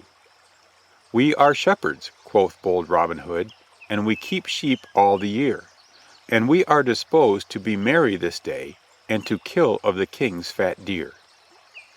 Not many days after Sir Richard of the Lea came to Sherwood Forest, word reached Robin Hood's ears that my Lord Bishop of Hereford would be riding that way betimes on that morning. 'Twas Arthur a Bland, the knight's quondam esquire, who brought the tidings, and Robin's face brightened as he heard it. "Now, by Our Lady," quoth he, "I have long desired to entertain my lord in the greenwood, and this is too fair a chance to let slip. Come, my men, kill me a venison, kill me a good fat deer. The Bishop of Hereford is to dine with me today, and he shall pay well for his cheer." "Shall we dress it here as usual?" asked Much, the miller's son. "Nay, we play a droll game on the churchman. We will dress it by the highway side, and watch for the bishop narrowly, lest he should ride some other way." So Robin gave his orders, and the main body of his men dispersed to different parts of the forest, under Will Stuteley and Little John, to watch other roads, while Robin Hood himself took 6 of his men, including Will Scarlet and Much, and posted himself in full view of the main road. This little company appeared funny enough, I assure you, for they had disguised themselves as shepherds. Robin had an old wool cap, with a tail to it, hanging over his ear, and a shock of hair stood straight up through a hole in the top. Besides, there was so much dirt on his face that you would never have known him. An old tattered cloak over his hunter's garb completed his make-up. The others were no less ragged and unkempt, even the foppish Will Scarlet being so badly run down at the heel that the court ladies would hardly have had speech with him.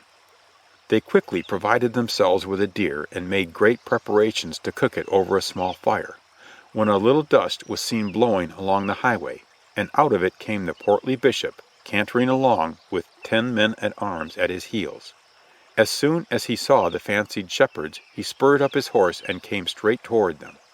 "Who are ye fellows who make so free with the king's deer?" he asked sharply. "We are shepherds," answered Robin Hood, pulling at his forelock awkwardly. "Heaven have mercy, ye seem a sorry lot of shepherds. But who gave you leave to cease eating mutton?" "'Tis one of our feast days, lording, and we were disposed to be merry this day, and make free with a deer, out here where there are so many." "By me faith, the king shall hear of this. Who killed yon beast?" "Give me first your name, excellence, so that I may speak where 'tis fitting," replied Robin stubbornly. "'Tis my Lord Bishop of Hereford, fellow," interposed one of the guards fiercely. "See that you keep a civil tongue in your head." "If 'tis a churchman," retorted Will Scarlet, "he would do better to mind his own flocks rather than concern himself with ours." "Ye are saucy fellows in sooth," cried the bishop, "and we will see if your heads will pay for your manners. Come, quit your stolen roast and march along with me, for you shall be brought before the sheriff of Nottingham forthwith." "Pardon, excellence," said Robin, dropping on his knees. "Pardon, I pray you. It becomes not your lordship's coat to take so many lives away." "Faith, I'll pardon you," said the bishop. "I'll pardon you when I see you hanged. Seize upon them, my men." But Robin had already sprung away with his back against a tree, and from underneath his ragged cloak he drew his trusty horn and winded the piercing notes which were wont to summon the band. The bishop no sooner saw this action than he knew his man, and that there was a trap set, and being an arrant coward, he wheeled his horse sharply and would have made off down the road, but his own men, spurred on the charge, blocked his way. At almost the same instant, the bushes round about seemed literally to come alive with outlaws. Little John's men came from one side and Will Stuteley's from the other. In less time than it takes to tell it, the worthy bishop found himself a prisoner, and began to crave mercy from the men he had so lately been ready to sentence. "O pardon, said the bishop, "O pardon, I you pray. For if I had known it had been you, I'd have gone some other way." "I owe you no pardon," retorted Robin, "but I will e'en treat you better than you would have treated me. Come, make haste, and go along with me. I have already planned that you shall dine with me this day." So the unwilling prelate was dragged away, cheek by jowl, with the half-cooked venison upon the back of his own horse, and Robin and his band took charge of the whole company and led them through the forest glades till they came to an open space near Barnesdale.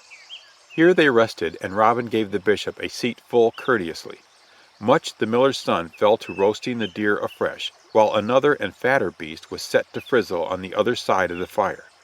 Presently the appetizing odor of the cooking reached the bishop's nostrils, and he sniffed it eagerly. The morning's ride had made him hungry, and he was nothing loath when they bade him come to the dinner. Robin gave him the best place beside himself, and the bishop prepared to fall to. "Nay, my lord, craving your pardon, but we are accustomed to have grace before meat," said Robin decorously. "And as our own chaplain is not with us today, will you be good enough to say it for us?" The bishop reddened, but pronounced grace in the Latin tongue hastily, and then settled himself to make the best of his lot. Red wines and ale were brought forth and poured out, each man having a horn tankard from which to drink. Laughter bubbled among the diners, and the bishop caught himself smiling at more than one jest. But who, in sooth, could resist a freshly broiled venison steak eaten out in the open air to the tune of jest and good fellowship? Stuteley filled the bishop's beaker with wine each time he emptied it, and the bishop got mellower and mellower as the afternoon shades lengthened on toward sunset. Then the approaching dusk warned him of his position. "I wish, mine host," quoth he gravely to Robin, who had soberly drunk but one cup of ale, "that you would now call a reckoning. 'Tis late, and I fear the cost of this entertainment may be more than my poor purse can stand." For he bethought himself of his friend, the sheriff's, former experience. "Verily, your lordship," said Robin, scratching his head, "I have enjoyed your company so much that I scarce know how to charge for it." "Lend me your purse, my lord," said Little John, interposing, "and I'll give you the reckoning by and by." The bishop shuddered. He had collected Sir Richard's debt only that morning, and was even then carrying it home. "I have but a few silver pennies of my own," he whined, "and as for the gold in my saddlebags, 'tis for the church. Ye surely would not levy upon the church, good friends." But Little John was already gone to the saddlebags, and returning he laid the bishop's cloak upon the ground, and poured out of the portmanteau a matter of 400 glittering gold pieces. 'Twas the identical money which Robin had lent Sir Richard a short while before. "Ah," said Robin, as though an idea had but just then come to him, "the church is always willing to aid in charity, and seeing this goodly sum reminds me that I have a friend who is indebted to a churchman for this exact amount. Now we shall charge you nothing by our own account, but suffer us to make use of this in aiding my good friend." "Nay, nay," began the bishop with a wry face. "This is requiting me ill indeed. Was this not the king's meat, after all, that we feasted upon? Furthermore, I am a poor man." "Poor forsooth," answered Robin in scorn. "You are the Bishop of Hereford, and does not the whole countryside speak of your oppression? Who does not know of your cruelty to the poor and ignorant? You, who should use your great office to aid them instead of oppress. Have you not been guilty of far greater robbery than this, even though less open? Of myself and how you have pursued me I say nothing, nor of your unjust enmity against my father.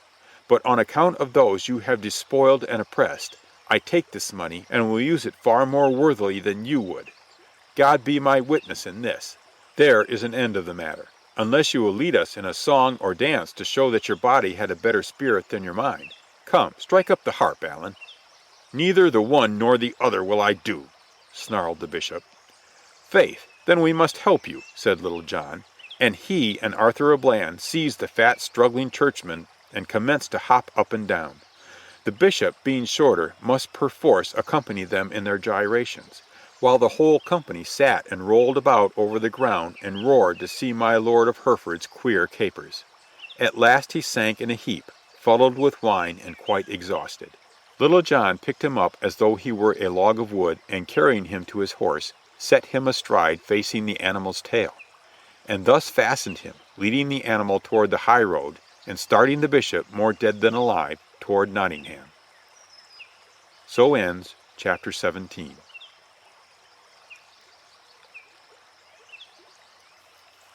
Chapter 18.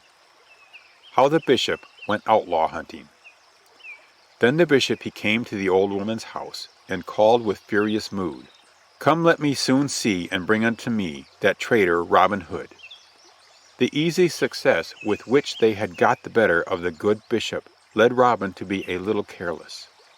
He thought that his guest was too great a coward to venture back into the greenwood for many a long day, and so, after laying quiet for one day, the outlaw ventured boldly upon the highway, the morning of the second. But he had gone only half a mile, when, turning a sharp bend in the road, he plunged full upon the prelate himself. My lord of Hereford had been so deeply smitten in his pride that he had lost no time in summoning a considerable body of the sheriff's men, offering to double the reward if Robin Hood could be come upon. This company was now at his heels, and after the first shock of mutual surprise, the bishop gave an exultant shout and spurred upon the outlaw. It was too late for Robin to retreat by the way he had come, but quick as a flash he sprang to one side of the road, dodged under some bushes, and disappeared so suddenly that his pursuers thought he had truly been swallowed up by magic. "After him!" yelled the bishop. "Some of you beat up the woods around him, while the rest of us will keep on the main road and head him off on the other side." For, truth to tell, the bishop did not care to trust his bones away from the high road. About a mile away on the other side of this neck of woods, wherein Robin had been trapped, was a little tumble-down cottage. 'Twas where the widow lived, whose 3 sons had been rescued. Robin remembered the cottage and saw his one chance to escape. Doubling in and out among the underbrush and heather with the agility of a hare, he soon came out of the wood in the rear of the cottage and thrust his head through a tiny window. The widow, who had been at her spinning wheel, rose up with a cry of alarm. "Quiet, good mother, 'tis I, Robin Hood. Where are your 3 sons?" "They should be with you, Robin." "Well do you know that. Do they not owe their lives to you?" "If that be so, I come to seek payment of the debt," said Robin in a breath. "The bishop is on my heels with many of his men." "I'll cheat the bishop and all," cried the woman quickly. "Here, Robin, change your raiment with me, and we will see if my lord knows an old woman when he sees her."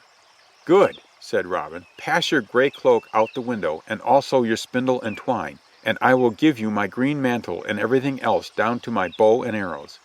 While they were talking, Robin had been nimbly changing clothes with the old woman, through the window, and in a jiffy he stood forthwith complete, even to the spindle and twine. Presently up dashed the bishop with his men, and at sight of the cottage and the old woman gave pause. The crone was hobbling along with difficulty, leaning heavily upon a gnarled stick and bearing the spindle on her other arm. She would have gone by the bishop's company while muttering to herself, but the bishop ordered one of his men to question her. The soldier laid his hand upon her shoulder. "Mind your business," croaked the woman, "or I'll curse ye." "Come, come, my good woman," said the soldier, who really was afraid of her curses. "I'll not molest you. But my Lord Bishop of Hereford wants to know if you have seen aught of the outlaw, Robin Hood." "And why shouldn't I see him?" she whined. "Where's the king or law to prevent good Robin from coming to see me and bring me food and raiment? That's more than my Lord Bishop will do, I warrant ye." "Peace, woman," said the bishop harshly. "We want none of your opinions, but we'll take you to Barnesdale and burn you for a witch if you do not instantly tell us when you last saw Robin Hood." "Mercy, good my lord," chattered the crone, falling on her knees. "Robin is there in my cottage now, but you'll never take him alive." "We'll see about that," cried the bishop triumphantly. "Enter the cottage, my men. Fire it if need be. But I'll give a purse of gold pieces above the reward to the man who captures the outlaw alive." The old woman, being released, went on her way slowly, but it might have been noticed that the farther she got away from the company and the nearer to the edge of the woods, the swifter and straighter grew her pace. Once inside the shelter of the forest, she broke into a run of surprising swiftness. "Gadzooks!" exclaimed Little John, who presently spied her. "Who comes here? Never saw I witch or woman run so fast. Methinks I'll send an arrow close over her head to see which it is." "Oh, hold your hand, panted the supposed woman. "'Tis I, Robin Hood. Summon the yeoman and return with me speedily. We have still another score to settle with my lord of Hereford." When Little John could catch his breath from laughing, he winded his horn. "Now, Mistress Robin," quoth he, grinning, "lead on. We'll be close to your heels." Meanwhile, back at the widow's cottage, the bishop was growing more furious every moment. For all his bold words, he dared not fire the house, and the sturdy door had thus far resisted all his men's efforts. break it down, he shouted, and let me soon see who will fetch out that traitor, Robin Hood. At last the door crashed in and the men stood guard on the threshold, but not one dared enter for fear a sharp arrow should meet him halfway. "Here he is," cried one keen-eyed fellow, peering in. "I see him in the corner by the cupboard. Shall we slay him with our pikes?" "Nay," said the bishop, "take him alive if you can. We'll make the biggest public hanging of this that the shire ever beheld." But the joy of the bishop over his capture was short-lived. Down the road came striding the shabby figure of the old woman who had helped him set the trap, and very wrathy was she when she saw that the cottage door had been battered in. "Stand by, you lazy rascals!" she called to the soldiers. "May all the devils catch ye for hurting an old woman's hut! Stand by, I say!" "Hold your tongue!" ordered the bishop. "These are my men and carrying out my orders." "God mercy!" swore the beldame harshly. "Things have come to a pretty pass when our homes may be treated like common goals. Couldn't all your men catch one poor forester without this ado? Come, clear out, you and your robber, on the instant, or I'll curse every mother's son of ye, eating and drinking and sleeping." "Seize on the hag!" shouted the bishop as soon as he could get in a word. "We'll see about a witch's cursing. Back to town she shall go, alongside of Robin Hood." "Not so fast, your worship," she retorted, clapping her hands. And at the signal a goodly array of greenwood men sprang forth from all sides of the cottage, with bows drawn back threateningly. The bishop saw that his men were trapped again, for they dared not stir. Natheless, he determined to make a fight for it. "If one of you but budge an inch toward me, you rascals," he cried, "it shall sound the death of your master Robin Hood. My men have him here under their pikes, and I shall command them to kill him without mercy." "Faith, I should like to see the Robin you have caught," said a clear voice from under the widow's cape, and the outlaw chief stood forth with bared head, smilingly. "Here am I, my lord, in no wise imperiled by your men's fierce pikes. So let us see whom you have been guarding so well." The old woman who, in the garb of Robin Hood, had been lying quiet in the cottage through all the uproar, jumped up nimbly at this. In the bald absurdity of her disguise she came to the doorway and bowed to the bishop. "Give you good den, my lord bishop," she piped in a shrill voice. "And what does your grace at my humble door? Do you come to bless me and give me alms?" "Aye, that does he," answered Robin. "We shall see if his saddlebags contain enough to pay you for that battered door." "Now, by all the saints," began the bishop. "Take care, they are all watching you," interrupted Robin. "So name them not upon your unchurchly lips. But I will trouble you to hand over that purse of gold you had saved to pay for my head."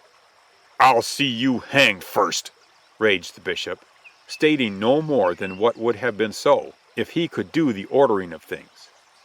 "Have at them, my men, and hew them down in their tracks." "Hold!" retorted Robin. "See how we have you at our mercy." And aiming a sudden shaft, he shot so close to the bishop's head that it carried away both his hat and the skull-cap which he always wore, leaving him quite bald. The prelate turned as white as his shiny head and clutched wildly at his ears. He thought himself dead almost.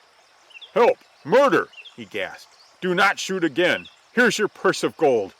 And without waiting for further parley, he fairly bolted down the road. His men being left leaderless, had nothing for it but to retreat after him, which they did in sullen order, covered by the bows of the yeomen. And thus ended the Bishop of Hereford's great outlaw hunt in the forest. So ends Chapter 18.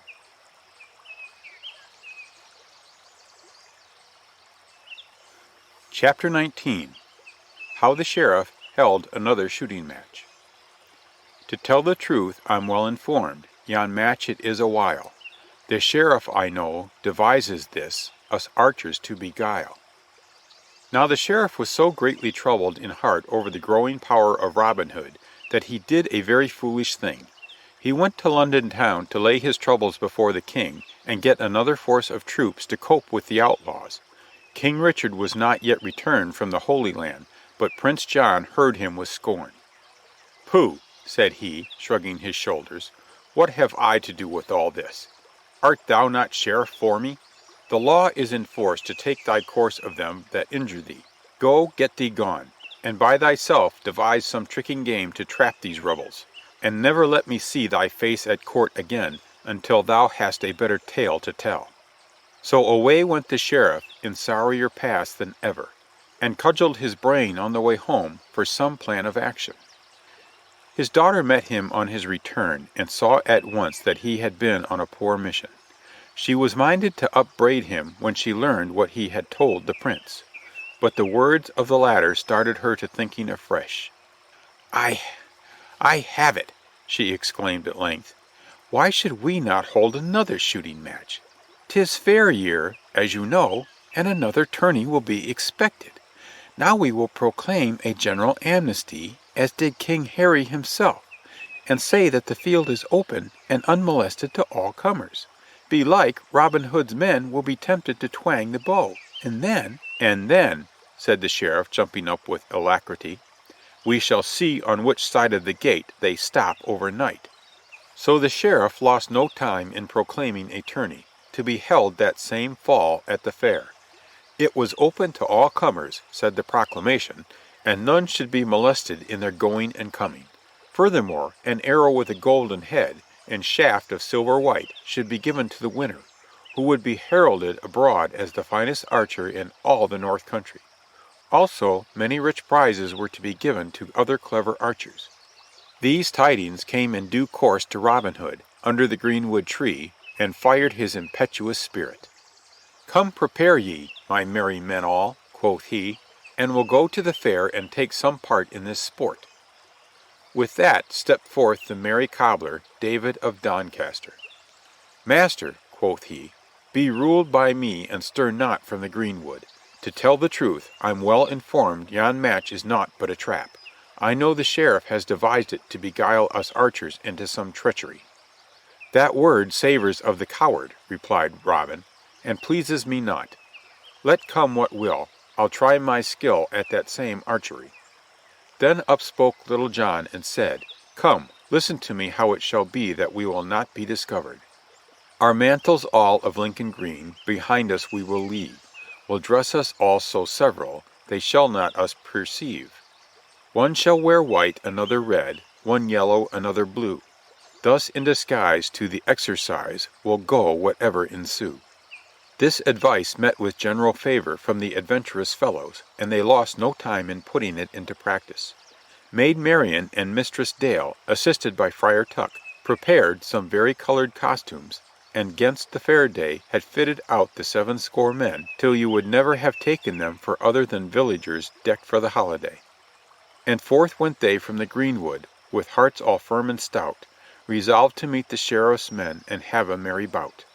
Along the highway they fell in with many other bold fellows from the countryside, going with their ruddy-cheeked lasses toward the wide open gates of Nottingham. So in through the gates trooped the whole gay company, Robin's men behaving as awkwardly and laughing and talking as noisily as the rest, while the sheriff's scowling men-at-arms stood round about and sought to find one who looked like a forester, but without avail. The herald now set forth the terms of the contest, as on former occasions, and the shooting presently began. Robin had chosen 5 of his men to shoot with him, and the rest were to mingle with the crowd and also watch the gates. These 5 were Little John, Will Scarlet, Will Stuteley, Much, and Allan a Dale. The other competitors made a brave showing on the first round, especially Gilbert of the White Hand, who was present and never shot better. The contest later narrowed down between Gilbert and Robin, but at the first lead, when the butts were struck so truly by various well-known archers, the sheriff was in doubt whether to feel glad or sorry. He was glad to see such skill, but sorry that the outlaws were not in it. Some said if Robin Hood were here, and all his men to boot, sure none of them could pass these men, so bravely do they shoot. "Aye," quoth the sheriff, and scratched his head, "I thought he would be here. I thought he would, but though he's bold, he durst not now appear." This word was privately brought to Robin by David of Doncaster, and the saying vexed him sorely, but he bit his lip in silence. Ere long, he thought to himself, we shall see whether Robin Hood be here or not. Meantime the shooting had been going forward, and Robin's men had done so well that the air was filled with shouts. One cried blue jacket, another cried brown, and a third cried brave yellow. But the fourth man said, yon man in red in this place has no fellow. For that was Robin Hood himself, for he was clothed in red. At every shot the prize he got, for he was both sure and dead. Thus went the second round of the shooting, and thus the third and last, till even Gilbert of the White Hand was fairly beaten. During all this shooting Robin exchanged no word with his men, each treating the other as a perfect stranger. Natheless, such great shooting could not pass without revealing the archers. The sheriff thought he discovered, in the winner of the golden arrow, the person of Robin Hood without peradventure. So he sent word privately for his men-at-arms to close round the group, but Robin's men also got wind of the plan. To keep up appearances, the sheriff summoned the crowd to form in a circle, and after as much delay as possible, the arrow was presented. The delay gave time enough for the soldiers to close in. As Robin received his prize, bowed awkwardly, and turned away, the sheriff, letting his zeal get the better of his discretion, grasped him about the neck and called upon his men to arrest the traitor. But the moment the sheriff touched Robin, he received such a buffet on the side of his head that he let go instantly and fell back several paces. Turning to see who had struck him, he recognized Little John. "Ah, rascal Greenleaf, I have you now!" he exclaimed, springing at him. Just then, however, he met a new check. "This is from another of your devoted servants," said a voice which he knew to be that of Much the miller's son, and thwack went his open palm upon the sheriff's cheek, sending that worthy rolling over and over upon the ground. By this time the conflict had become general, but the sheriff's men suffered the disadvantage of being hampered by the crowd of innocent onlookers, whom they could not tell from the outlaws, and so dared not attack, while the other outlaws in the rear fell upon them and put them in confusion. For a moment a fierce rain of blows ensued. Then the clear bugle note from Robin ordered a retreat. The two warders at the nearest gate tried to close it, but were shot dead in their tracks. David of Doncaster threw a third soldier into the moat, and out through the gate went the foresters in good order, keeping a respectful distance between themselves and the advancing soldiery, by means of their well-directed shafts. But the fight was not to go easily this day, for the soldiery, smarting from their recent discomfiture at the widow's cottage, and knowing that the eyes of the whole shire were upon them, fought well, and pressed closely after the retreating outlaws. More than one ugly wound was given and received. No less than 5 of the sheriff's men were killed outright, and a dozen others injured, while 4 of Robin's men were bleeding from severe flesh cuts. Then Little John, who had fought by the side of his chief, suddenly fell forward with a slight moan. An arrow had pierced his knee. Robin seized the big fellow with almost superhuman strength. Up he took him on his back, and bare him well a mile. Many a time he laid him down and shot another while. Meanwhile Little John grew weaker and closed his eyes. At last he sank to the ground, and feebly motioned Robin to let him lie. "Master Robin," said he, "have I not served you well, ever since we met upon the bridge?"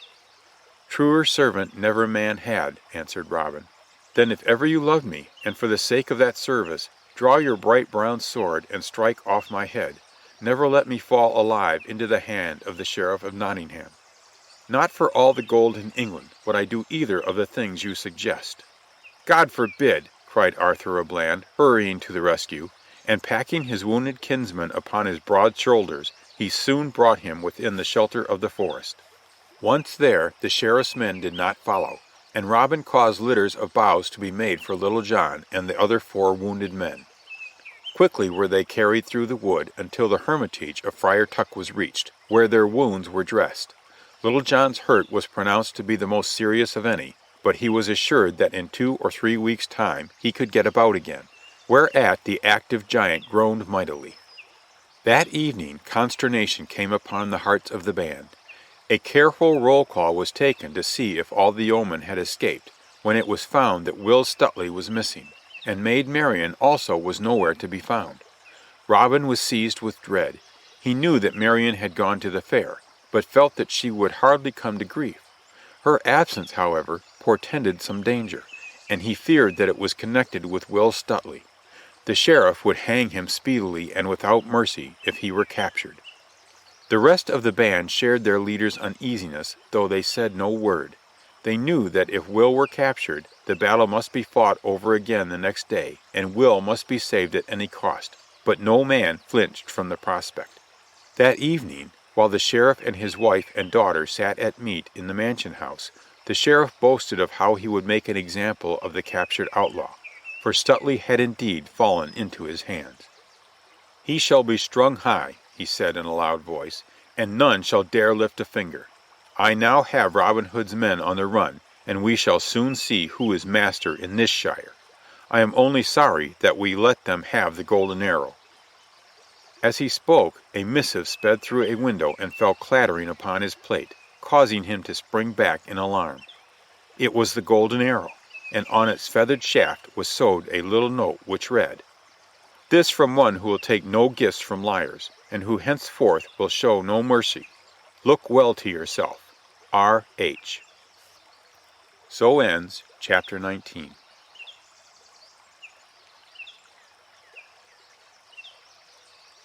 Chapter 20. How Will Stuteley was rescued.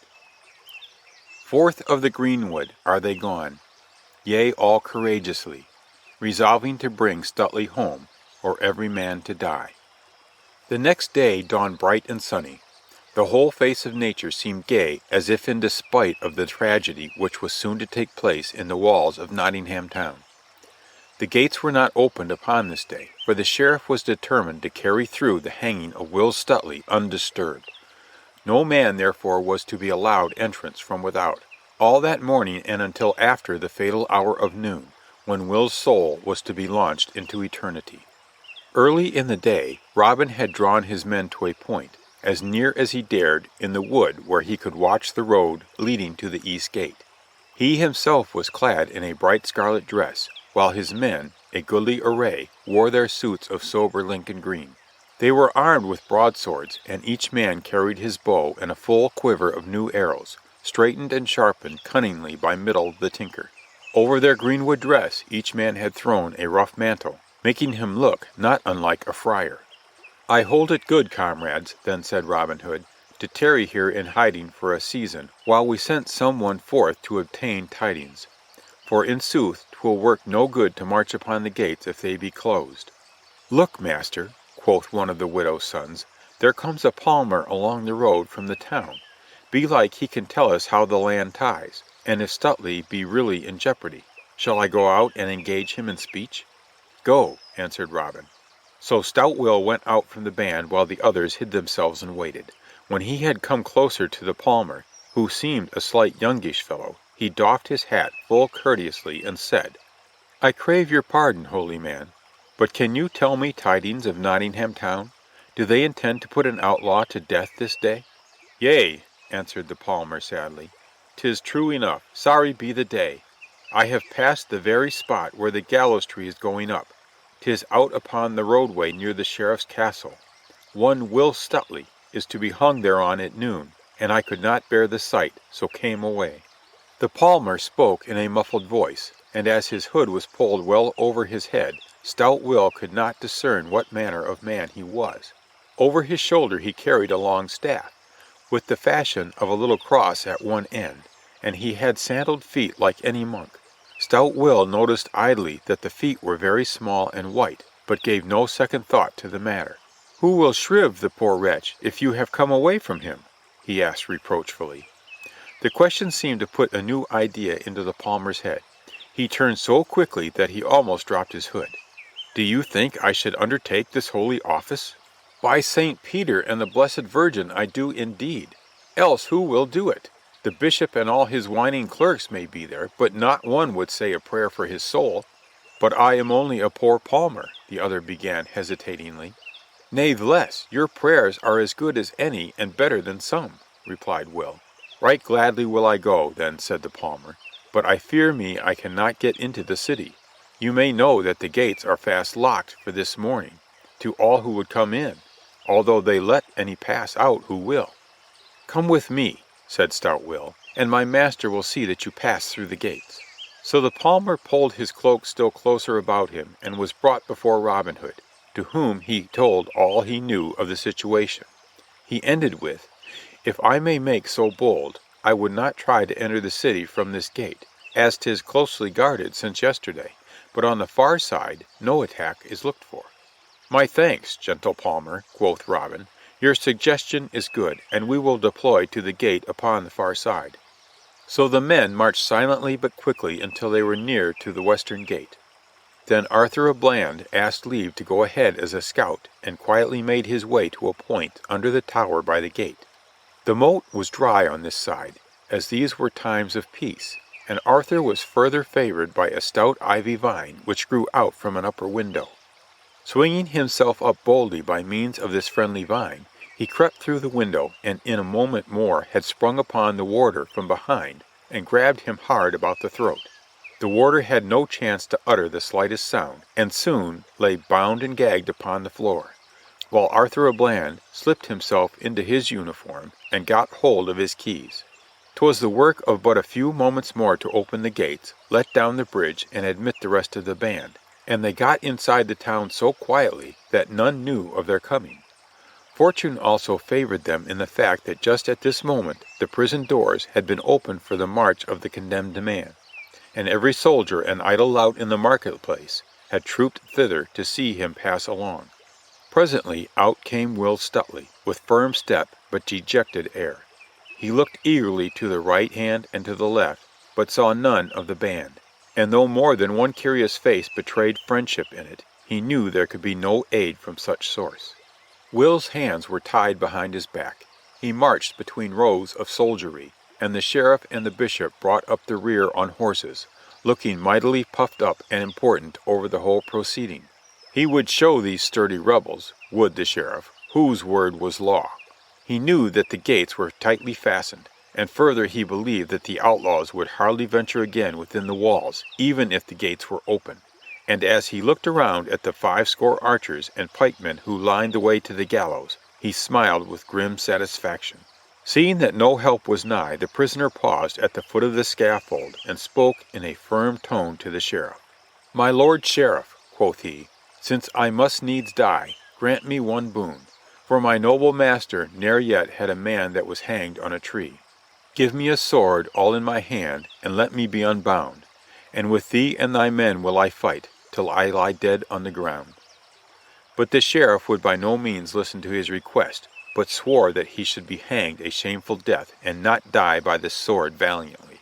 "Oh, no, no, no," the sheriff said, "thou shalt on the gallows die.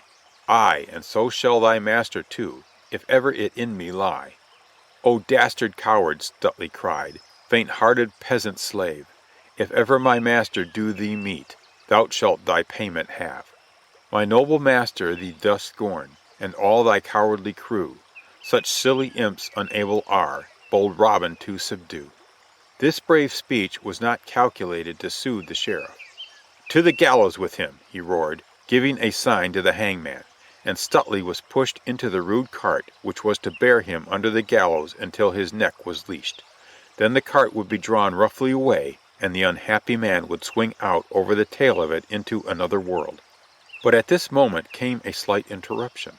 A boyish-looking palmer stepped forward and said, "Your Excellency, let me at least strive this poor wretch's soul ere it be hurled into eternity." "No," shouted the sheriff, "let him die a dog's death." "Then this damnation will rest upon you," said the monk firmly. "You, my lord bishop, cannot stand by and see this wrong done." The bishop hesitated. Like the sheriff, he wanted no delay, but the people were beginning to mutter among themselves and move about uneasily. He said a few words to the sheriff, and the latter nodded to the monk ungraciously. "Perform your duty, sir priest," quoth he, "and be quick about it." Then turning to his soldiers, "Watch this palmer narrowly," he commanded. "Belike he is in league with those rascally outlaws." But the palmer paid no heed to his last words. He began to tell his beads quickly, and to speak in a low voice to the condemned man, but he did not touch his bonds. Then came another stir in the crowd, and one came pushing through the press of people and soldiery to come near to the scaffold. "I pray you, Will, before you die, take leave of all your friends," cried out the well-known voice of Much, the miller's son. At the word, the palmer stepped back suddenly and looked to one side. The sheriff also knew the speaker. "Seize him!" he shouted. "'Tis another of the crew. He is the villain cook who once did rob me of my silver plate. We'll make a double hanging of this." "Not so fast, good Master Sheriff," retorted Much. "First catch your man and then hang him. But meanwhile I would like to borrow my friend of you a while." And with one stroke of his keen hunting knife he cut the bonds which fastened the prisoner's arms, and Stuteley leaped lightly from the cart. "Treason!" screamed the sheriff, getting black with rage. "Catch the varlets!" So saying, he spurred his horse fiercely forward, and rising in his stirrups, brought down his sword with might and main at Much's head. But his former cook dodged nimbly underneath the horse and came up on the other side, while the weapon whistled harmlessly in the air. "Nay, Sir Sheriff," he cried, "I must e'en borrow your sword for the friend I have borrowed." Thereupon he snatched the weapon deftly from the sheriff's hand. "Here, Stuteley," said he, "the sheriff has lent you his own sword. Back to back with me, man, and we'll teach these knaves a trick or two." Meanwhile the soldiers had recovered from their momentary surprise and had flung themselves into the fray. A clear bugle note had also sounded the same, which the soldiers had learned to dread. 'Twas the rallying note of the greenwood men. Cloth-yard shafts began to hurtle through the air, and Robin and his men cast aside their cloaks and sprang forward, crying, "Locksley! Locksley! A rescue! A rescue!" On the instant a terrible scene of hand-to-hand fighting followed. The sheriff's men, though once more taken by surprise, were determined to sell this rescue dearly.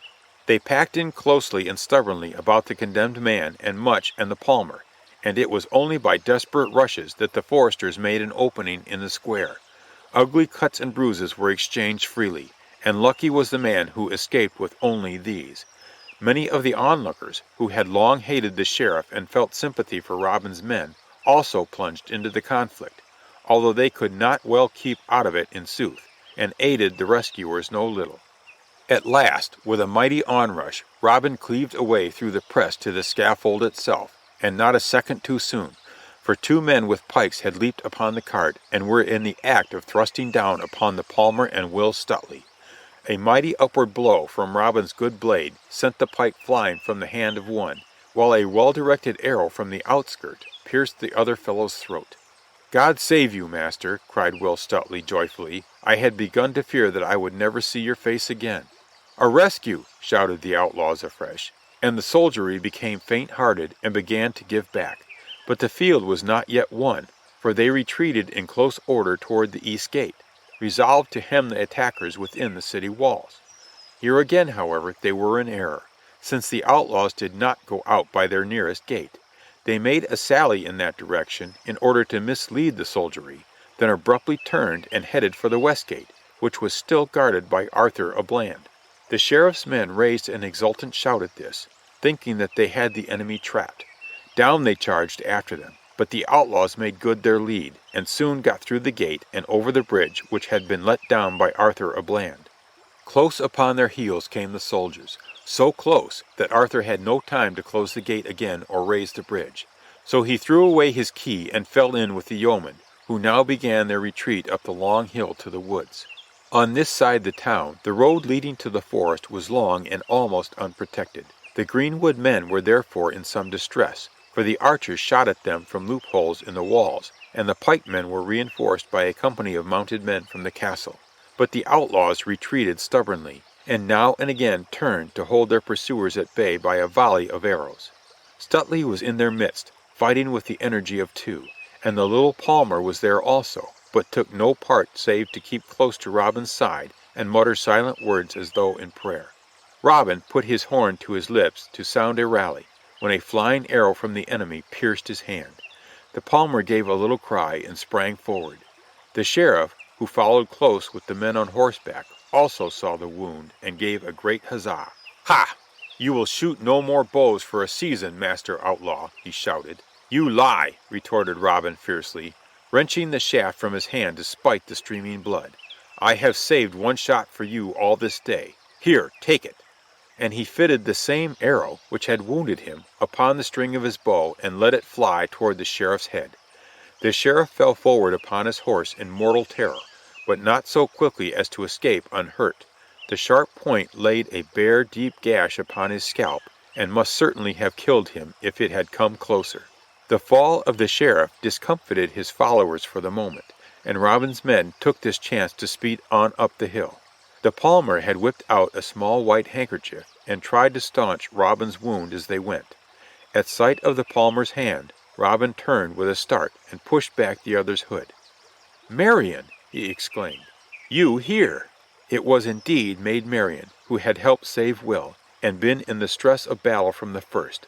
Now she hung her head as though caught in wrong. "I had to come, Robin," she said simply, "and I knew you would not let me come else." Their further talk was interrupted by an exclamation from Will Scarlet. "By the saints, we are trapped!" he said, and pointed to the top of the hill toward which they were pressing. There from out a gray castle poured a troop of men armed with pikes and axes, who shouted and came running down upon them. At the same instant the sheriff's men also renewed the pursuit. "Alas!" cried poor Marian, "we are undone. There is no way of escape." "Courage, dear heart," said Robin, drawing her close to him, but his own spirit sank as he looked about for some outlet. Then, oh joyful sight! He recognized among the foremost of those coming from the castle that once doleful knight, Sir Richard of the Laigh. He was smiling now and greatly excited. "A hood! A hood!" he cried. "A rescue! A rescue!" Never were there more welcome sights and sounds than these. With a great cheer the outlaws raced up the hill to meet their new friends, and soon the whole force had gained the shelter of the castle. Bang went the bridge as it swung back, with great clanking of chains. Clash went one great door upon the other as they shut in the outlaw band and shut out the sheriff, who dashed up at the head of his men, his bandaged face streaked with blood and inflamed with rage. So ends Chapter 20.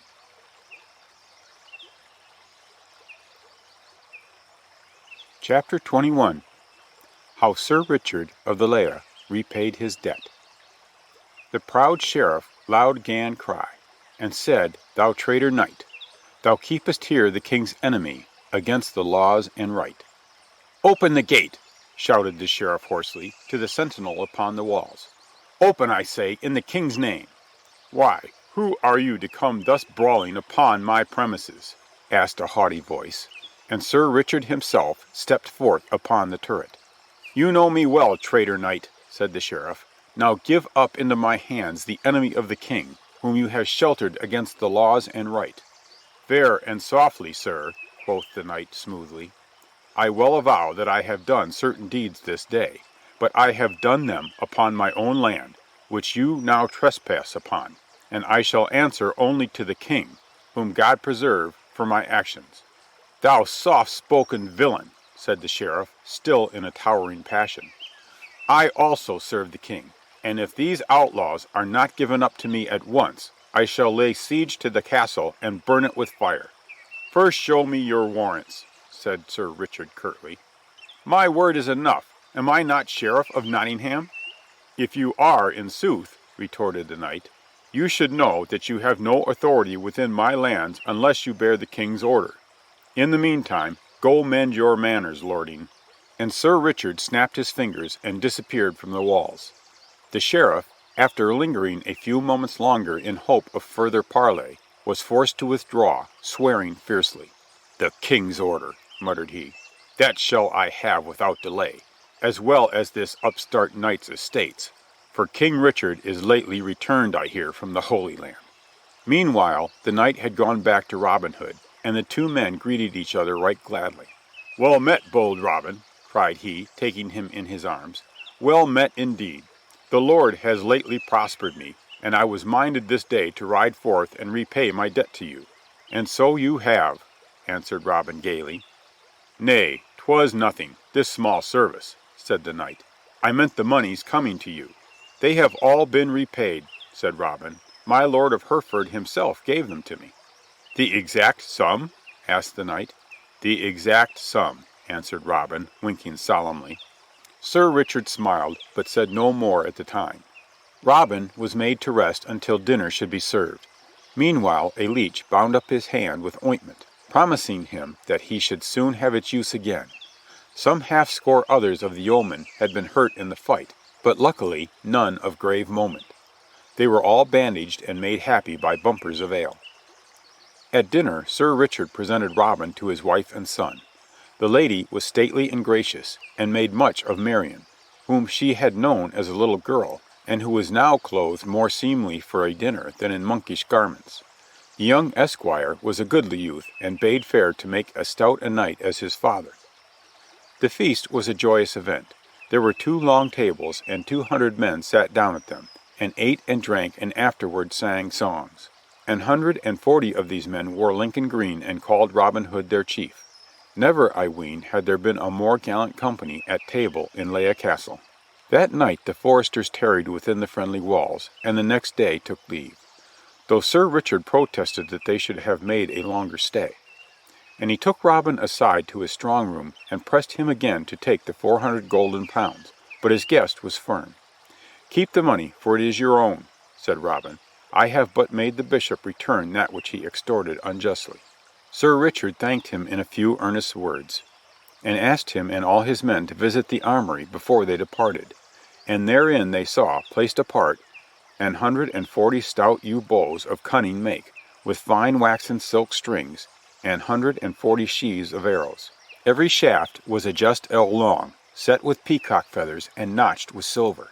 And Sir Richard's fair lady came forward, and with her own hands gave each yeoman a bow and a sheath.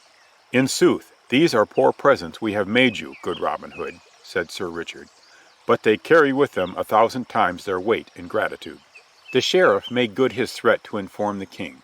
Forth rode he to London town upon the week following, his scalp wound having healed sufficiently to permit him to travel. This time he did not seek out Prince John, but asked audience with King Richard of the Lionheart himself. His Majesty had but lately returned from the Crusades, and was just then looking into the state of his kingdom, so the sheriff found ready audience. Then to him the sheriff spoke at length concerning Robin Hood, how that for many months the outlaws had defied the king, and slayed the king's deer, how Robin had gathered about him the best archers in all the countryside, and finally how the traitorous knight Sir Richard of the Leigh had rescued the band when capture seemed certain, and refused to deliver them up to justice. The king heard him through with attention, and quoth he, "Meseems I have heard of this same Robin Hood, and his men, and also seen somewhat of their prowess. Did not these same outlaws shoot in a royal tourney at Finsbury Field?" "They did, your Majesty, under a royal amnesty." In this speech the sheriff erred, for the king asked quickly, "How came they last to the fair at Nottingham? By stealth?" "Yes, your Majesty." "Did you forbid them to come?" "No, your Majesty, that is—" "Speak out." "For the good of the shire," began the sheriff again, falteringly, "we did proclaim an amnesty, but 'twas because these men had proved a menace." "Now by my halidome," quoth the king, while his brow grew black, "such treachery would be unknown in the camp of the Saracen, and yet we call ourselves a Christian people." The sheriff kept silence through very fear and shame. Then the king began speech again. "Natheless, my lord sheriff, we promise to look into this matter. Those outlaws must be taught that there is but one king in England, and that he stands for the law." So the sheriff was dismissed with very mixed feelings, and went his way home to Nottingham town. A fortnight later the king began to make good his word, by riding with a small party of knights to Leigh Castle. Sir Richard was advised of the cavalcade's approach, and quickly recognized his royal master in the tall knight who rode in advance. Hasting to open wide his castle gates, he went forth to meet the king, and fell on one knee and kissed his stirrup. For Sir Richard also had been with the king to the Holy Land, and they had gone on many adventurous quests together. The king bade him rise, and dismounted from his own horse to greet him as a brother in arms, and arm in arm they went into the castle, while bugles and trumpets sounded forth joyous welcome in honor of the great occasion. After the king had rested and supped, he turned upon the knight, and with grave face inquired, "What is this I hear about your castle's becoming a nest and harbor for outlaws?" The Sir Richard of the Leigh, divining that the sheriff had been at the king's ear with his story, made a clean breast of all he knew, how that the outlaws had befriended him in sore need, as they had befriended others, and how that he had given them only knightly protection in return. The king liked the story well, for his own soul was one of chivalry, and he asked other questions about Robin Hood, and heard of the ancient wrong done his father before him, and of Robin's own enemies, and of his manner of living. "In sooth," cried cried King Richard, springing up. "I must see this bold fellow for myself.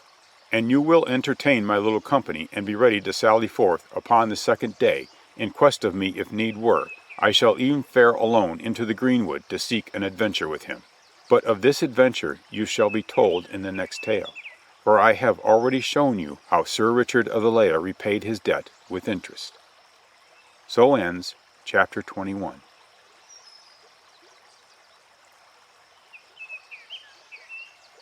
Chapter 22. How King Richard came to Sherwood Forest. King Richard, hearing of the pranks of Robin Hood and his men, he much admired and more desired to see both him and them. Then Robin takes a can of ale. Come, let us now begin, and every man shall have his can. Here's a health unto the king. Friar Tuck had nursed Little John's wounded knee so skilfully that it was now healed. In sooth, the last part of the nursing depended more upon strength than skill, for it consisted chiefly of holding down the patient by main force to his cot. Little John had felt so well that he had insisted upon getting up before the wound was healed, and he would have done so if the friar had not piled some holy books upon his legs and sat upon his stomach. Under this vigorous treatment, Little John was constrained to lie quiet until the friar gave him leave to get up. At last he had this leave, and he and the friar went forth to join the rest of the band, who were right glad to see them, you may be sure.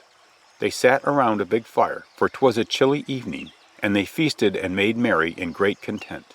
A cold rain set in later, but the friar wended his way back, natheless, to his little hermitage.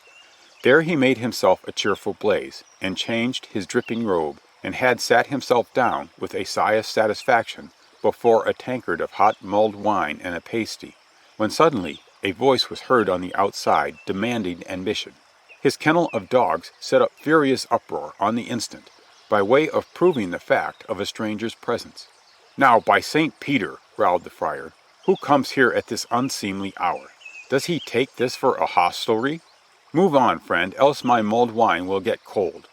So saying, he put the tankard to his lips, when a thundering rap sounded upon the door panel, making it to quiver, and causing Tuck almost to drop his tankard, while an angry voice shouted, "Ho, within there! Open, I say!" "Go your way in peace," roared back the friar. "I can do nothing for you. 'Tis but a few miles to Gamewell if you know the road." "But I do not know the road, and if I did I would not budge another foot. 'Tis wet without and dry within, so open, without further parley." "A murrain seize you for disturbing a holy man in his prayers," muttered Tuck savagely. Natheless, he was fain to unbar the door in order to keep it from being battered down.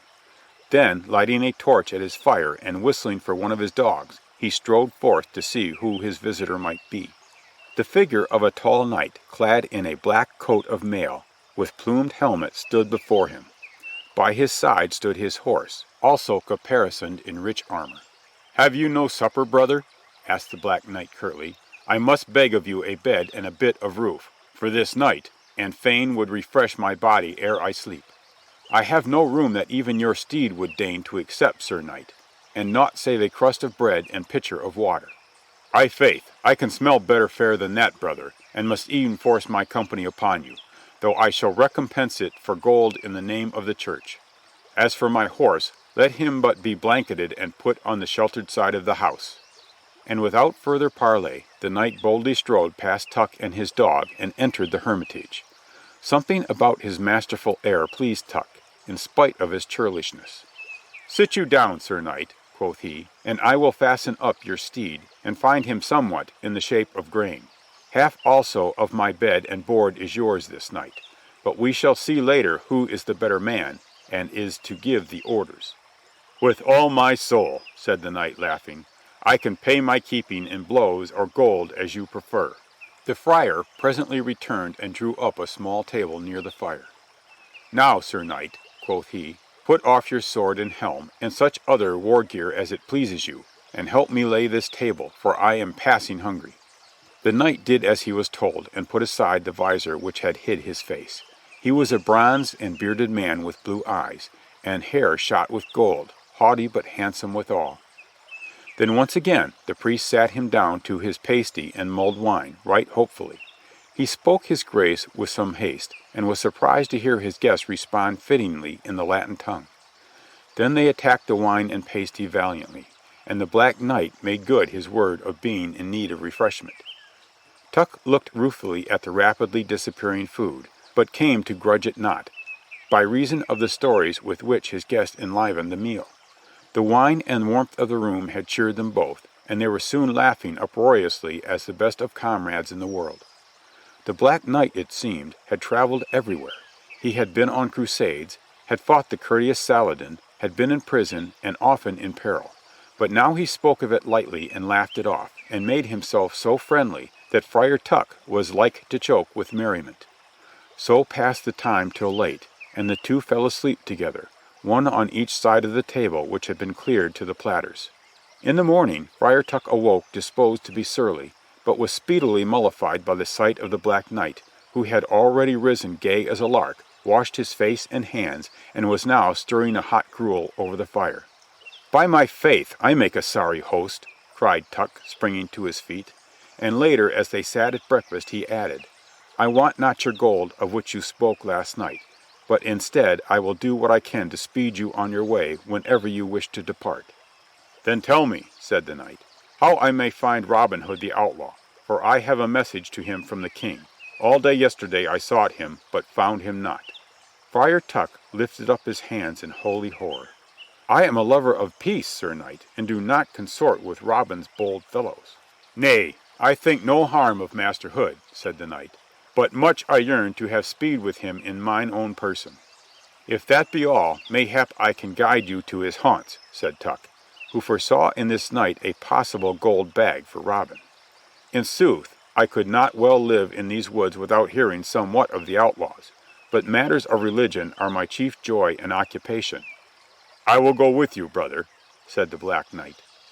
So without more ado they went their way into the forest, the knight riding upon his charger, and Tuck pacing along demurely by his side.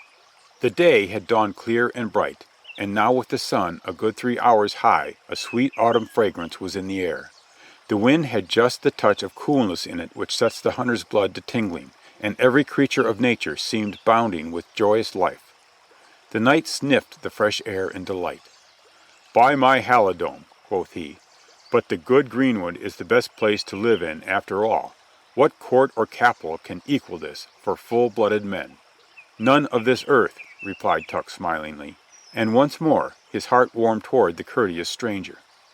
They had not proceeded more than 3 or 4 miles along the way from Fountain Abbey to Barnesdale, when of a sudden the bushes just ahead of them parted, and a well-knit man with curling brown hair stepped into the road and laid his hand upon the knight's bridle. It was Robin Hood.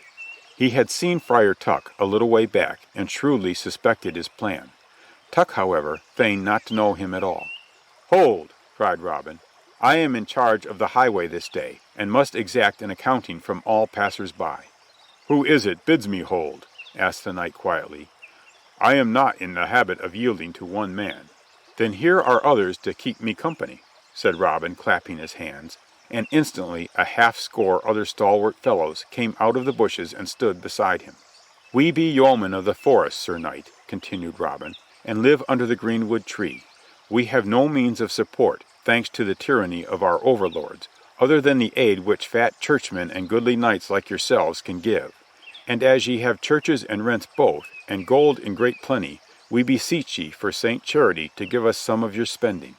"I am but a poor monk, good sir," said Friar Tuck in a whining voice, "and am on my way to the shrine of Saint Dunstan, if your worshipfulness will permit." "Tarry a space with us," answered Robin, biting back a smile, "and we will speed you on your way." The Black Knight now spoke again. "But we are messengers of the king," quoth he. "His Majesty himself tarries here and would have speech with Robin Hood." "God save the king," said Robin, doffing his cap loyally, "and all that wish him well. I am Robin Hood, but I say cursed be the man who denies our liege king's sovereignty." "Have a care," said the knight, "or you shall curse yourself." "Nay, not so," replied Robin curtly. "The king has no more devoted subject than I, nor have I despoiled aught of his, save mayhap a few deer for my hunger. My chief war is against the clergy and barons of the land, who bear down upon the poor. But I am glad," he continued, "that I have met you here, and before we end you shall be my friend and taste of our greenwood cheer." "But what is the reckoning?" asked the knight, "for I am told that some of your feasts are costly."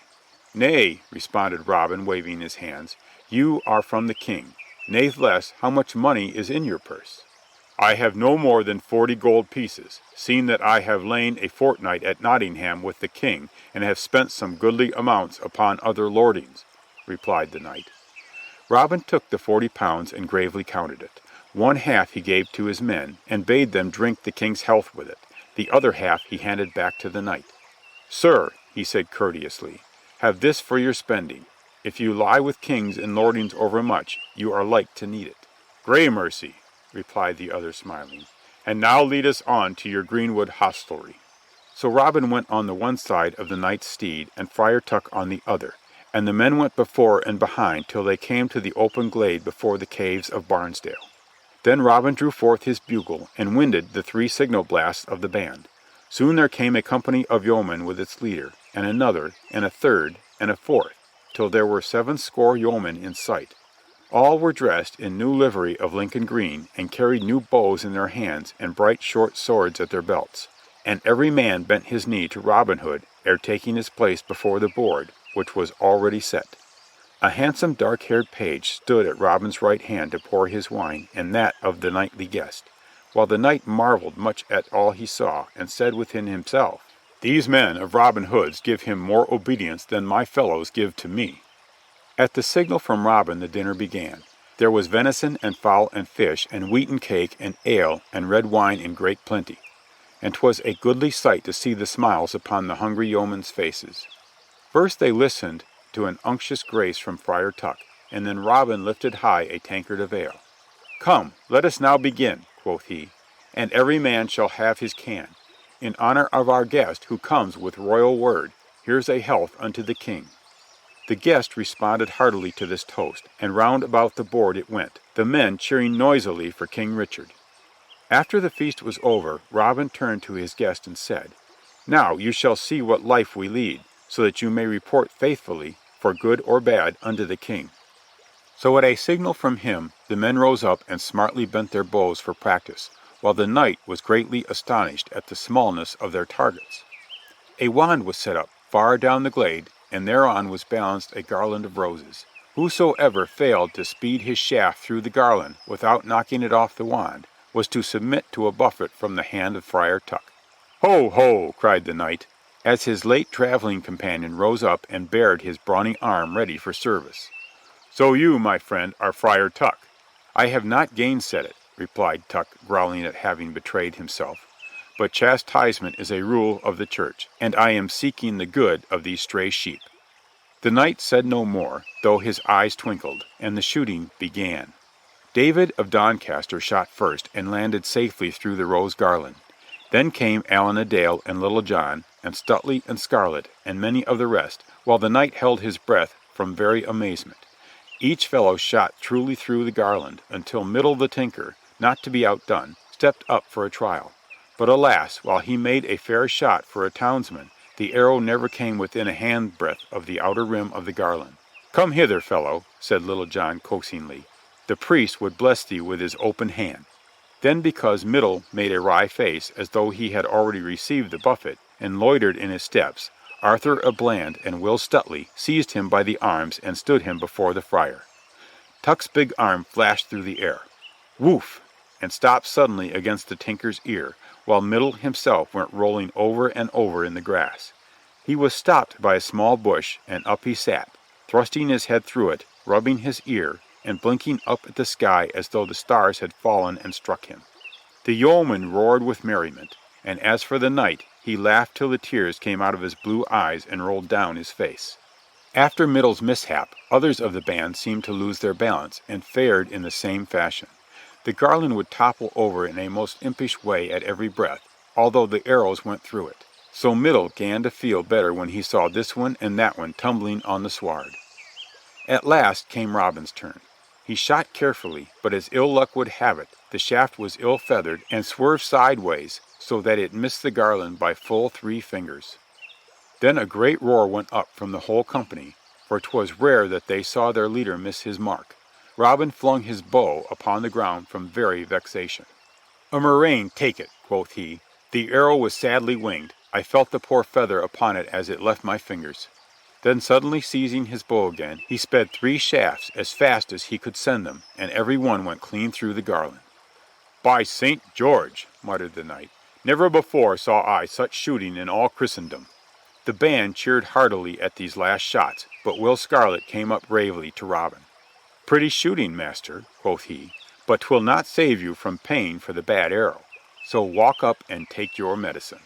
"Nay, that may not be," protested Robin. "The good friar belongs to my company and has no authority to lift hands against me. But you, Sir Knight, stand as it were for the king. I pray you, serve out my blow." "Not so," said Friar Tuck. "My son, you forget I stand for the church, which is greater even than the king." "Not in merry England," said the knight in a deep voice. Then rising to his feet, he added, "I stand ready to serve you, Master Hood." "Now out upon ye for an upstart knight," cried Friar Tuck. "I told you last night, sirrah, that we should yet see who was the better man. So we will even prove it now, and thus settle who is to pay Robin Hood." "Good," said Robin, "for I want not to start a dispute between church and state." "Good," also said the knight. "'Tis an easy way to end prattling. Come, friar, strike an ye dare. I will give you first blow." "You have the advantage of an iron pot on your head and gloves on your hands," said the friar. "But have at ye. Down you shall go, if you were Goliath of Gath." Once more the priest's brawny arm flashed through the air and struck with a woof, but to the amazement of all, the knight did not budge from his tracks, though the upper half of his body swerved slightly to ease the force of the blow. A loud shout burst from the yeomen at this, for the friar's fist was proverbial, and few of those present had not felt the force of it in times past.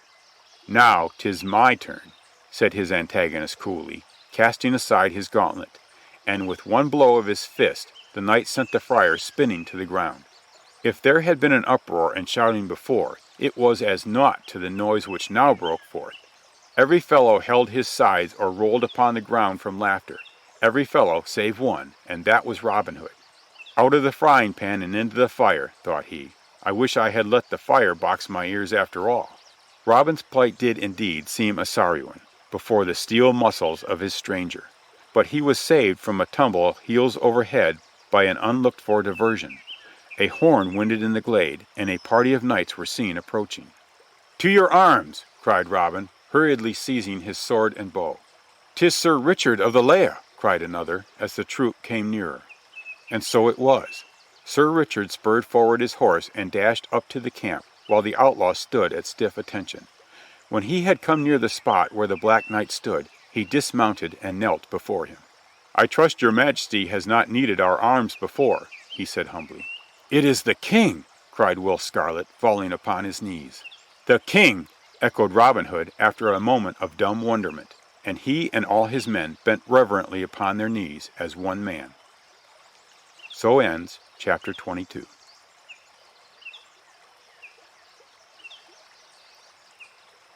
Chapter 23. How Robin Hood and Maid Marian were wed. "Stand up again," then said the king, "I'll thee thy pardon give. Stand up, my friend, who can contend when I give leave to live." Then Robin Hood began a health to Marian his only dear, and his yeomen all, both comely and tall, did quickly bring up the rear. "Your pardon, sire," exclaimed Robin Hood. "Pardon, from your royal bounty, for these my men who stand ready to serve you all your days." Richard of the Lionheart looked grimly about over the kneeling band. "Is it as your leader says?" he asked. "Aye, my lord king," burst from 70 throats at once. "We be not outlaws from choice alone," continued Robin, "but have been driven to outlawry through oppression. Grant us grace and royal protection, and we will forsake the greenwood and follow the king." Richard's eyes sparkled as he looked from one to another of this stalwart band, and he thought within himself that here indeed was a royal bodyguard worth the while. "Swear," he said in his full, rich voice, "swear that you, Robin Hood, and all your men from this day henceforth will serve the king." "We swear," came once more the answering shout from the yeomen. "Arise, then," said King Richard. I give you all free pardon, and will speedily put your service to the test. For I love such archers as you have shown yourselves to be, and it were a sad pity to decree such men to death. England could not produce the like again for many a day. But in sooth, I cannot allow you to roam in the forest and shoot my deer, nor to take the law of the land into your own hands. Therefore, I now appoint you to be royal archers, and mine own especial bodyguard. There be one or two civil matters to settle with certain Norman noblemen, in which I crave your aid. Thereafter, the half of your number, as may later be determined, shall come back to these woodlands as royal foresters. Mayhap you will show as much zeal in protecting my preserves as you have formerly shown in hunting them. Where, now, is that outlaw known as Little John? Stand forth. Here, sire, quoth the giant, doffing his cap. Good Master Little John, said the king, looking him over approvingly, could your weak sinews stand the strain of an office in the shire? If so, you are this day sheriff of Nottingham, and I trust you will make a better official than the man you relieve. I shall do my best, sire, said Little John, great astonishment and gladness in his heart. Master Scarlet, stand forth, said the king, and then addressing him, I have heard somewhat of your tale, quoth he, and that your father was the friend of my father. Now, therefore, accept the royal pardon and resume the care of your family estates, for your father must be growing old. And come you to London next court day, and we shall see if there be a knighthood vacant. Likewise the king called for Will Stuteley and made him chief of the royal archers. Then he summoned Friar Tuck to draw near. I crave my king's pardon, said the priest, humbly enough, for who am I to lift my hand against the Lord's anointed? Nay, the Lord sent the smiter to thee without delay, returned Richard, smiling, and 'tis not for me to continue a quarrel between church and state. So what can I do for you in payment of last night's hospitality? Can I find some fat living where there are no wicked to chastise, and where the work is easy and comfortable? Not so, my lord, replied Tuck. I wish only for peace in this life. Mine is a simple nature, and I care not for the fripperies and follies of court life. Give me a good meal and a cup of right brew, health and enough for the day, and I ask no more. Richard sighed. You ask the greatest thing in the world, brother, contentment. It is not mine to give or to deny, but ask your God for it, and if belike he grant it, then ask it also in behalf of your king. He glanced around once more at the foresters. Which one of you is Allan a Dale? He asked, and Allan came forward. So, said the king with sober face, you are that errant minstrel who stole a bride at Plympton, despite her would-be groom and attending bishop. I heard something of this in former days. Now what excuse have you to make? Only that I loved her, sire, and she loved me, said Allan simply, and the Norman lord would have married her perforce, because of her lands. Which have since been forfeited by the Bishop of Hereford, replied Richard. But my lord bishop must disgorge them, and from tomorrow you and Mistress Dale are to return to them and live in peace and loyalty. And if ever I need your harp at court, stand ready to attend me, and bring also the lady. Speaking of ladies, he continued, turning to Robin Hood, who had stood silent, wondering if a special punishment was being reserved for him. Did you not have a sweetheart who was once at court? One Mistress Marian? What has become of her, that you should have forgotten her? Nay, your majesty, said the black-eyed page, coming forward blushingly. Robin has not forgotten me. So, said the king, bending to kiss her small hand in all gallantry.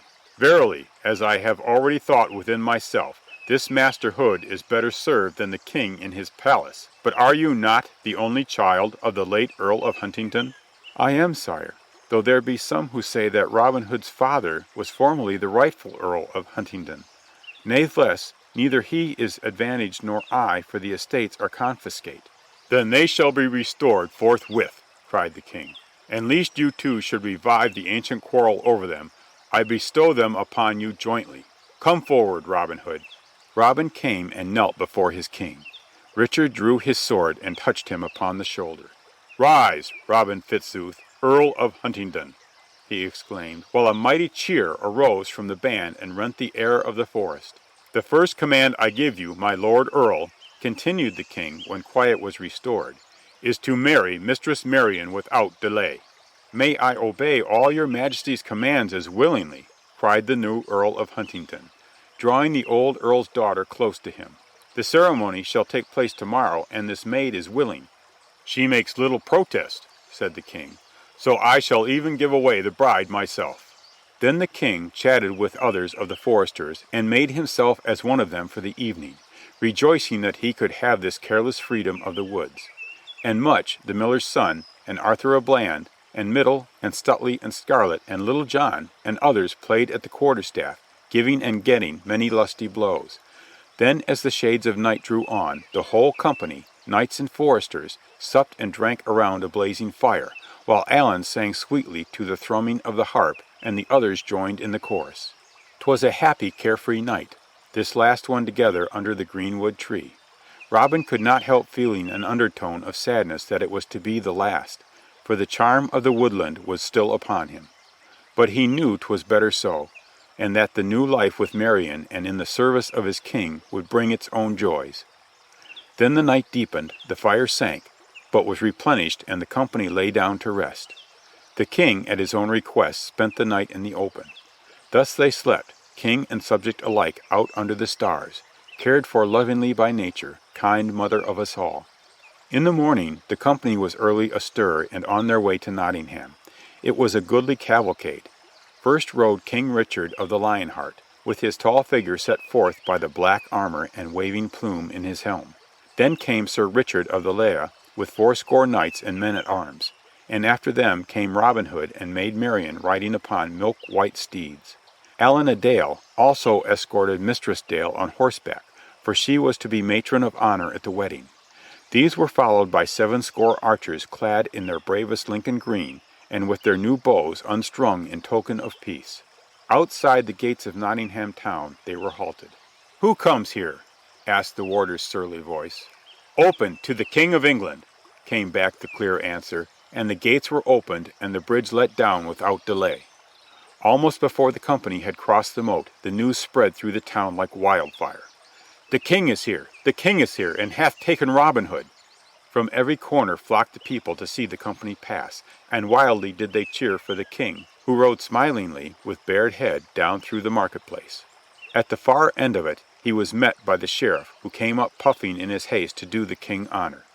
He fairly turned green with rage when he saw Sir Richard of the Lea and Robin Hood in the royal company, but made low obeisance to his master. "Sir Sheriff," quoth the king, "I have come to rid the shire of outlaws, according to my promise. There be none left, for all have now taken service with their king, and lest there should be further outbreak, I have determined to place in charge of this shire a man who fears no other man in it. Master Littlejohn is hereby created Sheriff of Nottingham, and you will turn over the keys to him forthwith." The sheriff bowed, but dared utter no word. Then the king turned to the Bishop of Hereford, who had also come up to pay his respects. "Hark ye, my lord bishop," quoth he, "the stench of your evil actions had reached our nostrils. We shall demand strict accounting for certain seizures of the lands and certain acts of oppression which ill become a churchman. But of this later. This afternoon you must officiate at the wedding of 2 of our company, in Nottingham church, so make you ready." The bishop also bowed and departed, glad to escape a severer censure for the time. The company then rode on to the mansion house, where the king held high levee through all the noon hours, and the whole town made a holiday. In the afternoon the way from the mansion house to Nottingham church was lined with cheering people as the wedding party passed by. The famous bowmen were gazed at as curiously as though they had been wild animals, but were cheered none the less. Robin, who had long been held in secret liking, was now doubly popular since he had the king's favor. Along the way, ahead of the king and the smiling bride and groom-to-be, ran little maids strewing flowers, while streamers floated in greeting from the windows. I ween the only hearts that were not glad this day were those of the old sheriff and of his proud daughter, who peered between the shutters of her window and was like to eat out her heart from envy and hatred. At last the party reached the church, where the king dismounted lightly from his horse and helped the bride to alight, while Will Scarlet, the best man, assisted Mistress Dale. Within the church they found the bishop robed in state, and by his side Friar Tuck, who had been especially deputed to assist. The service was said in Latin, while the organ pealed forth softly. The king gave away the bride, as he had said, and afterwards claimed first kiss for his pains. Then the happy party dispersed, and Robin and Marian passed out again through the portal, man and wife. Out through the cheering streets they fared, while the greenwood men ran ahead and flung gold pennies right and left in their joy, and bade the people drink the health of the young couple and the king. Then the whole party took horse at Will Scarlet's earnest wish, and went down to Gamewell Lodge, where the old Squire George wept for joy at seeing his son, and the king and the wedding party. That night they spent there, and feasted, and the next day Sir Richard of the Lea claimed them. And thus, amid feasting and rejoicing and kingly favour, Robin Hood, the new Earl of Huntingdon, and his bride began their wedded life. So ends Chapter 23.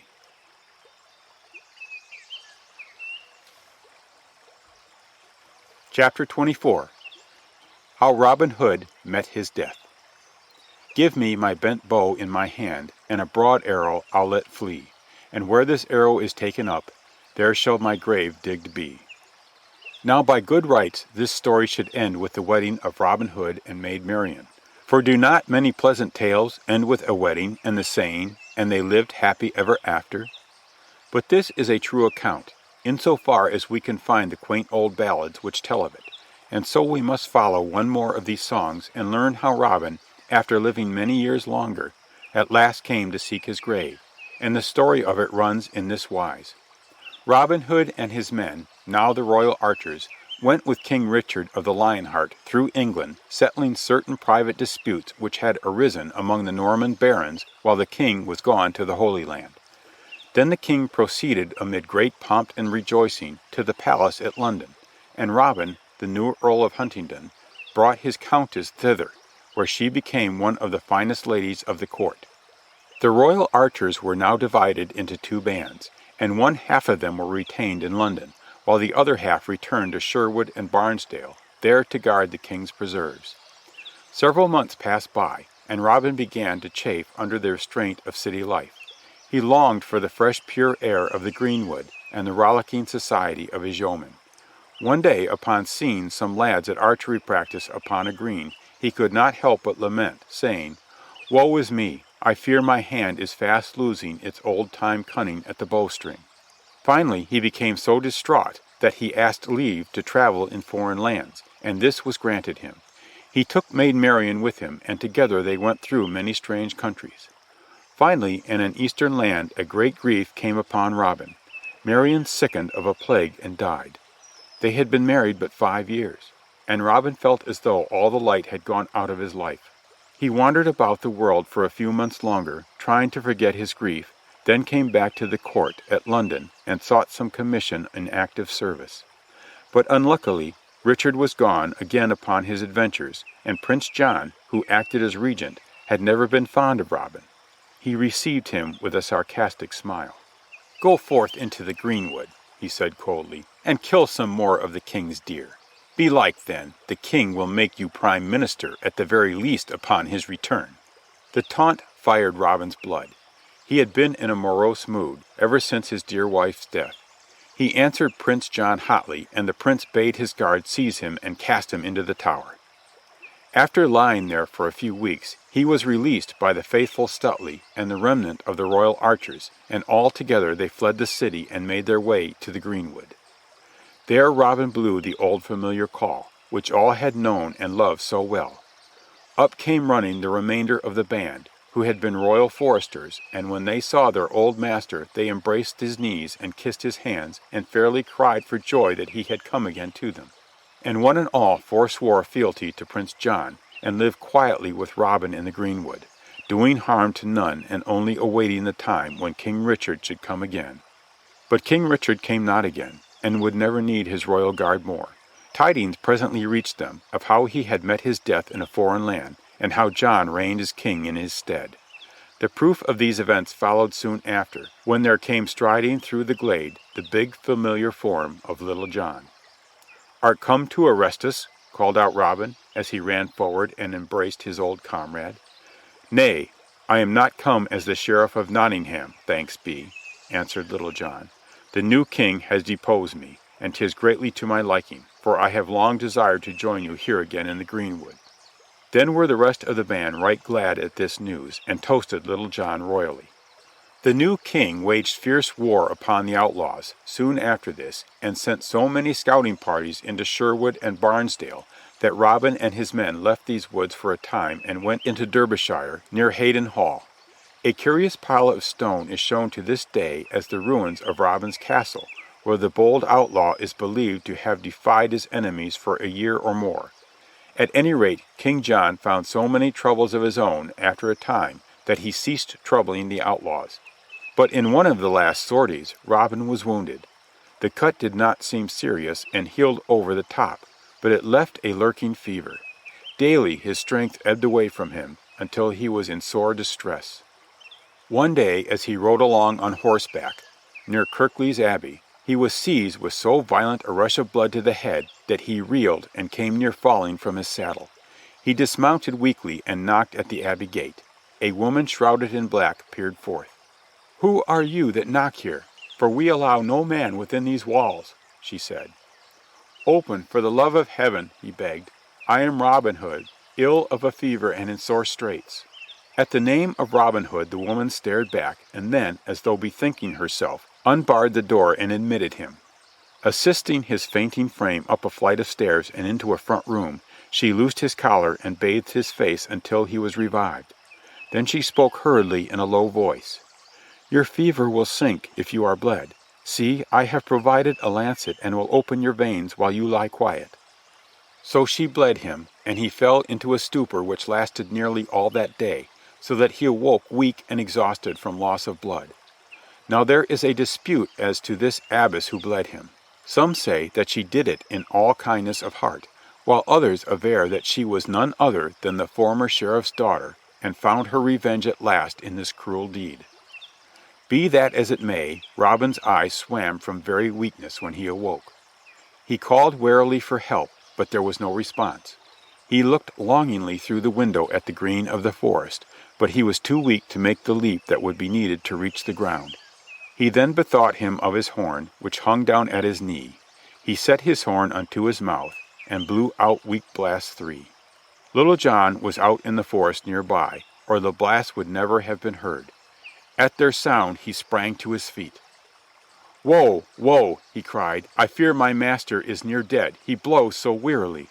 So he made haste and came running up to the door of the abbey and knocked loudly for admittance.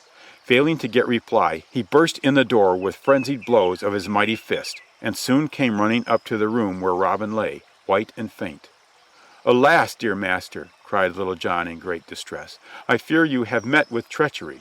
If that be so, grant me one last boon, I pray." "What is it?" asked Robin. "Let me burn Kirklees Hall with fire, and all its nunnery." "Nay, good comrade," answered Robin Hood gently, "I cannot grant such a boon. The dear Christ bade us forgive all our enemies. Moreover, you know I never hurt woman in all my life, nor man when in woman's company." He closed his eyes and fell back, so that his friend thought him dying. The great tears fell from the giant's eyes and wet his master's hand. Robin slowly rallied and seized his comrade's outstretched arm. "Lift me up, good Little John," he said brokenly.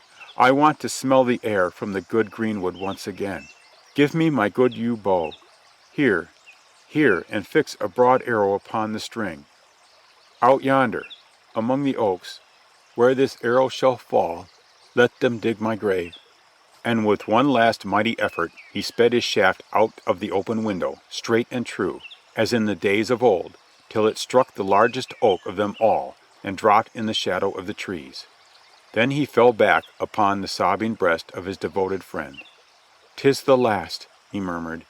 "Tell the brave hearts to lay me there with the green sod under my head and feet, and let them lay my bent bow at my side, for it has made sweet music in mine ears." He rested a moment, and Little John scarce knew that he was alive. But on a sudden Robin's eye brightened, and he seemed to think himself back once more with the band in the open forest glade. He struggled to rise. "Ha! 'Tis a fine stag, Will, and Allan, thou never didst thrum the harp so sweetly. How the light blazes! And Marian, 'tis my Marian, come at last."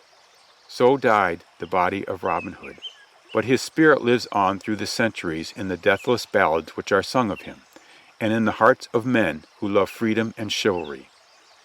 They buried him where his last arrow had fallen, and they set a stone to mark the spot, and on the stone were graven these words: "Here underneath his little stone lies Robert, Earl of Huntingdon, never archer as he so good, and people called him Robin Hood.